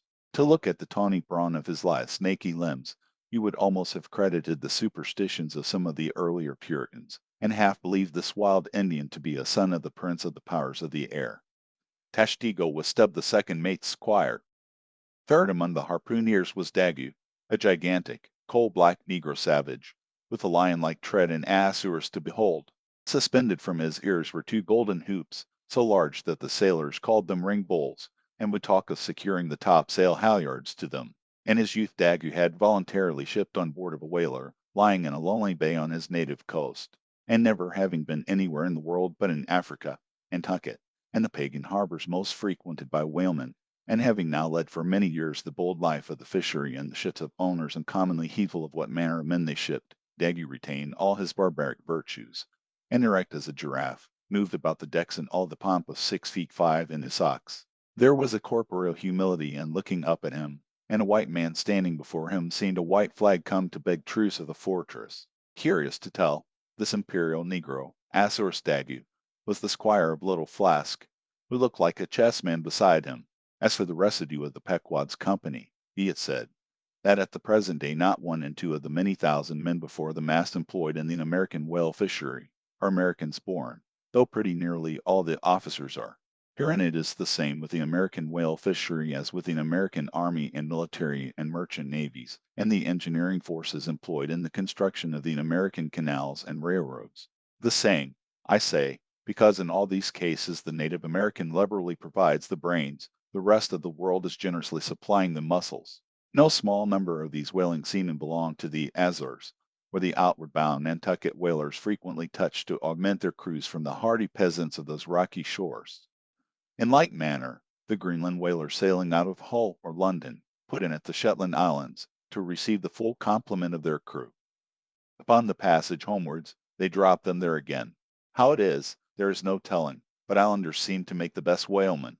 They were nearly all islanders in the Pequod, isolados too, I call such, not acknowledging the common continent of men, but each isolado living on a separate continent of his own. Yet now, federated along one keel, what a set these isolados were! And Anacharsis Clute's deputation from all the isles of the sea, and all the ends of the earth, accompanying old Ahab and the Pequod to lay the world's grievances before that bar from which not very many of them ever come back. Black little Pip, he never did no, he went before. Per Alabama boy, on the grim Pequod's forecastle, ye shall ere long see him, beating his tambourine, prelusive of the eternal time, when sent for, to the great quarter deck on high, he was bid strike him with angels, and beat his tambourine in glory, called a coward here, hailed a hero there. Chapter 28. Ahab. For several days after leaving Nantucket, nothing above hatches was seen of Captain Ahab. The mates regularly relieved each other at the watches, and for aught that could be seen to the contrary, they seemed to be the only commanders of the ship. Only they sometimes issued from the cabin with orders so sudden and peremptory, and after all it was plain they but commanded vicariously. Yes, their supreme lord and dictator was there, though hitherto unseen by any eyes not permitted to penetrate into the now sacred retreat of the cabin. Every time I ascended to the deck from my watches below, I instantly gazed aft to mark if any strange face were visible, for my first vague disquietude touching the unknown captain, now in the seclusion of the sea, became almost a perturbation.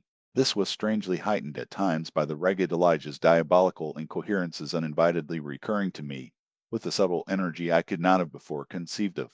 But poorly could I withstand them, much as in other moods I was almost ready to smile at the solemn whimsicalities of that outlandish prophet of the wars. But whatever it was of apprehensiveness or uneasiness to call it so which I felt, yet whenever I came to look about me in the ship, it seemed against all warrantry to cherish such emotions. For though the harpooneers, with the great body of the crew, were far more barbaric, heathenish, and motley set than any of the tame merchant ship companies which my previous experiences had made me acquainted with, still I ascribed this, and rightly ascribed it to the fierce uniqueness of the very nature of that wild Scandinavian vocation in which I had so abandonedly embarked. But it was especially the aspect of the three chief officers of the ship, the mates, which was most forcibly calculated to allay these colorless misgivings, and induce confidence and cheerfulness in every presentiment of the voyage.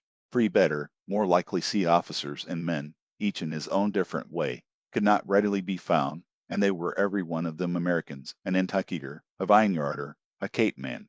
Now, it being Christmas when the ship shot from out her harbor, for space we had biting polar weather, though all the time running away from it to the southward, and by every degree and minute of latitude which we sailed, gradually leaving that merciless winter, and all its intolerable weather behind us. It was one of those less lowering, but still gray and gloomy enough mornings of the transition, when with a fair wind the ship was rushing through the water with a vindictive sort of leaping and melancholy rapidity, that as I mounted to the deck at the call of the forenoon watch, so soon as I levelled my glance towards the taffrail, foreboding shivers ran over me.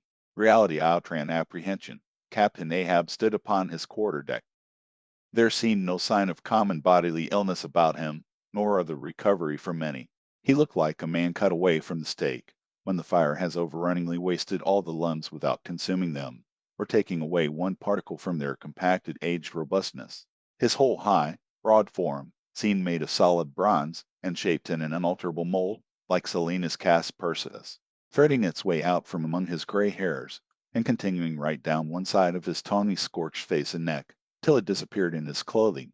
You saw a slender rod-like mark, lividly whitish, It resembled that perpendicular scene sometimes made in the straight, lofty trunk of a great tree, when the upper lightning tearingly darts down it, and without wrenching a single twig, peels and grooves out the bark from top to bottom, ere running off into the soil, leaving the tree still greenly alive, but branded. Whether that mark was born with him, or whether it was the scar left by some desperate wound, no one could certainly say. By some tacit consent, throughout the voyage little or no allusion was made to it, especially by the mates. But once Tashtigo Sr., an old gay-head Indian among the crew, superstitiously asserted that not till he was full 40 years old did Ahab become that way branded, and then it came upon him, not in the fury of any mortal fray, but in an elemental strife at sea. Yet, this wild hint seemed inferentially negatived by what a gray Manxman insinuated, an old sepulchral man, who, having never before sailed out of Nantucket, had never ere this laid eye upon wild Ahab. Nevertheless, the old sea traditions, the immemorial credulities, popularly invested this old Manxman with preternatural powers of discernment, so that no white sailor seriously contradicted him when he said that if ever Captain Ahab should be tranquilly laid out, which might hardly come to pass, so he muttered then, whoever should do that last office for the dead, would find a birthmark on him from crown to sole. So powerfully did the whole grim aspect of Ahab affect me, and the livid brand which streaked it, that for the first few moments I hardly noted that not a little of this overbearing grimness was owing to the barbaric white leg upon which he partly stood. It had previously come to me that this ivory leg had at sea been fashioned from the polished bone of the sperm whale's jaw. Aye, he was dismasted off Japan, said the old gay-head Indian once, but like his dismasted craft, he shipped another mast without coming home for it. He has the quiver of M. I was struck with the singular posture he maintained. Upon each side of the Pequod's quarter deck, and pretty close to the mizzen shrouds, there was an auger hole, bored about half an inch or so into the plank. His bone leg steadied in that hole, one arm elevated, and holding by a shroud, Captain Ahab stood erect, looking straight out beyond the ship's ever-pitching prow. There was an infinity of firmest fortitude, a determinate, unsurrenderable willfulness, in the fixed and fearless, forward dedication of that glance. Not a word he spoke, nor did his officers say aught to him, though by all their ominous gestures and expressions they plainly showed the uneasy, if not painful, consciousness of being under a troubled master eye. And not only that, but moody-stricken Ahab stood before them with a crucifixion in his face, and all the nameless regal overbearing dignity of some mighty woe. Ere long, from his first visit in the air, he withdrew into his cabin, but after that morning he was every day visible to the crew, either standing in his pivot hole, or seated upon an ivory stool he had, or heavily walking the deck.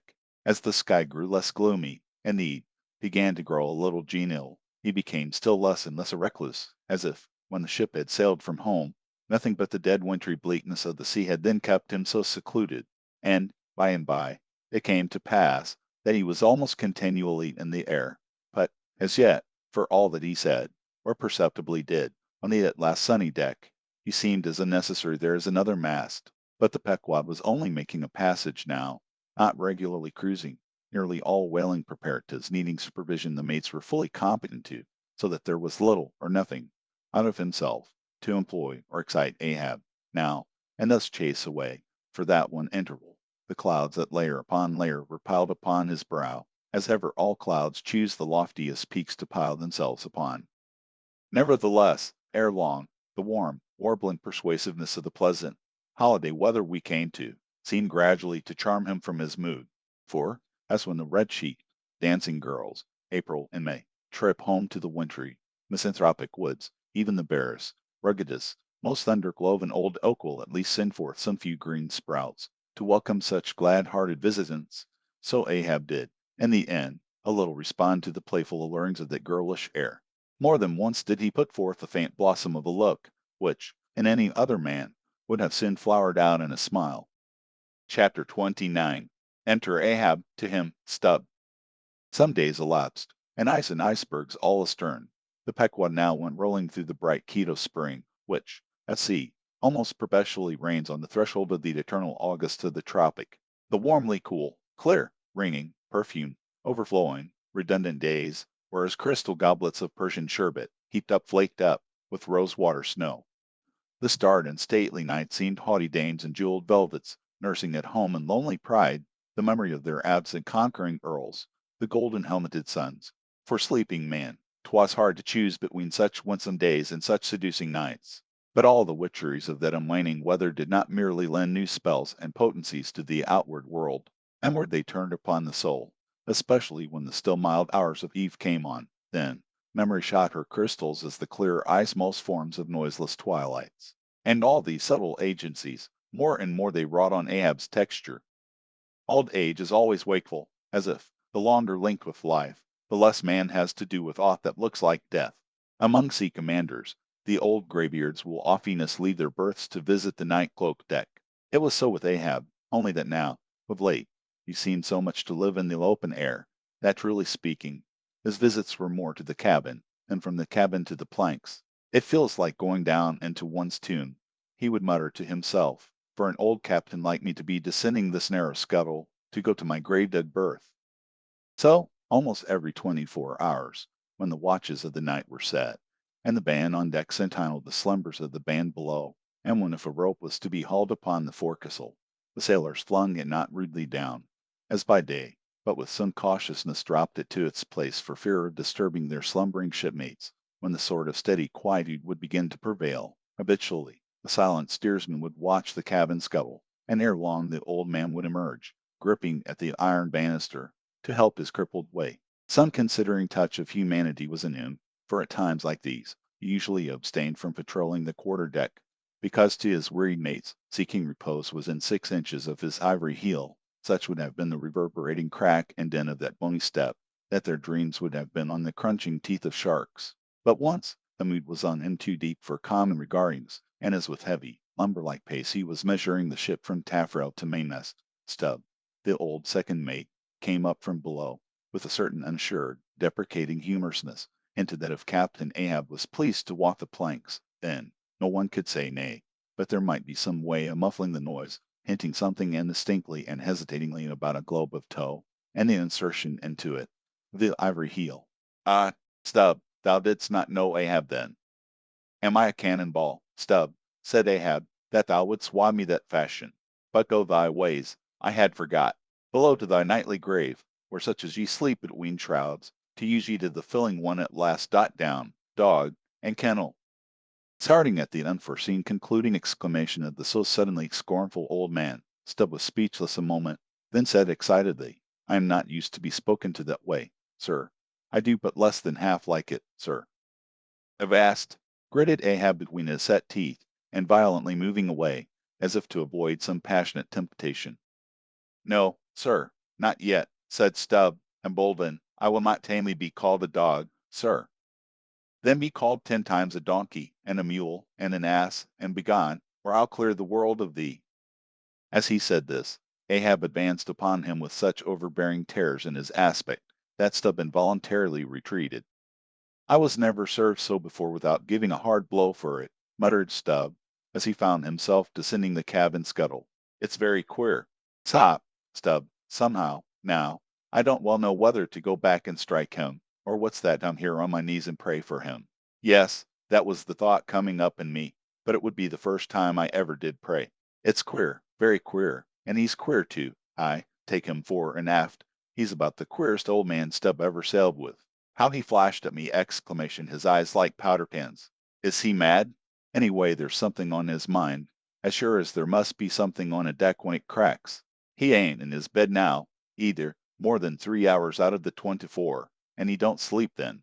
Didn't that doughboy, the steward, tell me that of a morning he always finds the old man's hammock clothes all rumpled and tumbled, and the sheets down at the foot, and the coverlid almost tied into knots, and the pillow a sort of frightful hot, as though a baked brick had been on it. A hot old man. I guess he's got what some folks ashore call a conscience. It's a kind of tick-dolly, they say worse nor a toothache. Well, I don't know what it is, but the Lord keep me from catching it. He's full of riddles. I wonder what he goes into the after hold for, every night, as Doughboy tells me he suspects. What's that for? I should like to know. Who's made appointments with him in the hold? Ain't that queer, now? But there's no telling. It's the old game here goes for a snooze. Demmie, it's worth a fellow's while to be born into the world, if only to fall right asleep. And now that I think of it, that's about the first thing babies do, and that's a sort of queer, too. Demmie, but all things are queer, come to think of 'em. But that's against my principles. Think not. is my 11th commandment, and sleep when you can is my 12th, so here goes again. But how's that? Didn't he call me a dog? Blazes! He called me 10 times a donkey, and piled a lot of jackasses on top of that.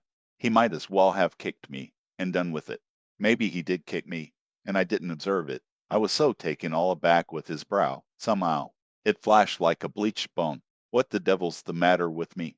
I don't stand right on my legs. Coming afoul of that old man has a sort of turned me wrong side out. By the Lord, I must have been dreaming. Oh, how? How? How but the only way's to stash it. So here goes to hammock again, and in the morning I'll see how this plaguey juggling thinks over by daylight. Chapter 30. The Pipe. When Stubb had departed, Ahab stood for a while leaning over the bulwarks, and then, as had been usual with him of late, calling the sailor of the watch, he sent him below for his ivory stool, and also his pipe. Lighting the pipe at the binnacle lamp and planting the stool on the weather side of the deck, he sat and smoked. In old Norse times, the thrones of the sea-loving Danish kings were fabricated, saith tradition, of the tusks of the narwhal. How could one look at Ahab then, seated on that tripod of bones, without bethinking him of the royalty it symbolized? For a Khan of the plank, and a king of the sea, and a great lord of Leviathans was Ahab. Some moments passed, during which the thick vapor came from his mouth in quick and constant puffs, which blew back again into his face. How now? He soliloquized at last, withdrawing the tube. The smoking no longer soothes. Oh, my pipe! Hard must it go with me if thy charm be gone. Here have I been unconsciously toiling, not pleasuring nigh, and ignorantly smoking to windward all the while, to windward, and with such nervous whiffs, as if, like the dying whale, my final jets were the strongest and fullest of treble. What business have I with this pipe? This thing that is meant for sereneness, to send up mild white vapors among mild white hairs, not among torn iron gray locks like mine. I'll smoke no more. He tossed the still lighted pipe into the sea. The fire hissed in the waves, the same instant the ship shot by the bubble the sinking pipe made. With slouched hat, Ahab lurchingly paced the planks. Chapter 31. Queen Mab.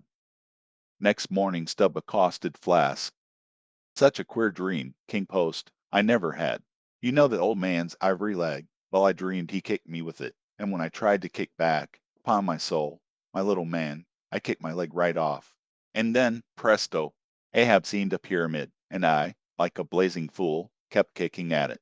But what was still more curious, Flask, you know how curious all dreams are through all this rage that I was in. I somehow seemed to be thinking to myself that after all, it was not much of an insult, that kick from Ahab. Why, thinks I, what's the row? It's not a real leg, only a false leg, and there's a mighty difference between a living thump and a dead thump. That's what makes a blow from the hand, Flask, 50 times more savage to bear than a blow from a cane. The living member that makes the living insult, my little man.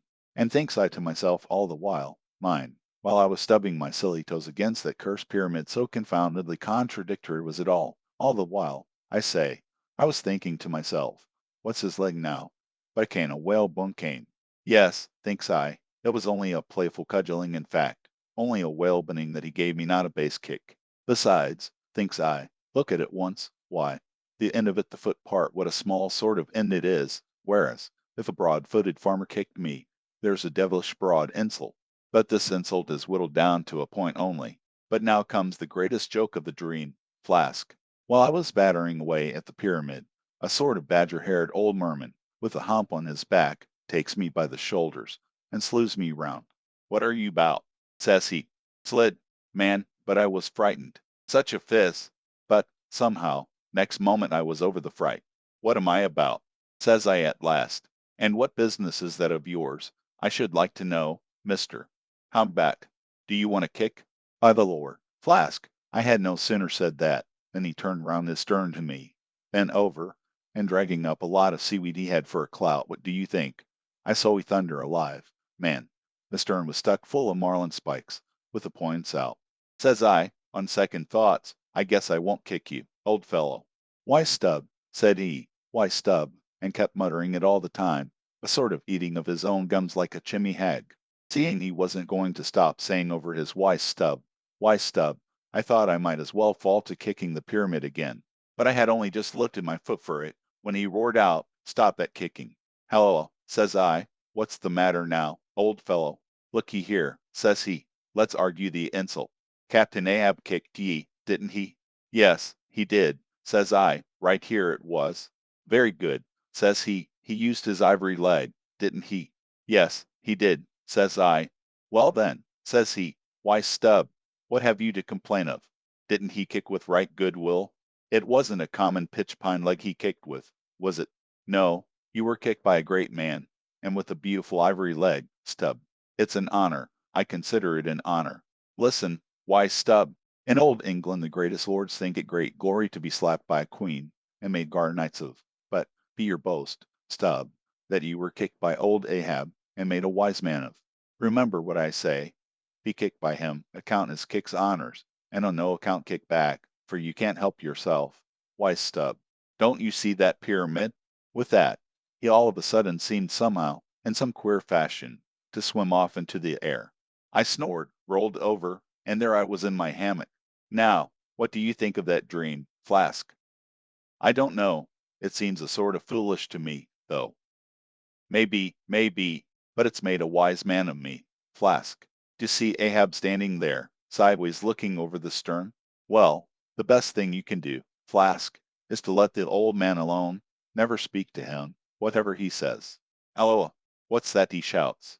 Art, masthead, there, look sharp, all of ye, there are whales hereabouts. If you see a white one, split your lungs for him. What do you think of that now, Flask? Ain't there a small drop of something queer about that, eh? A white whale, did ye mark that, man? Look ye, there's something special in the wind. Stand by for it, Flask. Ahab has that's bloody on his mind. But, Mum, he comes this way. Chapter 32. Cetology.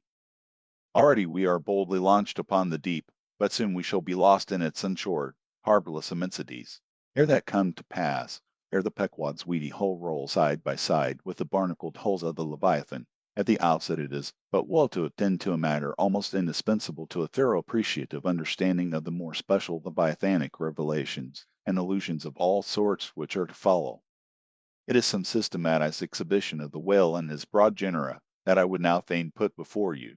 Yet is it no easy task. The classification of the constituents of a chaos, nothing less is here essayed. Listen to what the best and latest authorities have laid down. No branch of zoology is so much involved as that which is entitled cetology, says Captain Scoresby, A.D. 1820. It is not my intention, were it in my power, to enter into the inquiry as to the true method of dividing the cetacea into groups and families. Utter confusion exists among the historians of this animal sperm whale, says Surgeon Beale, A.D. 1839. Unfitness to pursue our research in the unfathomable waters, impenetrable veil covering our knowledge of the cetacea, a field strewn with thorns, all these incomplete indications but serve to torture us naturalists.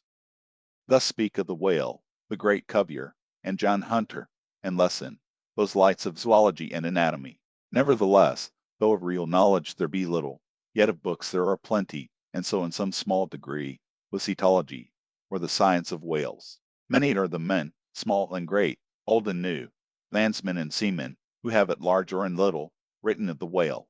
Run over a few the authors of the Bible, Aristotle, Pliny, Aldrovandi, Sir Thomas Browne, Gesner, Ray, Linnaeus, Rondeletius, Willoughby, Green, Arcady, Sibbald, Orison, Martin, Lasapede, Bonatera, Desmarest, Baron Cuvier, Frederick Cuvier, John Hunter, Owen, Scoresby, Beale, Bennett, J. Ross Brown, the author of Miriam Coffin, Alstead, and the Rev. T. Cheever. But to what ultimate generalizing purpose all these have written, the above cited extracts will show. Of the names in this list of whale authors, only those following Owen ever saw living whales, and but one of them was a real professional harpooner and whaleman. I mean Captain Scoresby. On the separate subject of the Greenland or right whale, he is the best existing authority, but Scoresby knew nothing and says nothing of the great sperm whale, compared with which the Greenland whale is almost unworthy mentioning. And here be it said, that the Greenland whale is an usurper upon the throne of the seas. He is not even by any means the largest of the whales. Yet, owing to the long priority of his claims, and the profound ignorance which, till some 70 years back, invested the then fabulous or utterly unknown sperm whale and which ignorance to this present day still reigns in all but some few scientific retreats and whale ports, this usurpation has been every way complete. Reference to nearly all the leviathanic allusions in the great poets of past days will satisfy you that the Greenland whale, without one rival, was to them the monarch of the seas. But the time has at last come for a new proclamation. This is Charing Cross, hear ye. Good people, all the Greenland whale is deposed the great sperm whale now reigneth. There are only two books in being which at all pretend to put the living sperm whale before you, and at the same time, in the remotest degree succeed in the attempt. Those books are Beale's and Bennett's, both in their time surgeons to English South Sea whale ships, and both exact and reliable men. The original matter touching the sperm whale to be found in their volumes is necessarily small, but so far as it goes, it is of excellent quality, though mostly confined to scientific description. As yet, however, the sperm whale, scientific or poetic, lies not complete in any literature. Far above all other hunted whales, his is an unwritten life. Now the various species of whales need some sort of popular comprehensive classification, if only an easy outline one for the present, hereafter to be filled in all its departments by subsequent labors. As no better man advances to take this matter in hand, I hereupon offer my own per endeavors. I promise nothing complete, because any human thing supposed to be complete must for that very reason infallibly be faulty. I shall not pretend to a minute anatomical description of the various species, or in this place at least to much of any description. My object here is simply to project the draft of a systematization of cetology. I am the architect, not the builder. But it is a ponderous task. No ordinary letter sorter in the post office is equal to it. To grope down into the bottom of the sea after them, to have one's hands among the unspeakable foundations, ribs, and very pelvis of the world, this is a fearful thing. What am I that I should essay to hook the nose of this Leviathan? The awful tauntings and job might well appall me. Will he, the Leviathan, make a covenant with thee? Behold, the hope of him is vain. But I have swam through libraries and sailed through oceans. I have had to do with whales with these visible hands. I am in earnest, and I will try. There are some preliminaries to settle. First, the uncertain and settled condition of the science of cetology is in the very vestibule attested by the fact that in some quarters it still remains a moot point whether a whale be a fish. In his System of Nature, A.D. 1776, Linnaeus declares, I hereby separate the whales from the fish. But of my own knowledge, I know that down to the year 1850, sharks and shad, alewives and herring, against Linnaeus's express edict, were still found dividing the possession of the same seas with the Leviathan. The grounds upon which Linnaeus would fain have banished the whales from the waters, he states as follows, on account of their warm bilocular heart, their lungs, their movable eyelids, their hollow ears, penem entrant in feminam manis lactantum, and finally, ex lege naturae germeritoque. I submitted all this to my friend Simon Macy and Charlie Coffin, of Nantucket, both messmates of mine in a certain voyage, and they united in the opinion that the reasons set forth were altogether insufficient. Charlie profanely hinted they were humbug. Be it known that, waiving all argument, I take the good old-fashioned ground that the whale is a fish, and call upon Holy Jonah to back me. This fundamental thing settled, the next point is, in what internal respect does the whale differ from other fish? Above, Linnaeus has given you those items, but in brief, they are these, lungs and warm blood, whereas all other fish are lumbless and cold-blooded. Next, how shall we define the whale? By his obvious externals, so as conspicuously to label him for all time to come. To be short, then, a whale is a spouting fish with a horizontal tail. There you have him. However contracted, that definition is the result of expanded meditation. A walrus spouts much like a whale, but the walrus is not a fish, because he is amphibious. But the last term of the definition is still more cogent, as coupled with the first. Almost any one must have noticed that all the fish familiar to landsmen have not a flat, but a vertical, or up and down tail, whereas, among spouting fish the tail, though it may be similarly shaped, invariably assumes a horizontal position.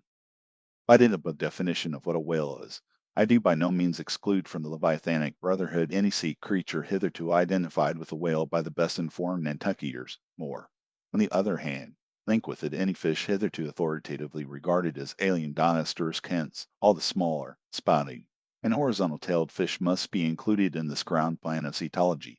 Now, then, come the grand divisions of the entire whale host. Asterisk, I am aware that down to the present time, The fish-styled lanatans and dugongs pigfish and sowfish of the coffins of Nantucket are included by many naturalists among the whales. But as these pigfish are a noisy, contemptible set, mostly lurking in the mouths of rivers and feeding on wet hay, and especially as they do not spout, I deny their credentials as whales, and have presented them with their passports to quit the kingdom of cetology. First, according to magnitude, I divide the whales into 3 primary books subdivisible into chapters, and these shall comprehend them all, both small and large. I. The folio whale, Roman 2. The octavo whale, Roman 3. The duodecimo whale. As the type of the folio, I present the sperm whale, of the octavo, the grampus, of the duodecimo, the porpoise. Folios. Among these I here include the following chapters: coloni, the sperm whale, Roman 2, the right whale, Roman 3, the finback whale, Roman 4, the humpbacked whale, v. the razorback whale, vi, the sulphur bottom whale. Book I. Folio, Chapter I. Sperm whale. This whale, among the English of old vaguely known as the trump whale, and the pfister whale, and the amble-headed whale, is the present catch lot of the French, and the potsfish of the Germans, and the macrocephalus of the long words. He is, without doubt, the largest inhabitant of the globe, the most formidable of all whales to encounter, the most majestic in aspect, and lastly, by far the most valuable in commerce, he being the only creature from which that valuable substance, spermaceti, is obtained. All his peculiarities will, in many other places, be enlarged upon. It is chiefly with his name that I now have to do. Philologically considered, it is absurd. Some centuries ago, when the sperm whale was almost wholly unknown in his own proper individuality, and when his oil was only accidentally obtained from the stranded fish, in those days spermaceti, it would seem, was popularly supposed to be derived from a creature identical with the one then known in England as the Greenland or right whale. It was the idea also that this same spermaceti was the quickening humor of the Greenland whale which the first syllable of the word literally expresses. In those times, also, spermaceti was exceedingly scarce, not being used for light, but only as an ointment and medicament. It was only to be had from the druggist as you nowadays buy an ounce of rhubarb. When, as I opine, in the course of time, the true nature of spermaceti became known, its original name was still retained by the dealers, no doubt to enhance its value by a notion so strangely significant of its scarcity. And so the appellation must at last have come to be bestowed upon the whale from which the spermaceti was really derived. Book I. Folio, Chapter Roman 2. Right whale. In one respect this is the most venerable of the leviathans, being the one first regularly hunted by man. It yields the article commonly known as whalebone or baleen, and the oil specially known as whale oil, an inferior article in commerce. Among the fishermen, he is indiscriminately designated by all the following titles: the whale, the Greenland whale, the black whale, the great whale, the true whale, the right whale. There is a deal of obscurity concerning the identity of the species thus multitudinously baptized. What then is the whale, which I include in the second species of my folios? It is the great mysticis of the English naturalists, the Greenland whale of the English whalemen, the baleen ordinaire of the French whalemen, the growlens wallfish of the Swedes. It is the whale which for more than 2 centuries past has been hunted by the Dutch and English in the Arctic seas. It is the whale which the American fishermen have long pursued in the Indian Ocean, on the Brazil banks, on the northwest coast, and various other parts of the world, designated by them right whale cruising grounds. Some pretend to see a difference between the Greenland whale of the English and the right whale of the Americans, but they precisely agree in all their grand features, nor has there yet been presented a single determinate fact upon which to ground a radical distinction. It is by endless subdivisions based upon the most inconclusive differences that some departments of natural history become so repellingly intricate. The right whale will be elsewhere treated of at some length, with reference to elucidating the sperm whale. Book I. Folio, Chapter Roman 3. Finback. Under this head I reckon a monster which, by the various names of finback, tallspout, and long john, has been seen almost in every sea, and is commonly the whale whose distant jet is so often descried by passengers crossing the Atlantic in the New York packet tracks. In the length he attains, and in his baleen, the finback resembles the right whale, but is of a less portly girth, and a lighter color, approaching to olive. His great lips present a cable-like aspect, formed by the intertwisting, slanting folds of large wrinkles. His grand distinguishing feature, the fin, from which he derives his name, is often a conspicuous object. This fin is some 3 or 4 feet long, growing vertically from the hinder part of the back, of an angular shape, and with a very sharp pointed end. Even if not the slightest other part of the creature be visible, this isolated fin will, at times, be seen plainly projecting from the surface. When the sea is moderately calm, and slightly marked with spherical ripples, and this gnomon-like fin stands up and casts shadows upon the wrinkled surface, it may well be supposed that the watery circle surrounding it somewhat resembles a dial, with its style and wavy hour lines graved on it. On that as dial the shadow often goes back. The fin back is not gregarious. He seems a whale hater, as some men are man haters. Very shy, always going solitary, unexpectedly rising to the surface in the remotest and most sullen waters, his straight and single lofty jet rising like a tall misanthropic spear upon a barren plain, gifted with such wondrous power and velocity in swimming, as to defy all present pursuit from man. This leviathan seems the banished and unconquerable Cain of his race, bearing for his mark that style upon his back. From having the baleen in his mouth, the finback is sometimes included with the right whale, among the theoretic species denominated whalebone whales, that is, whales with baleen.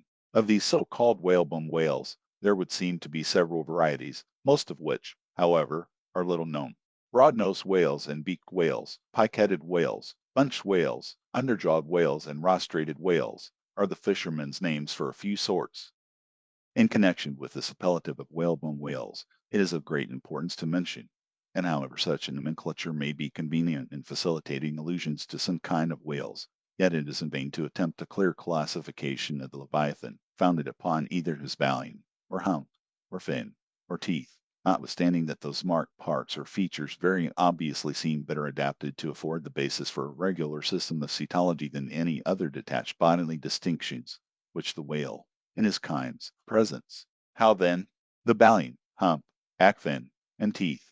These are things whose peculiarities are indiscriminately dispersed among all sorts of whales, without any regard to what may be the nature of their structure and other and more essential particulars.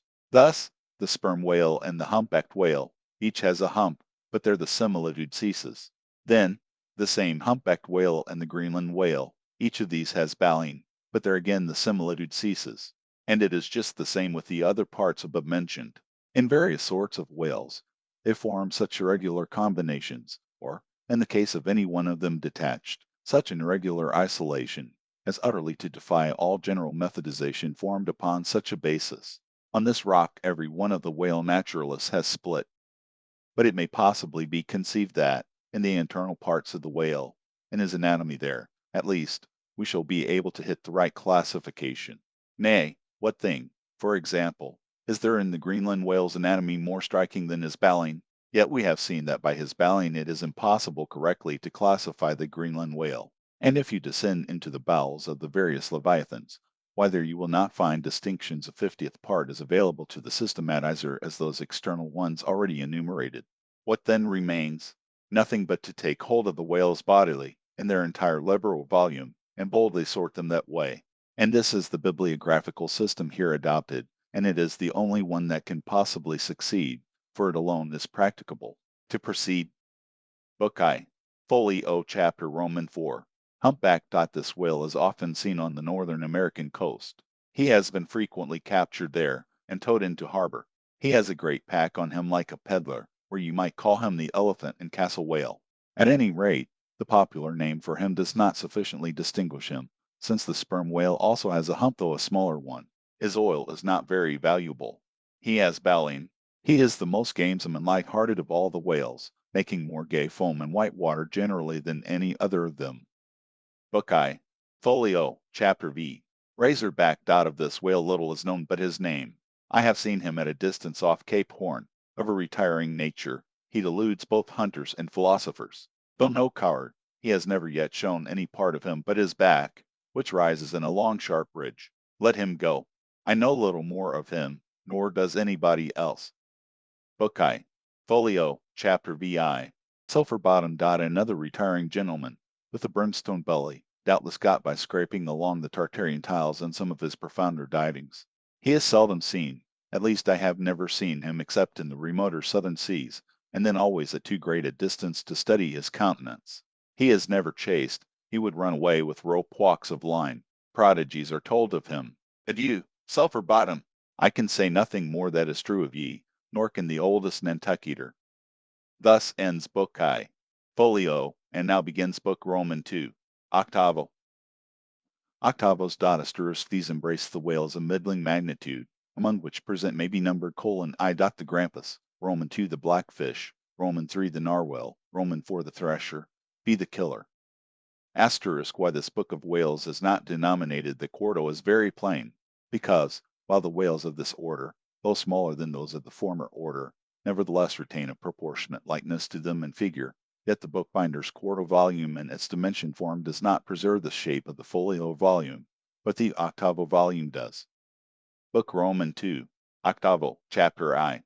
Grampus Datho, this fish, whose loud sonorous breathing, or rather blowing, has furnished a proverb to landsmen, is so well known a denizen of the deep, yet is he not popularly classed among whales. But possessing all the grand distinctive features of the Leviathan, most naturalists have recognized him for one. He is of moderate octavo size, varying from 15 to 25 feet in length, and of corresponding dimensions round the waist. He swims in herds. He is never regularly hunted, though his oil is considerable in quantity, and pretty good for light.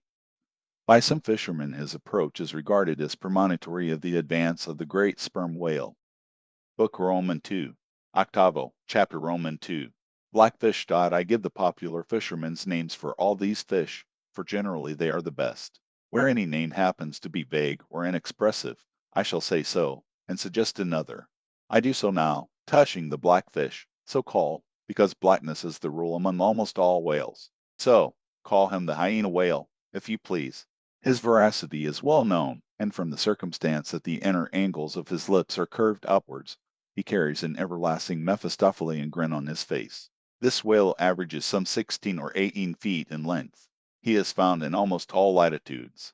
He has a peculiar way of showing his dorsal hooked fin in swimming, which looks something like a Roman nose. When not more profitably employed, the sperm whale hunters sometimes capture the hyena whale, to keep up the supply of cheap oil for domestic employment, as some frugal housekeepers, in the absence of company, and quite alone by themselves, burn unsavory tallow instead of odorous wax. Though their blubber is very thin, some of these whales will yield you upwards of 30 gallons of oil. Book Roman II, octavo, chapter Roman III. Narwhal, that is, nostril whale. Another instance of a curiously named whale, so named I suppose from his peculiar horn being originally mistaken for a peak nose. The creature is some 16 feet in length, while its horn averages 5 feet, though some exceed 10, and even attain to 15 feet.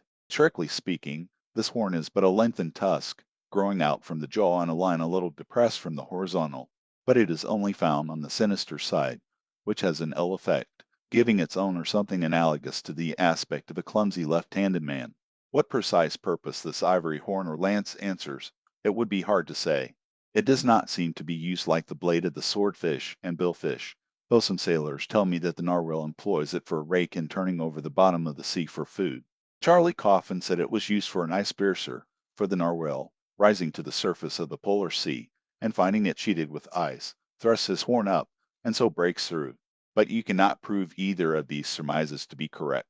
My own opinion is, that however this one-sided horn may really be used by the narwhal, however that may be, it would certainly be very convenient to him for a folder in reading pamphlets. The narwhal I have heard called the tusked whale, the horned whale, and the unicorn whale.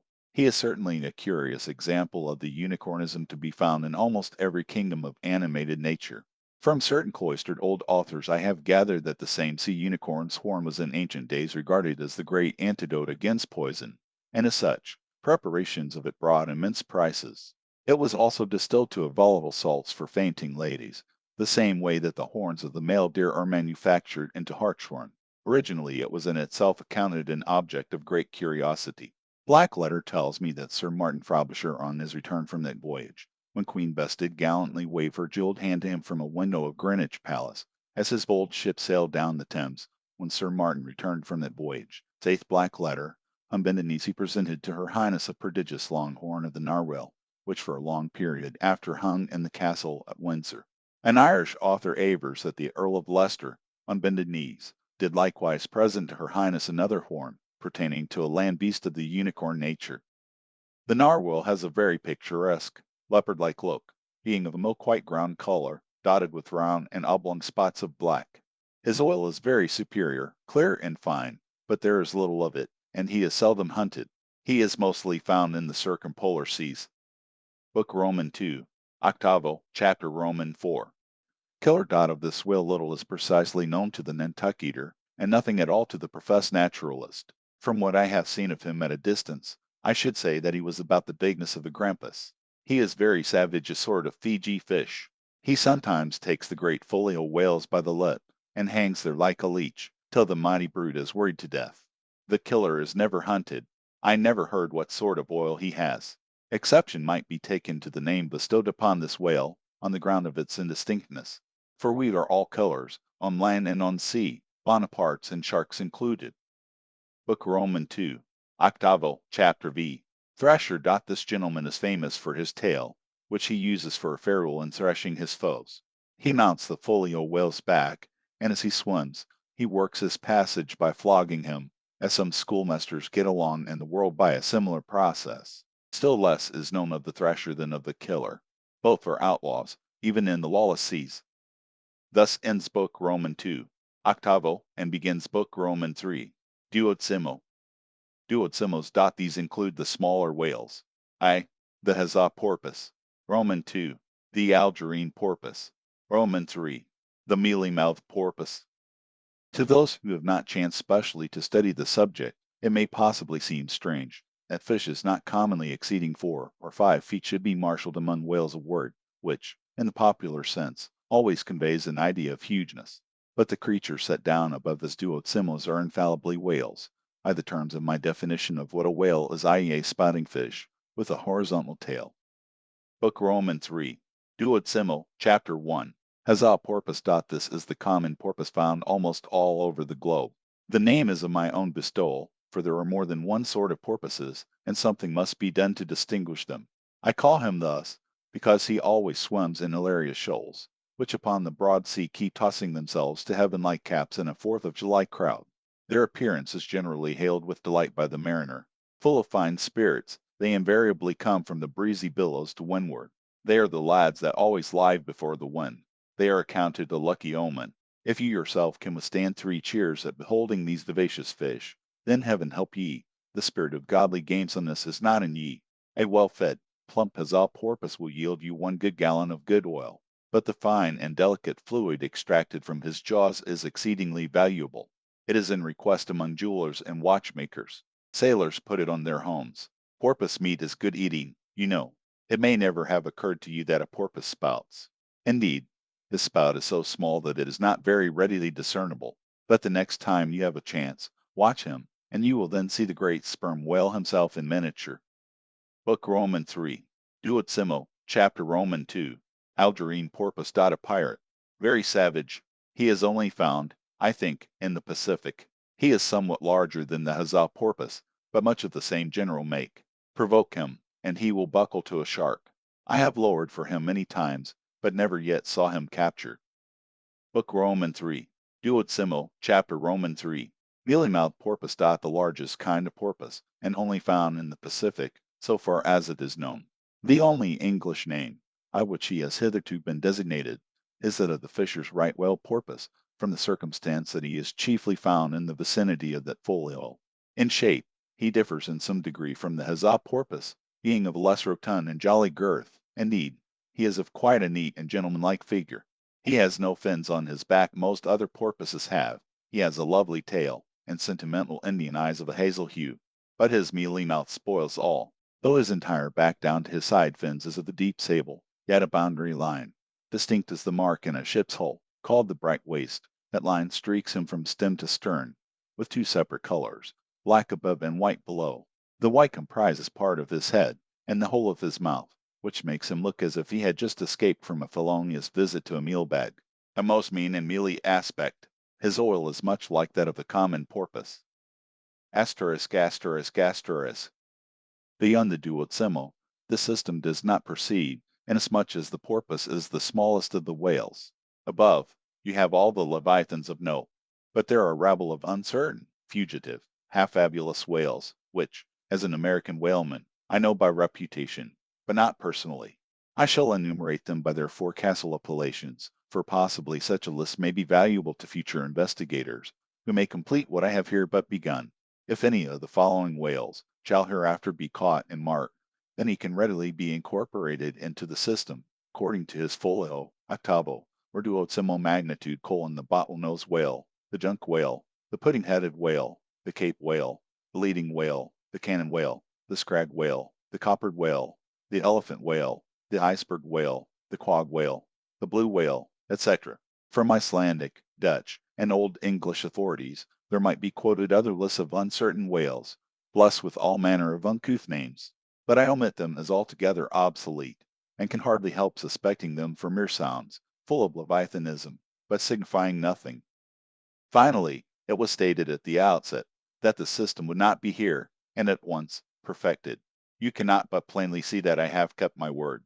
But I now leave my zoological system standing thus unfinished, even as the great cathedral of Cologne was left, with the crane still standing upon the top of the uncompleted tower. For small erections may be finished by their first architects, grand ones, true ones, ever leave the copestone to posterity. God keep me from ever completing anything. This whole book is but a draft, nay, but the draft of a draft. Oh, time, strength, cash, and patience. Chapter 33. The Speck-Snyder. Concerning the officers of the whale craft, this seems as good a place as any to set down a little domestic peculiarity on shipboard, arising from the existence of the harpooner class of officers, a class unknown of course in any other marine than the whale fleet. The large importance attached to the harpooner's vocation is evinced by the fact that originally in the old Dutch fishery, 2 centuries and more ago, the command of a whale ship was not wholly lodged in the person now called the captain, but was divided between him and an officer called the Speck-Snyder. Literally, this word means fat cutter. Usage, however, in time made it equivalent to chief harpooner.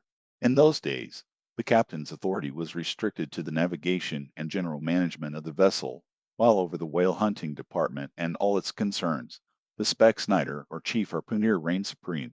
In the British Greenland fishery, under the corrupted title of specksioneer, this old Dutch official is still retained, but his former dignity is sadly abridged. At present he ranks simply as senior harpooner, and as such, is but one of the captain's more inferior subalterns. Nevertheless, as upon the good conduct of the harpooners the success of the whaling voyage largely depends, and since in the American fishery he is not only an important officer in the boat, but under certain circumstances night watches on the whaling ground, the command of the ship's deck is also his. Therefore the grand political maxim of the sea demands that he should nominally live apart from the men before the mast, and be in some way distinguished as their professional superior, though always, by them, familiarly regarded as their social equal. Now, the grand distinction drawn between officer and man at sea is this: the first lies aft, the last forward. Hence, in whale ships and merchantmen alike, the mates have their quarters with the captain, and so, too, in most of the American whalers the harpooneers are lodged in the after part of the ship. That is to say, they take their meals in the captain's cabin, and sleep in a place indirectly communicating with it. Though the long period of the southern whaling voyage by far the longest of all voyages now or ever made by man, the peculiar perils of it, and the community of interest prevailing among the company, all of whom, high or low, depend for their profits, not upon fixed wages, but upon their common lot, together with their common vigilance, intrepidity, and hard work, though all these things do in some cases tend to beget a less rigorous discipline than in merchantmen generally, yet, never mind how much like an old Mesopotamian family these whalemen may, in some primitive instances, live together, for all that, the punctilious externals, at least, of the quarter deck are seldom materially relaxed, and in no instance done away. Indeed, many are the Nantucket ships in which you will see the skipper parading his quarter deck with an elated grandeur not surpassed in any military navy, nay, extorting almost as much outward homage as if he wore the imperial purple, and not the shabbiest of pilot cloth. And though of all men the moody captain of the Pequod was the least given to that sort of shallowest assumption, and though the only homage he ever exacted was implicit, instantaneous obedience, though he required no man to remove the shoes from his feet ere stepping upon the quarter deck, and though there were times when, owing to peculiar circumstances connected with events hereafter to be detailed, he addressed them in unusual terms, whether of condescension or interim, or otherwise, Yet even Captain Ahab was by no means unobservant of the paramount forms and usages of the seat. Nor, perhaps, will it fail to be eventually perceived that behind those forms and usages, as it were, he sometimes masked himself, incidentally making use of them for other and more private ends than they were legitimately intended to subserve. That certain sultanism of his brain, which had otherwise in a good degree remained unmanifested, through those forms that same sultanism became incarnate in an irresistible dictatorship. For be a man's intellectual superiority what it will, it can never assume the practical, available supremacy over other men without the aid of some sort of external arts and entrenchments, always, in themselves, more or less paltry and base. This it is that forever keeps God's true princes of the empire from the world's hustings, and leaves the highest honors that this air can give to those men who become famous more through their infinite inferiority to the choice hidden handful of the divine in earth, than through their undoubted superiority over the dead level of the mass. Such large virtue lurks in these small things when extreme political superstitions invest them, that in some royal instances even to idiot imbecility they have imparted potency. But when, as in the case of Nicholas the Tsar, the ringed crown of geographical empire encircles an imperial brain, then the plebeian herds crouch abased before the tremendous centralization. Nor will the tragic dramatist who would depict moral indomitableness in its full sweep and direct swing ever forget a hint, incidentally so important in his art, as the one now alluded to. But Ahab, my captain, still moves before me in all his Nantucket grimness and shagginess, and in this episode touching emperors and kings, I must not conceal that I have only to do with a poor old whale hunter like him, and, therefore, all outward majestical trappings and housings are denied me. Oh, Ahab, what shall be grand in thee? It must needs be plucked it from the skies, and dive for in the deep, and featured in the embodied air. Chapter 34 The Cabin Table. It is noon, and Doughboy, the steward, thrusting his pale loaf of bread face from the cabin scuttle, announces dinner to his lord and master, who, sitting in the lee quarter boat, has just been taking an observation of the sun, and is now mutely reckoning the latitude on the smooth, medallion-shaped tablet, reserved for that daily purpose on the upper part of his ivory leg. From his complete inattention to the tidings, you would think that moody Ahab had not heard his menial. But presently, catching hold of the mizzen shrouds, he swings himself to the deck, and in an even, unexhilarated voice, saying, "Dinner, Mr. Starbuck," disappears into the cabin. When the last echo of his sultan's step has died away, and Starbuck, the first emir, has every reason to suppose that he is seated, then Starbuck rouses from his quietude, takes a few turns along the planks, and, after a grave peep into the binnacle, says, with some touch of pleasantness, "Dinner, Mr. Stubb," and descends the scuttle. The second emir lounges about the rigging awhile, and then slightly shaking the main brace, to see whether it will be all right with that important rope, he likewise takes up the old burden, and with a rapid dinner, Mr. Flask follows after his predecessors. But the third emir, now seeing himself all alone on the quarter deck, seems to feel relief from some curious restraint, for, tipping all sorts of knowing winks in all sorts of directions, and kicking off his shoes, he strikes into a sharp but noiseless squall of a hornpipe right over the Grand Turk's head, and then, by a dexterous slide, pitching his cap up into the mizzen top for a shelf, he goes down rollicking so far at least as he remains visible from the deck, reversing all other processions by bringing up the rear with music. But ere stepping into the cabin doorway below, he pauses, shifts the new face altogether, and then, independent, hilarious little Flask enters King Ahab's presence in the character of Abjectus, or the slave.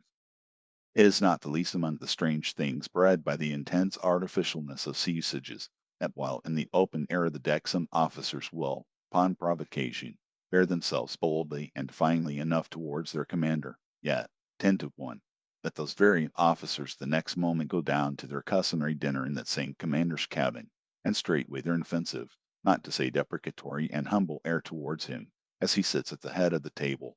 This is marvelous, sometimes most comical. Wherefore this difference? A problem? Perhaps not. To have been Belshazzar, king of Babylon, and to have been Belshazzar, not haughtily but courteously, therein certainly must have been some touch of mundane grandeur.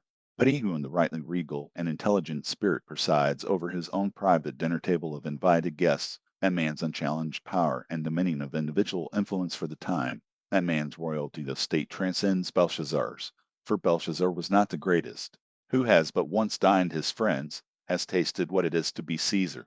It is a witchery of social czarship which there is no withstanding. Now, if to this consideration you superadd the official supremacy of a shipmaster, then, by inference, you will derive the cause of that peculiarity of sea life just mentioned. Over his ivory inlaid table, Ahab presided like a mute, maned sea lion on the white coral beach, surrounded by his warlike but still deferential cubs. In his own proper turn, each officer waited to be served. They were as little children before Ahab, and yet, in Ahab, there seemed not to lurk the smallest social arrogance. With one mind, their intent eyes all fastened upon the old man's knife, as he carved the chief dish before him. I do not suppose that for the world they would have profaned that moment with the slightest observation, even upon so neutral a topic as the weather. No, and when reaching out his knife and fork, between which the slice of beef was locked, Ahab thereby motioned Starbuck's plate towards him. The mate received his meat as though receiving alms, and cut it tenderly, and a little started if, perchance, the knife grazed against the plate, and chewed it noiselessly, and swallowed it, not without circumspection.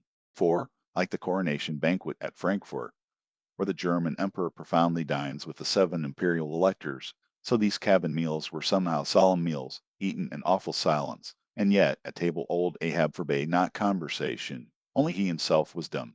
What a relief it was to choking Stubb, when a rat made a sudden racket in the hold below. And poor little Flask, he was the youngest son and little boy of this weary family party. His were the shin bones of the saline beef, his would have been the drumsticks. For Flask to have presumed to help himself, this must have seemed to him tantamount to larceny in the first degree. Had he helped himself at that table, doubtless, never more would he have been able to hold his head up in this honest world. Nevertheless, strange to say, Ahab never forbade him. And had Flask helped himself, the chances were Ahab had never so much as noticed it. Least of all, did Flask presume to help himself to butter. Whether he thought the owners of the ship denied it to him, on account of its clouding his clear, sunny complexion, or whether he deemed that, on so long a voyage in such marketless waters, butter was at a premium, and therefore was not for him, a subaltern, however it was. Flask, alas, was a butterless man. Another thing, Flask was the last person down at the dinner, and Flask is the first man up. Consider, for hereby Flask's dinner was badly jammed in point of time. Starbuck and Stubb both had the start of him, and yet they also have the privilege of lounging in the rear. If Stubb even, who is but a peg higher than Flask, happens to have but a small appetite, and soon shows symptoms of concluding his repast, then Flask must bestir himself. He will not get more than 3 mouthfuls a day, for it is against holy usage for Stubb to precede Flask to the deck. Therefore it was that Flask once admitted in private, that ever since he had arisen to the dignity of an officer, from that moment he had never known what it was to be otherwise than hungry, more or less. For what he ate did not so much relieve his hunger as keep it immortal in him. Peace and satisfaction, thought Flask, have forever departed from my stomach. I am an officer, but how I wish I could fish a bit of old-fashioned beef in the forecastle, as I used to when I was before the mast. There's the fruits of promotion now, there's the vanity of glory, there's the insanity of life. Besides, if it were so that any mere sailor of the Pequod had a grudge against Flask in Flask's official capacity, all that sailor had to do, in order to obtain ample vengeance, was to go aft at dinner time, and get a peep at Flask through the cabin skylight, sitting silly and dumbfounded before awful Ahab. Now, Ahab and his 3 mates formed what may be called the first table in the Pequod's cabin. After their departure, taking place in inverted order to their arrival, the canvas cloth was cleared, or rather was restored to some hurried order by the pallid steward, and then the 3 harpooneers were bidden to the feast, they being its residuary legatees. They made a sort of temporary servants' hall of the high and mighty cabin. In strange contrast to the hardly tolerable constraint and nameless invisible domineerings of the captain's table, was the entire carefree license and ease, the almost frantic democracy of those inferior fellows, the harpooneers. While their masters, the mates, seemed afraid of the sound of the hinges of their own jaws, the harpooneers chewed their food with such a relish that there was a report to it. They dined like lords, they filled their bellows like Indian ships, all day loading with spices. Such portentous appetites had Queequeg and Tashtego, that to fill out the vacancies made by the previous repast, often the pale doughboy was fain to bring on a great barren salt junk, seemingly quarried out of the solid ox. And if he were not lively about it, if he did not go with a nimble hop, skip, and jump, Then Tashtego had an ungentlemanly way of accelerating him by darting a fork at his back, harpoon-wise. And once Daggoo, seized with a sudden humor, assisted Doughboy's memory by snatching him up bodily and thrusting his head into a great empty wooden trencher, while Tashtego, knife in hand, began laying out the circle preliminary to scalping him. He was naturally a very nervous, shuddering sort of little fellow, this Brad-faced steward, the progeny of a bankrupt baker and a hospital nurse. And what with the standing spectacle of the black terrific Ahab, and the periodical tumultuous visitations of these three savages, Doughboy's whole life was one continual lip quiver. Commonly, after seeing the harpooneers furnished with all things they demanded, he would escape from their clutches into his little pantry adjoining, and fearfully peep out at them through the blinds of its store, till all was over. It was a sight to see Queequeg seated over against Tashtego, opposing his filed teeth to the Indians, crosswise to them, Daggoo seated on the floor, for a bench would have brought his hearse-bloomed head to the low carlines, at every motion of his colossal limbs, making the low cabin framework to shake, as when an African elephant goes passenger in a ship. But for all this, the great negro was wonderfully abstemious, not to say dainty. It seemed hardly possible that by such comparatively small mouthfuls he could keep up the vitality diffused through so broad, baronial, and superb a person.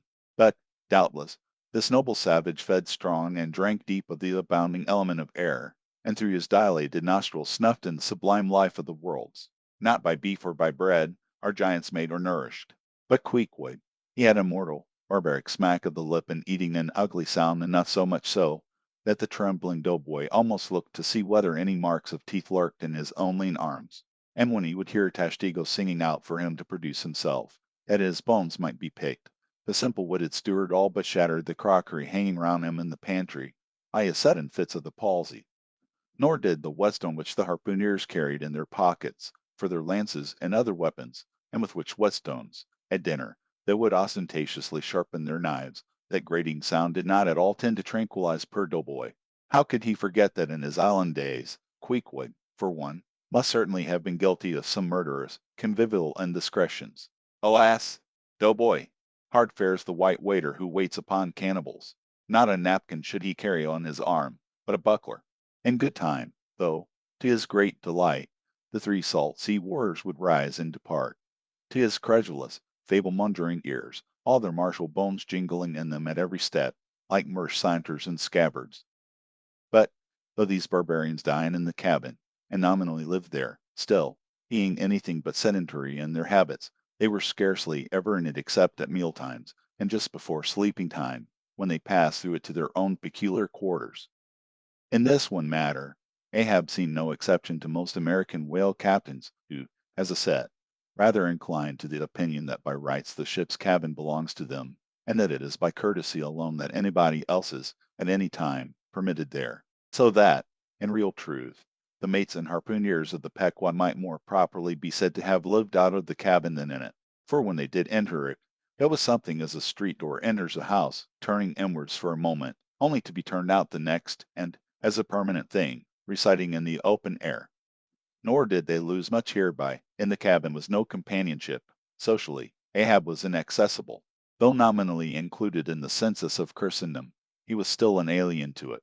He lived in the world as the last of the grizzly bears lived in settled Missouri, and as when spring and summer had departed, that wild Logan of the woods, burying himself in the hollow of a tree, lived out the winter there, sucking his own pus, so, in his inclement, howling old age, Ahab's soul, shut up in the cave's trunk of his body, there fed upon the sullen paws of its gloom. Chapter 35. The Masthead. It was during the more pleasant weather that in due rotation with the other seamen my first masthead came round. In most American whalemen the mastheads are manned almost simultaneously with the vessel's leaving her port, even though she may have 15,000 miles, and more, to sail ere reaching her proper cruising ground. And if, after a 3, 4, or 5 years' voyage she is drawing nigh home with anything empty in her say, an empty vial even then, her mastheads are kept manned to the last, and not till her skysail pole sail in among the spires of the port, does she altogether relinquish the hope of capturing one whale more. Now, as the business of standing mastheads, shore or float, is a very ancient and interesting one, let us in some measure expatiate here. I take it that the earliest standers of mastheads were the old Egyptians, because, in all my researches, I find none prior to them. For though their progenitors, the builders of Babel, must doubtless, by their tower, have intended to rear the loftiest masthead in all Asia, or Africa either, yet ere the final truck was put to it as that great stone mast of theirs may be said to have gone by the board, in the dread gale of God's wrath. Therefore, we cannot give these Babel builders priority over the Egyptians. And that the Egyptians were a nation of masthead standers is an assertion based upon the general belief among archaeologists that the first pyramids were founded for astronomical purposes, a theory singularly supported by the peculiar stair-like formation of all four sides of those edifices, whereby, with prodigious long upliftings of their legs, those old astronomers were wont to mount to the apex and sing out for new stars, even as the lookouts of a modern ship sing out for a sail, or a whale just bearing in sight. And Saint Stylites, the famous Christian hermit of old times, who built him a lofty stone pillar in the desert and spent the whole latter portion of his life on its summit, hoisting his food from the ground with a tackle. In him we have a remarkable instance of the dauntless stander of mastheads, who was not to be driven from his place by fogs or frosts, rain, hail, or sleet, but valiantly facing everything out to the last, literally died at his post. Of modern standers of mastheads we have but a lifeless set, mere stone, iron, and bronze men, who, though well capable of facing out a stiff gale, are still entirely incompetent to the business of singing out upon discovering any strange sight. There is Napoleon, who, upon the top of the column of Vendôme, stands with arms folded, some 150 feet in the air, careless, now, who rules the decks below, whether Louis Philippe, Louis Blanc, or Louis the Devil. Great Washington, too, stands high aloft on his towering mainmast in Baltimore, and like one of Hercules' pillars, his column marks that point of human grandeur beyond which few mortals will go. Admiral Nelson, also, on a capstan of gunmetal, stands his masthead in Trafalgar Square, and never, when most obscured by that London smoke, token is yet given that a hidden hero is there, for where there is smoke, must be fire. But neither great Washington, nor Napoleon, nor Nelson, will answer a single hail from below, however madly invoked to befriend by their counsels the distracted decks upon which they gaze. However, it may be surmised that their spirits penetrate through the thick haze of the future, and descry what shoals and what rocks must be shunned.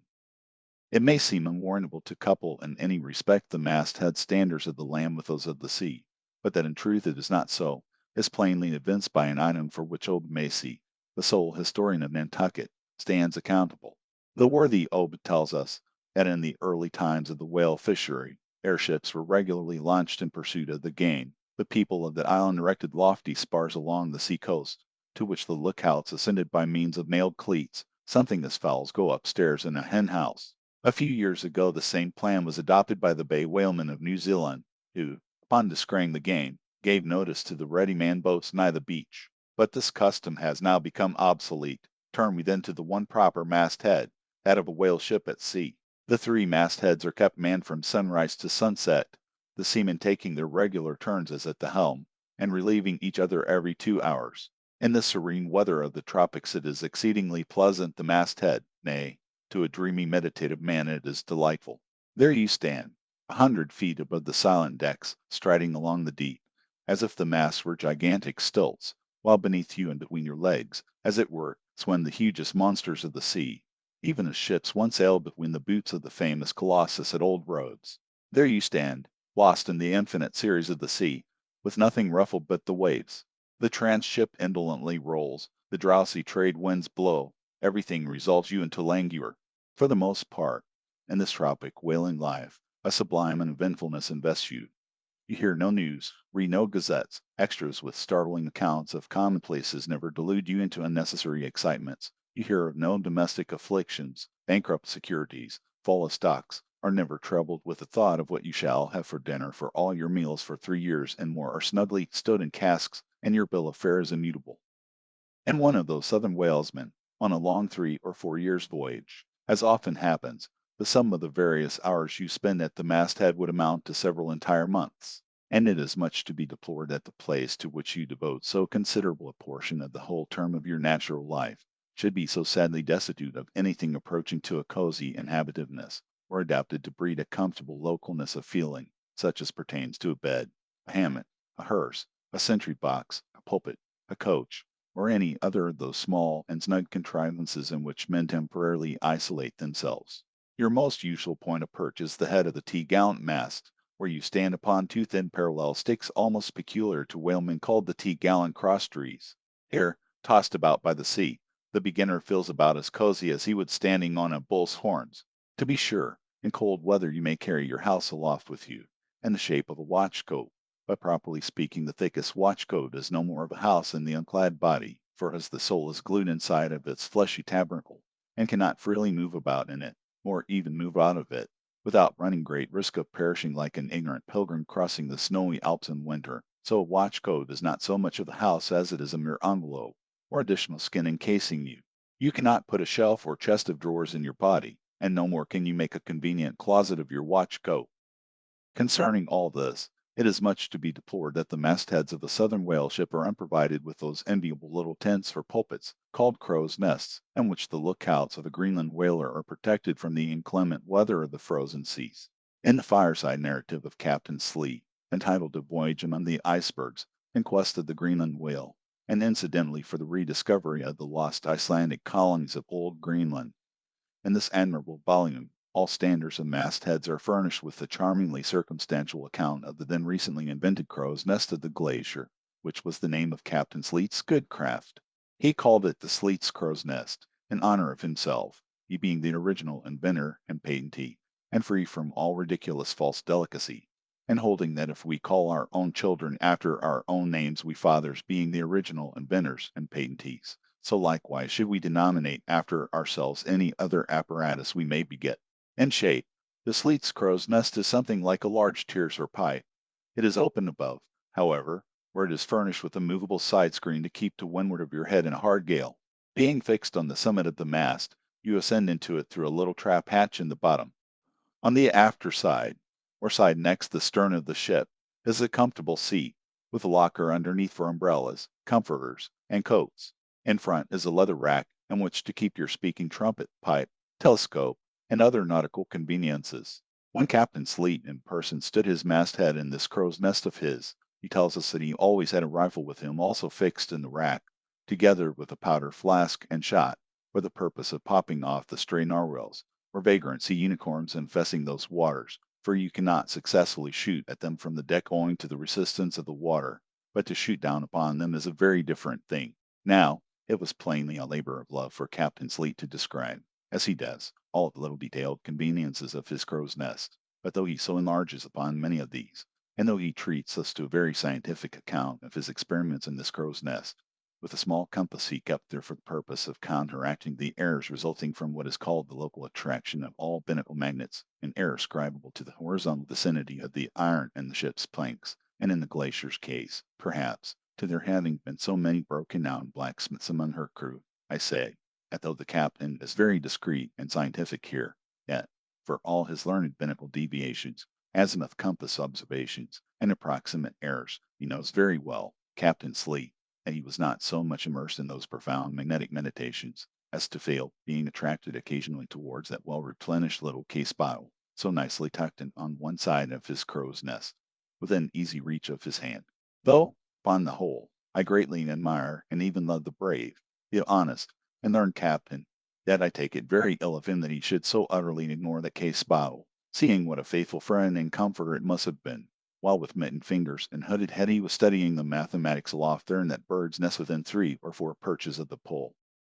But if we southern whale fishers are not so snugly housed aloft as Captain Sleet and his Greenland member, yet that disadvantage is greatly counterbalanced by the widely contrasting serenity of those seductive seas in which we south fishers mostly float. For one, I used to lounge up the rigging very leisurely, resting in the top to have a chat with Queequeg, or any one else off duty whom I might find there, then ascending a little way further, and throwing a lazy leg over the topsail yard, take a preliminary view of the watery pastures, and so at last mount to my ultimate destination. Let me make a clean breast of it here, and frankly admit that I kept but sorry guard. With the problem of the universe revolving in me, how could I being left completely to myself at such a thought-engendering altitude, how could I but lightly hold my obligations to observe all whale ships' standing orders, keep your weather eye open, and sing out every time? And let me in this place movingly admonish you, ye shipowners of Nantucket, beware of enlisting in your vigilant fisheries any lad with lean brow and hollow eye, given to unseasonable meditativeness, and who offers to ship with the feet on instead of bowditch in his head. Beware of such an one. I say, your whales must be seen before they can be killed, and the sunken-eyed young Platanus will tow you 10 wakes round the world, and never make you 1 pint of sperm the richer. Nor are these monitions at all unneeded, for nowadays the whale fishery furnishes an asylum for many romantic, melancholy, and absent-minded young men, disgusted with the carking cares of earth, and seeking sentiment in tar and blubber. Childe Harold not unfrequently perches himself upon the masthead of some luckless, disappointed whale ship, and in moody phrase ejaculates, "Roll on, thou deep and dark blue ocean, roll." 10,000 blubber hunters sweep over thee in vain. Very often do the captains of such ships take those absent-minded young philosophers to task, upbraiding them with not feeling sufficient interest in the voyage, half hinting that they are so hopelessly lost to all honorable ambition, as that in their secret souls they would rather not see whales than otherwise. But all in vain.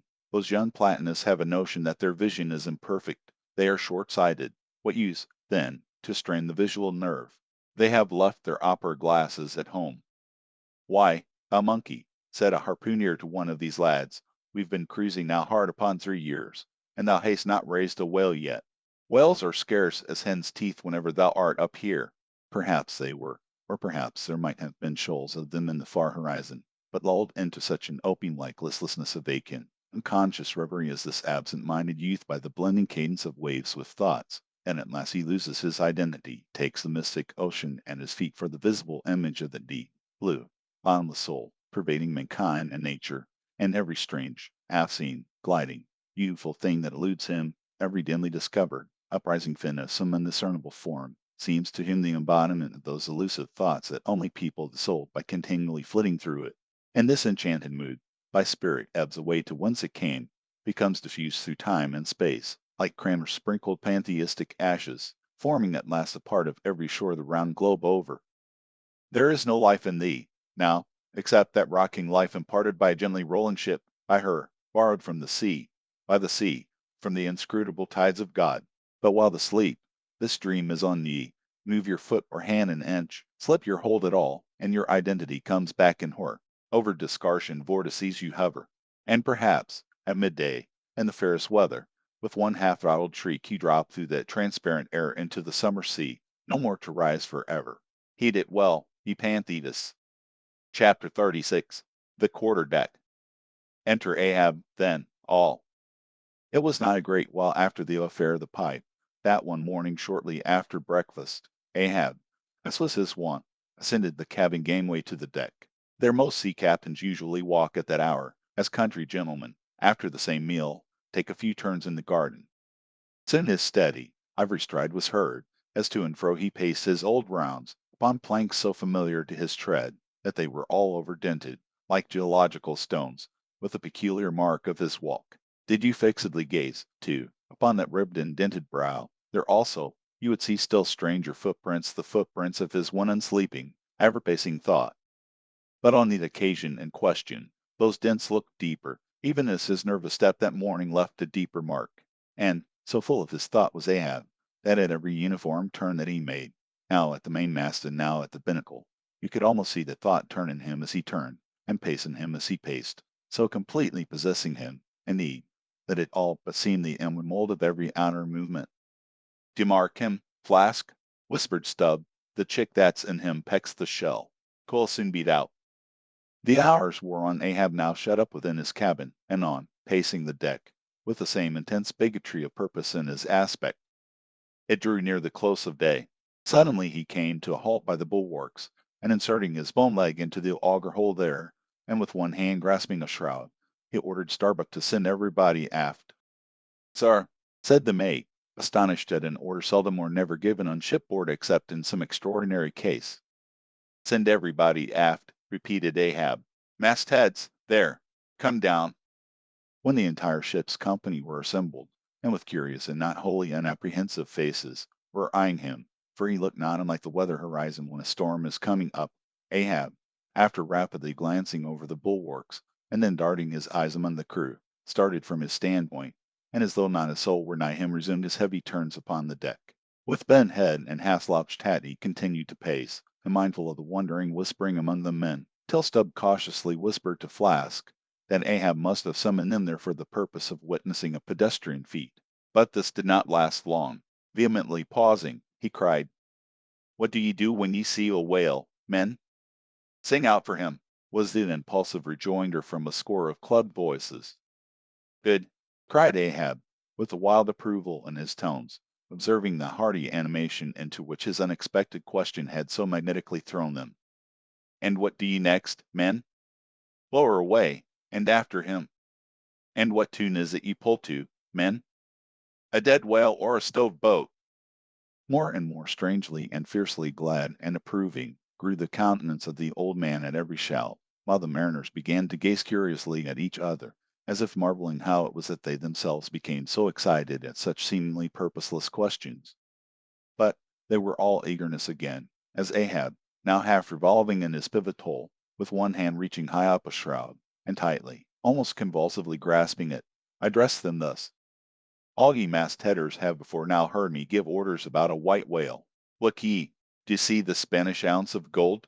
Holding up a broad bright coin to the sun, "it is a $16 piece, men. D'ye see it, Mister Starbuck, and me yon topmaul." While the mate was getting the hammer, Ahab, without speaking, was slowly rubbing the gold piece against the skirts of his jacket, as if to heighten its luster, and without using any words was meanwhile lowly humming to himself, producing a sound so strangely muffled and inarticulate that it seemed the mechanical humming of the wheels of his vitality in him.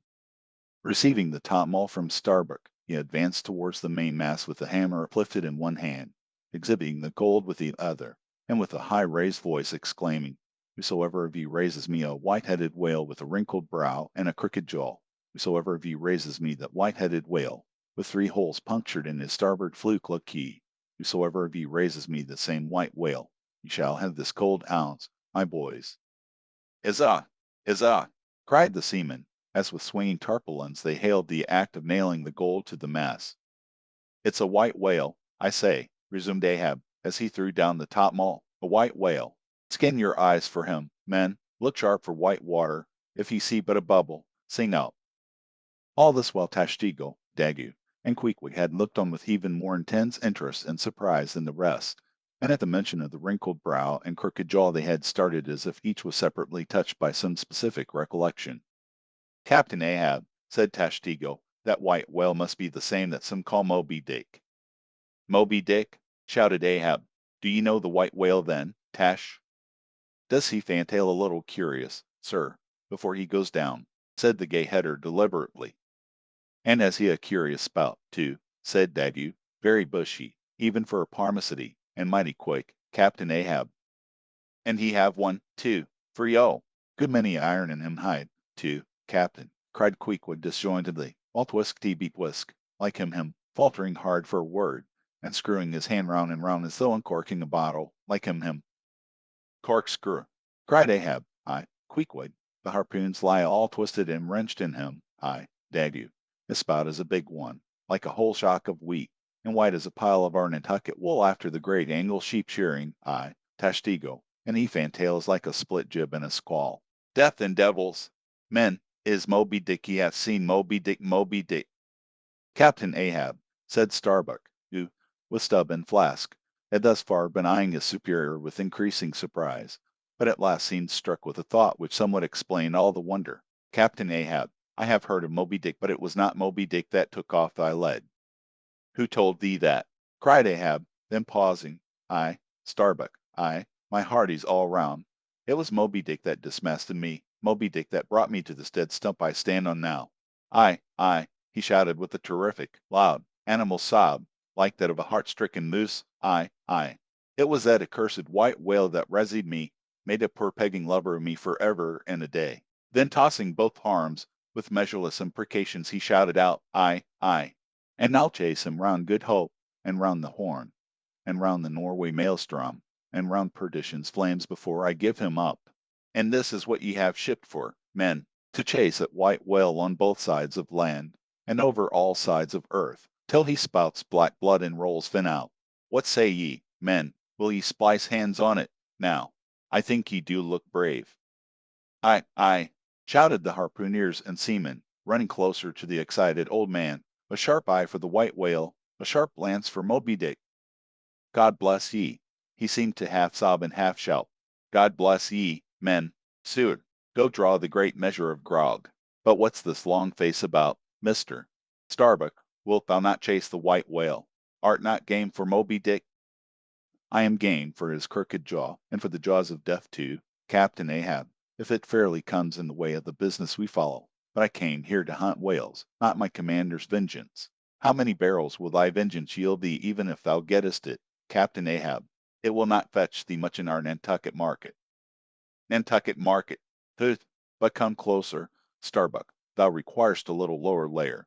If money's to be the measure, man, and the accountants have computed their great counting house the globe, I girdling it with guineas, one to every 3 parts of an inch, then, let me tell thee, that my vengeance will fetch a great premium here.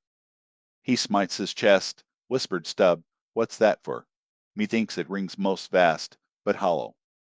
Vengeance on a dumb brute, cried Starbuck, that simply smote thee from blindest instinct. Madness, to be enraged with a dumb thing, Captain Ahab, seems blasphemous.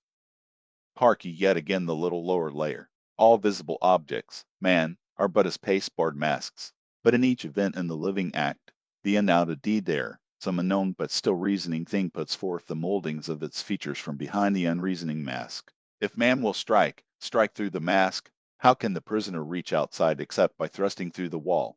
To me, the white whale is that wall, shoved near to me. Sometimes I think there's naught beyond, but 'tis enough. He tasks me, he heaps me, I see in him outrageous strength, with an inscrutable malice innuing it. That inscrutable thing is chiefly what I hate, and be the white whale agent, or be the white whale principal, I will wreak that hate upon him. Talk not to me of blasphemy, man, I'd strike the sun if it insulted me. For could the sun do that, then could I do the other, since there is ever a sort of fair play herein, jealousy presiding over all creations. But not my master, man, is even that fair play. Who's over me? Truth hath no confines. Take off thine eye. More intolerable than fiends' glarings is a doltish stare. So, thou readinest and palest, my heat has melted thee to anger glow. But look ye, Starbuck, what is said in heat, that thing unsays itself. There are men from whom warm words are small indignity. I meant not to incense thee. Let it go. Look, see yonder Turkish cheeks of spotted tone living, breathing pictures painted by the sun. The pagan leopards, the unrecking and unworshipping things, that live, and seek, and give no reasons for the torrid life they feel. The crew, man, the crew. Are they not one and all with Ahab in this matter of the whale? See Stubb, he laughs. See yonder Chilean, he snorts to think of it. Stand up amid the general hurricane. By one tossed sapling cannot, Starbuck. And what is it? Reckon it. 'Tis but to help strike a fin. No wondrous feat for Starbuck. What is it more? From this one per hunt, then, the best lance out of all Nantucket. Surely he will not hang back, when every foremast hand has clutched to whetstone. Ah, constraining, seize thee, I see. The billow lifts thee. Speak, but speak! Exclamation I. Thy silence, then, that voices thee. Aside, something shot from my dilated nostrils. He has inhaled it in his lungs. Starbuck now is mine, cannot oppose me now, without rebellion. God keep me! Exclamation keep us all, murmured Starbuck, lowly. But in his joy at the enchanted, tacit acquiescence of the mate, Ahab did not hear his foreboding invocation, nor yet the low laugh from the hold, nor yet the presaging vibrations of the winds in the cordage, nor yet the hollow flap of the sails against the masts, as for a moment their hearts sank in. For again Starbuck's downcast eyes lighted up with the stubbornness of life, the subterranean laugh died away, the winds blew on, the sails filled out, the ship heaved and rolled as before. Ah, ye admonitions and warnings! Why stay ye not when ye come? But rather are ye predictions than warnings, ye shadows. Yet not so much predictions from without, as verifications of the foregoing things within. For with little external to constrain us, the innermost necessities in our being, these still drive us on. The measure, cried Ahab, receiving the brimming pewter, and turning to the harpooneers, he ordered them to produce their weapons. Then ranging them before him near the capstan, with their harpoons in their hands, while his 3 mates stood at his side with their lances, and the rest of the ship's company formed a circle round the group. He stood for an instant searchingly eyeing every man of his crew, but those wild eyes met his, as the bloodshot eyes of the prairie wolves meet the eye of their leader, ere he rushes on at their head in the trail of the bison, but, alas, only to fall into the hidden snare of the Indian. "Drink and pass," he cried, handing the heavy charged flagon to the nearest seaman. "The crew alone now drink. Round with it, round. Short draughts, long swallows. Men, 'tis hot as Satan's hoof. So, it goes round excellently. It spiralizes in ye, forks out at the serpent's snapping eye. Well done, almost drained. That way it went, this way it comes. Hand it me, here's a hollow. Men, ye seem the years, so brimming life is gulped and gone. Steward, refill. Attend now, my braves.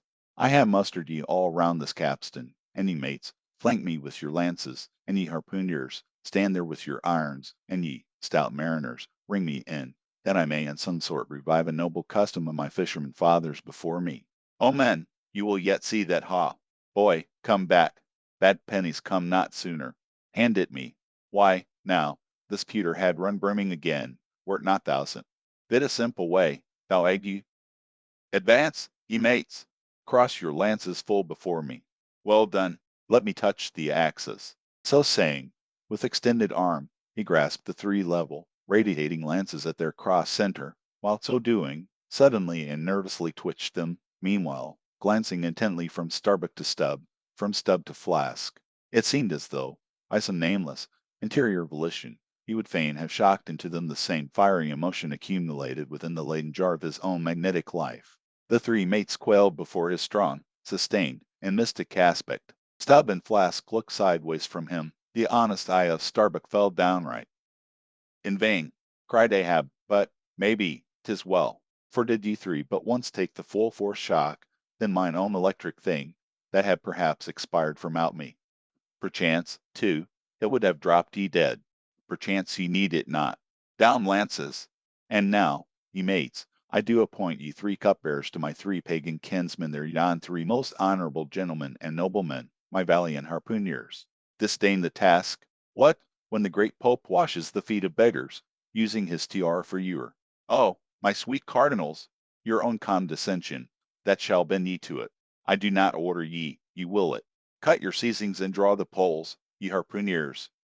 Silently obeying the order, the three harpooneers now stood with the detached iron part of their harpoons, some 3 feet long, held, barbs up, before him. "Stab me not with that keen steel. Cant them over. Know ye not the goblet end? Turn up the socket. So, now, ye cupbearers, advance. The irons, take them, hold them while I fill." Forthwith, slowly going from one officer to the other, he burned the harpoon sockets with the fiery waters from the pewter. "Now, 3 to 3, ye stand. Commend the murderers' chalices. Bestow them, ye who are now made parties to this indissoluble league. Ah, Starbuck, but the deed is done. Yon ratifying sun now waits to sit upon it. Drink, ye harpooneers. Drink and swear, ye men that man the deathful whale boats bow death to Moby-Dick. God hunt us all, if we do not hunt Moby-Dick to his death." The long, barbed steel goblets were lifted, and to cries and maledictions against the white whale, the spirits were simultaneously quaffed down with a hiss. Starbuck paled, and turned, and shivered. Once more, and finally, the replenished pewter went the rounds among the frantic crew, when, waving his free hand to them, they all dispersed, and Ahab retired within his cabin. Chapter 37. Sunset. The cabin, by the stern windows, Ahab sitting alone, and gazing out. I leave a white and turbid wake, pale waters, paler cheeks, where'er I sail. The envious bill of sidelong swell to well my track. Let them, but first I pass. Yonder, by ever brimming goblet's rim, the warm waves blush like wine. The gold brow plumbs the blue. The diver's sun's slow dive for noon goes down. My soul mounts up. She wearies with her endless hill. Is, then, the crown too heavy that I wear? This iron crown of Lombardy. Yet is it bright with many a gem. I the wearer see not its far flashings, but darkly feel that I wear that dazzlingly confounds. 'Tis iron that I know not gold. 'Tis split, too, that I feel. The jagged edge galls me so, my brain seems to beat against the solid metal. I, still skull, mine, the sword that needs no helmet in the most brain-battering fight. Dry heat upon my brow. Oh, time was, when as the sunrise nobly spurred me, so the sunset sooth. No more. This lovely light, it lights not me, all loveliness is anguish to me, since I can ne'er enjoy. gifted with the high perception. I like the low, enjoying power, damned, most subtly and most malignantly, damned in the midst of paradise. Good night, good night. Waving his hand, he moves from the window. 'Twas not so hard a task. I thought to find one stubborn, at the least, but my one cog circle fits into all their various wheels, and they revolve. Or, if you will, like so many anthills of powder, they all stand before me, and I their match. Oh, heart! That to fire others, the match itself must needs be wasting. What I've dared, I've willed, and what I've willed, I'll do. They think me mad, Starbuck does, but I'm demoniac, I am madness madden. That wild madness that's only calm to comprehend itself. The prophecy was that I should be dismembered, and I lost this leg. I now prophesy that I will dismember my dismemberer. Now, then, be the prophet and the fulfiller one. That's more than ye great gods, ever were. I laugh and hoot at ye cricket players, ye pugilists, ye deaf Burkes and blinded Bendigos. I will not say as schoolboys do to bullies take someone of your own size. Don't pommel me. No, ye have knocked me down, and I am up again, but ye have run and hidden. Come forth from behind your cotton bags. I have no long gun to reach ye. Come, Ahab's compliments to ye. Come and see if ye can swerve me. Swerve me? Ye cannot swerve me, else ye swerve yourselves. Man has ye there. Swerve me? The path to my fixed purpose is laid with iron rails, whereon my soul is grooved to run. Over unsounded gorges, through the rifled hearts of mountains, under torrents' beds, unerringly I rush. Naught's an obstacle, naught's an angle to the iron way. Chapter 38. Desk. By the mainmast, Starbuck leaning against it. My soul is more than matched, she's overmanned, and by a madman. Insufferable sting, that sanity should ground arms on such a field. But he drilled deep down, and blasted all my reason out of me. I think I see his impious end, but feel that I must help him to it. Will I? No, the ineffable thing has tied me to him, tows me with a cable I have no knife to cut. Horrible old man! Who's over him? He cries he would be a Democrat to all above. Look, how he lords it over all below. Oh, I plainly see my miserable office to obey, rebelling, and worse yet, to hate with touch of pity. For in his eyes I read some lurid woe would shrivel me up, had I it. Yet is there hope. Time and tide flow wide. The hated whale has the round watery world to swim in, as the small goldfish has its glassy globe. His heaven insulting purpose God may wedge aside. I would upart, were it not likely, but my whole clock's run down, my heart the all-controlling weight. I have no key to lift again. A burst of revelry from the forecastle. Oh, God! To sail with such a heathen crew that have small touch of human mothers in them, whelped somewhere by the sharkish sea. The white whale is their demigorgon. Art, the infernal orgies. That revelry is forward. Mark the unfaltering silence aft. Methinks it pictures life. Foremost through the sparkling sea shoots on the gay, embattled, bantering bow, but only to drag dark Ahab after it, where he broods within his sternward cabin, builded over the dead water of the wake, and further on, hunted by its wolfish gurglings. The long howl thrills me through. Peace, ye revellers, and set the watch. Oh, life! 'Tis in an hour like this, with soul beat down and held to knowledge as wild, and tutored things are forced to feed life. 'Tis now that I do feel the latent horror in thee, but 'tis not me. That horror's out of me, and with the soft feeling of the human in me, yet will I try to fight ye grim, phantom futures. Stand by me, hold me, bind me, O ye blessed influences. Chapter 39. First Night Watch. Fort Op. Stubb solos, and mending a brace. Ha, ha, ha, ha, hen. Clear my throat exclamation I've been thinking over it ever since, and that ha's the final consequence. Why so? Because alas the wisest, easiest answer to all that's queer, and come what will, one comfort's always left that unfailing comfort is, it's all predestinated. I heard not all his talk with Starbuck, but to my poor eye Starbuck then looked something as I the other evening felt. Be sure the old mogul has fixed him, too. I twigged it, knew it, had the gift, might readily have prophesied it, for when I clapped my eye upon his skull I saw it. Well, Stubb, why Stubb that's my title, well, Stubb, what of it, Stubb? Here's a carcase. I know not all that may be coming, but be that what it will, I'll go to it laughing. Such a waggish leering as lurks in all your horribles. I feel funny. That? Where? Scurra. What's my juicy little pair at home doing now? crying its eyes out guiding a party to the last arrived harpooneers, I dare say, gay as a frigate's pennant, and so my ban. Where, scurra, oh, we'll drink tonight with hearts as light, to love, as gay and fleeting as bubbles that swim on the beaker's brim, and break on the lips while meeting. A brave stave that who calls, Mr. Starbuck, I, sir, side he's my superior. He has his too. If I'm not mistaken, I, sir, just through with this job coming.